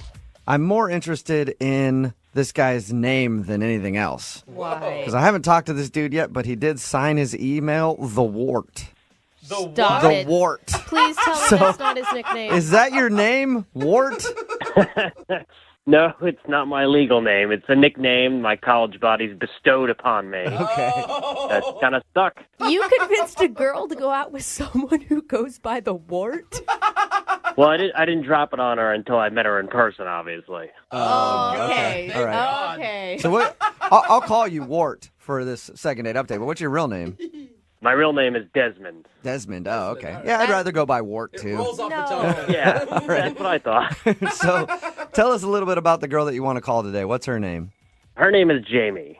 Jamie and the Wart. I Good. like it. It's good, nice ring to it, It's huh? like a romance novel. How'd you meet Jamie? I had met her on an online dating site. Okay. And what did you like about her from her dating website? Well, everything. And to be honest, I kind of thought she was a bit out of my league, but I took a chance anyway. Whoa. And she agreed to go out with me. And then when I met her in person, my suspicions were confirmed. So she was out of your league, huh? Like, how many levels up from you? About 17. All right. So she's super hot, out of your league, and you scored a date with her. Congratulations. What did you guys do? Well, we met up and ended up going to a hotel bar to kind of hang out. Oh, that's so seedy. Hotel bars are always seedy.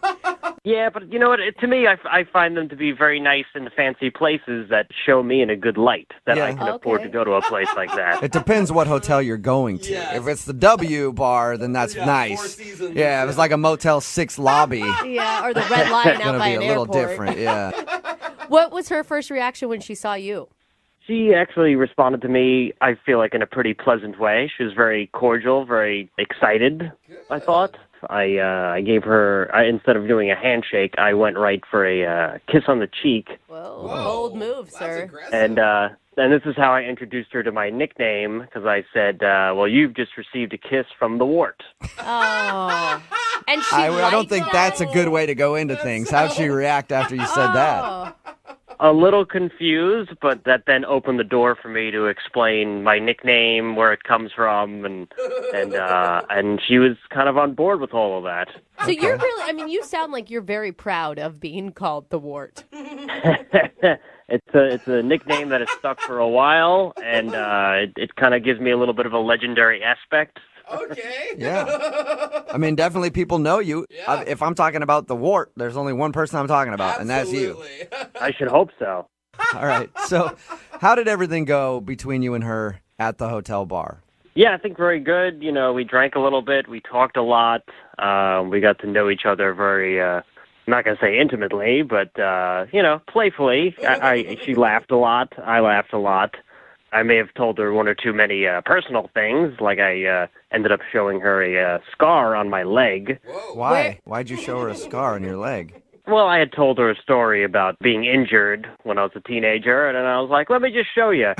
And so rolled up my pant leg, and there you go.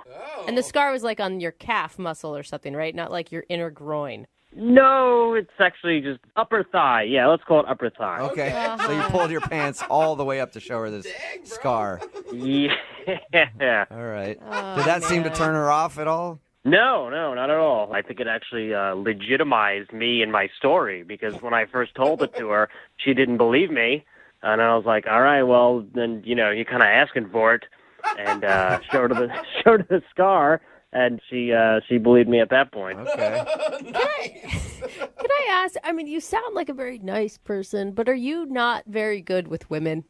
I'm not going to be writing a book on women anytime soon, but I've had my mild successes here and there. Okay. I mean, I just can't imagine finishing a date with a guy that calls himself the Ward, and he's showing me scars on his upper thigh, and still being stoked about the situation. Oh, come on. Everybody loves the Wart. Everybody loves to hang out with or go out with the Wart. Like you, I could see you liking the Wart. Well, did it seem like she liked the Wart at the end of your date? Well, here's how it kind of ended. Things were going well, and this is what I do. Because I'm very respectful of women, we split the check. And you didn't pay? Yeah. And your reasoning for that is because you're respectful of women, like.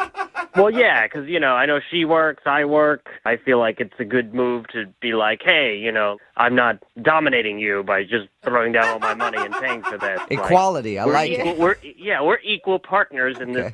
In this not quite relationship, but in this dating scenario. Now, normally the tradition is a guy will pay on a first date. Yes. Did that seem to rub her the wrong way?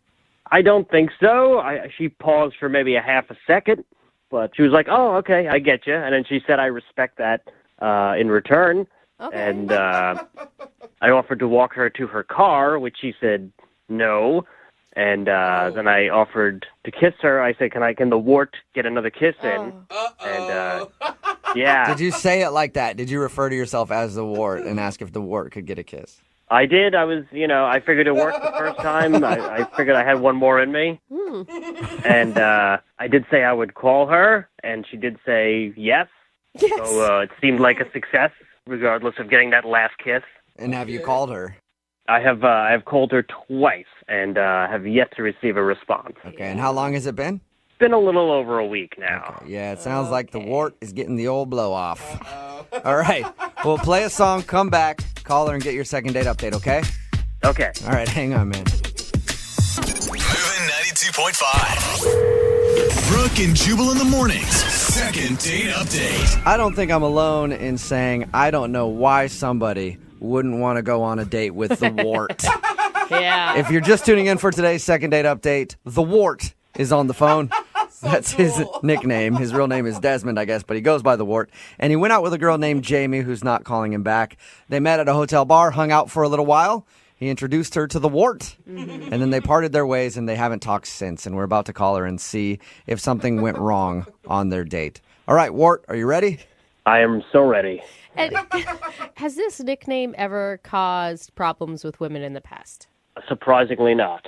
I feel like I carry the nickname with confidence, and I think chicks dig that. Yeah. There you go. Chicks dig warts. Chicks dig warts. We know that. All right. I'm going to dial the phone number right now and see if we can find out why she's not calling you back, okay? Okay. Here we go.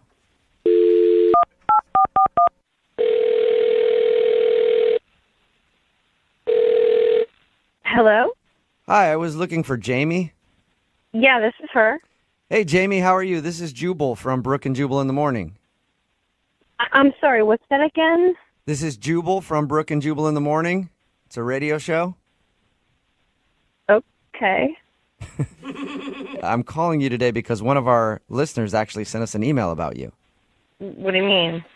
I mean that one of our listeners recently had an experience with you and actually emailed to see if we could get you on the phone and talk about it.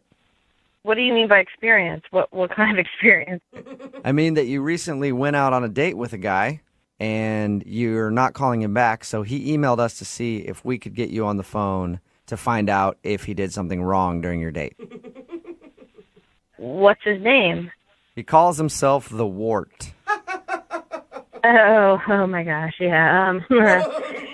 Of course I remember him, yeah. Yeah, I figured you would. He's kind of a memorable dude. We talked to him a little bit about your date. Did you like the Wart? It's so weird to say. Well, he was kind of weird and charming. He had like a unique personality. Okay. All right. It's charming. That's good, right? Yeah, but I have to say, I feel like I really felt like I was being pranked. What? Was it? Yeah. Was it because of his nickname? Well, several things. Who goes around calling themselves the Wart? So you think that it could have been an elaborate setup by a friend? Well, that's what I was thinking at the start, but then halfway through the date, I realized, this guy's for real in his own weird way. Yeah. Was that exciting or? It was weirdly charming. Weirdly charming. We talked to him, and he's kind of like, he sounds like a fun dude, just like an interesting guy. I don't think he's boring at all. That's not it. He's the guy with the unique personality. It kind of grows on you, and I guess you have to respect that. Okay. So did you not like him, though? You're not calling him back after you guys went out. I don't really feel a romantic pull towards him. Oh, why? Okay. So at the beginning of the date, you felt like it was a joke, and at the end of the date, you felt how? I was just confused because his personality is one way, but the way he dressed was, ugh. Whoa. So he doesn't dress very well. Well, I wouldn't say that he wasn't dressed well. It was just how he was dressed. In some ways, he was dressed better than me. How was he dressed? What was he wearing? Well, he came in with knee-high boots. They were like leather with these buckles, and they were women's boots. He was wearing women's boots. What? Did you ask him about them? I didn't want to offend him. I mean, so I didn't go into asking him all about it. But let me tell you, these were women's boots with like leather and straps, and they went up to your knees.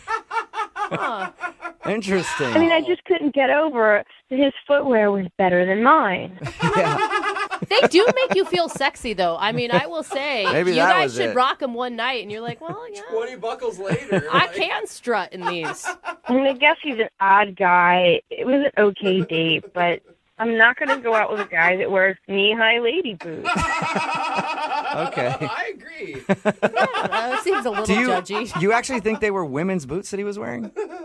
Oh, yeah. I've never seen men wear boots like that. I mean, seriously, never. Was there a heel on them or no? It was in the bar, so it was hard to tell, but I'm 99% sure that they were women's boots. Oh, my God. I know how we can find out if they were, in fact, women's boots. I don't need to know they're women's boots. I mean, I already know. Well, I'd like to ask him regardless because he's actually on the other line listening to this conversation and wants to talk to you. What? Yeah. No. Wart? How could he be on the phone? Hello, Jamie. Where'd you get the lady boots, Wart? Poor Wart. Let me tell you guys, they are not lady boots. This is like absolutely ridiculous that this is the hang up that this girl had. Those were brown knee-high leather Renaissance boots. They're extremely expensive. I paid like $300 for them. They're the pinnacle of men's fashion right now. I mean, I thought you would be impressed with something like that. Look, whatever you want to call them, those were women's boots. I mean, I bought them from a men's clothing store, so I wasn't impressed. I mean, if I was wearing them, yeah, that would be great, but I'm not impressed if you're wearing them. So you would wear those? Is that what you're saying? Yeah, I would wear them. I don't want the guy I'm going out with to wear them. You know, I can't believe that you would not call me back just because my boots were more fashionable than anything you might have in your wardrobe. I mean, that's kind of ridiculous. Well, I don't know. You know, it's just really weird between that and your name, and it's just. I thought you were cool with the wart. I mean, at first I got used to the wart. Yeah, I get it. But when I saw those boots, I mean, I thought, well, maybe he rides a motorcycle, but I didn't see any motorcycle. Well, I don't ride a motorcycle, but I thought that you would be excited to see a man who has a keen sense of style such as me. That's true. It's a bold move to wear knee-high boots anywhere, especially on a date. Apparently, I guess I came on too strong shoe-wise. You're really going to write him off from boots. I mean, I would have not gone out with him for a lot of other reasons, but boots wouldn't have been the deal breaker for me. You didn't see these boots. I mean, if you saw these boots, I'm telling you, you would not go out with him. Wow, this is the last time I go out of my way to impress a woman. Jamie, I would like to ask you if you'll go on a second date with Wart. Come on. We will pay for it. If I don't have to wear the boots. Yeah, if he leaves the boots at home, will you go out with him again? No, I mean, even if he leaves the boots at home, I could just imagine him wearing some high heel shoes on our next date. It's fun. You never know what kind of shoe this guy's going to pick. So there's no way we can get you to go out with him again, Jamie. No, I'm sorry. I really want to pass. And I was thinking of wearing clogs on our next date. Ooh. Forget that. Fashion forward. Well, Jamie, thank you for being honest with us. We appreciate it. Sure. And Wart, better luck next time to you, okay? A hard lesson learned. I say, keep wearing the boots, man. That is sexy. Well, thanks, guys. And if you ever have anyone who's interested in dating the Wart, please don't hesitate. All right. We will hook you up with somebody, Wart. Brooke and Jubal in the morning. Text in at 78592 that says, I just Googled those boots, and they're actually pretty fresh. Yeah. I kind of want a pair. We'll talk about what that means in just a second. But remember, if you're having any sort of legal issues that you might need help with, say you got in a car wreck and you're having trouble getting money from the insurance, or you're at work, went to pick up a heavy box and crack, your back broke. Yikes. Well, pick up the phone and call my friends at advocateslaw.com. They'll help you out. 206-512-3555. They're available 24 hours a day, 7 days a week, and it costs you nothing to talk to an attorney. At least ask them the question if you have a case, and they'll be honest with you. If you don't have one, they'll say no, and they might yell at you. Maybe not. They're pretty nice. They probably won't yell at you. But if you do have a case, they'll help you through it from start to finish. Again, it's advocateslaw.com, 206-512-3555. Now, the comment about the boots was in regards to the wart. If you missed the second date update, the guy that was calling in to find out why the girl wasn't calling him back was called the Wart. That's his nickname. Awesome. And he wanted to call a girl named Jamie. We got Jamie on the phone and found out the reason she wasn't calling him back. He wore lady boots. Well, she thought they were She called them lady boots. Yeah, He apparently said they were Renaissance. knee-high Renaissance men's Renaissance boots. And I Googled a picture of them. I don't think that they're very fashionable, but he said it's the pinnacle of men's fashion right now. And I asked people to text in at 78592 if they want to go out with the Wart, because I promised him I'd help find him a date. Nobody wants to go out with the Wart. I mean, granted, the guy calls himself the Wart, and that is definitely a red flag. Yeah. But I think we should all give somebody, a man in lady boots, a chance. Keep texting in if you want to date a guy who wears women's boots and his name is the Wart. Yeah. He's here for you. Text in 78592. And if you want to do a second date update, remember, just email the show and we'll call the person who didn't call you back. Ladies and gentlemen, this is your captain speaking. Welcome aboard Flight 92.5.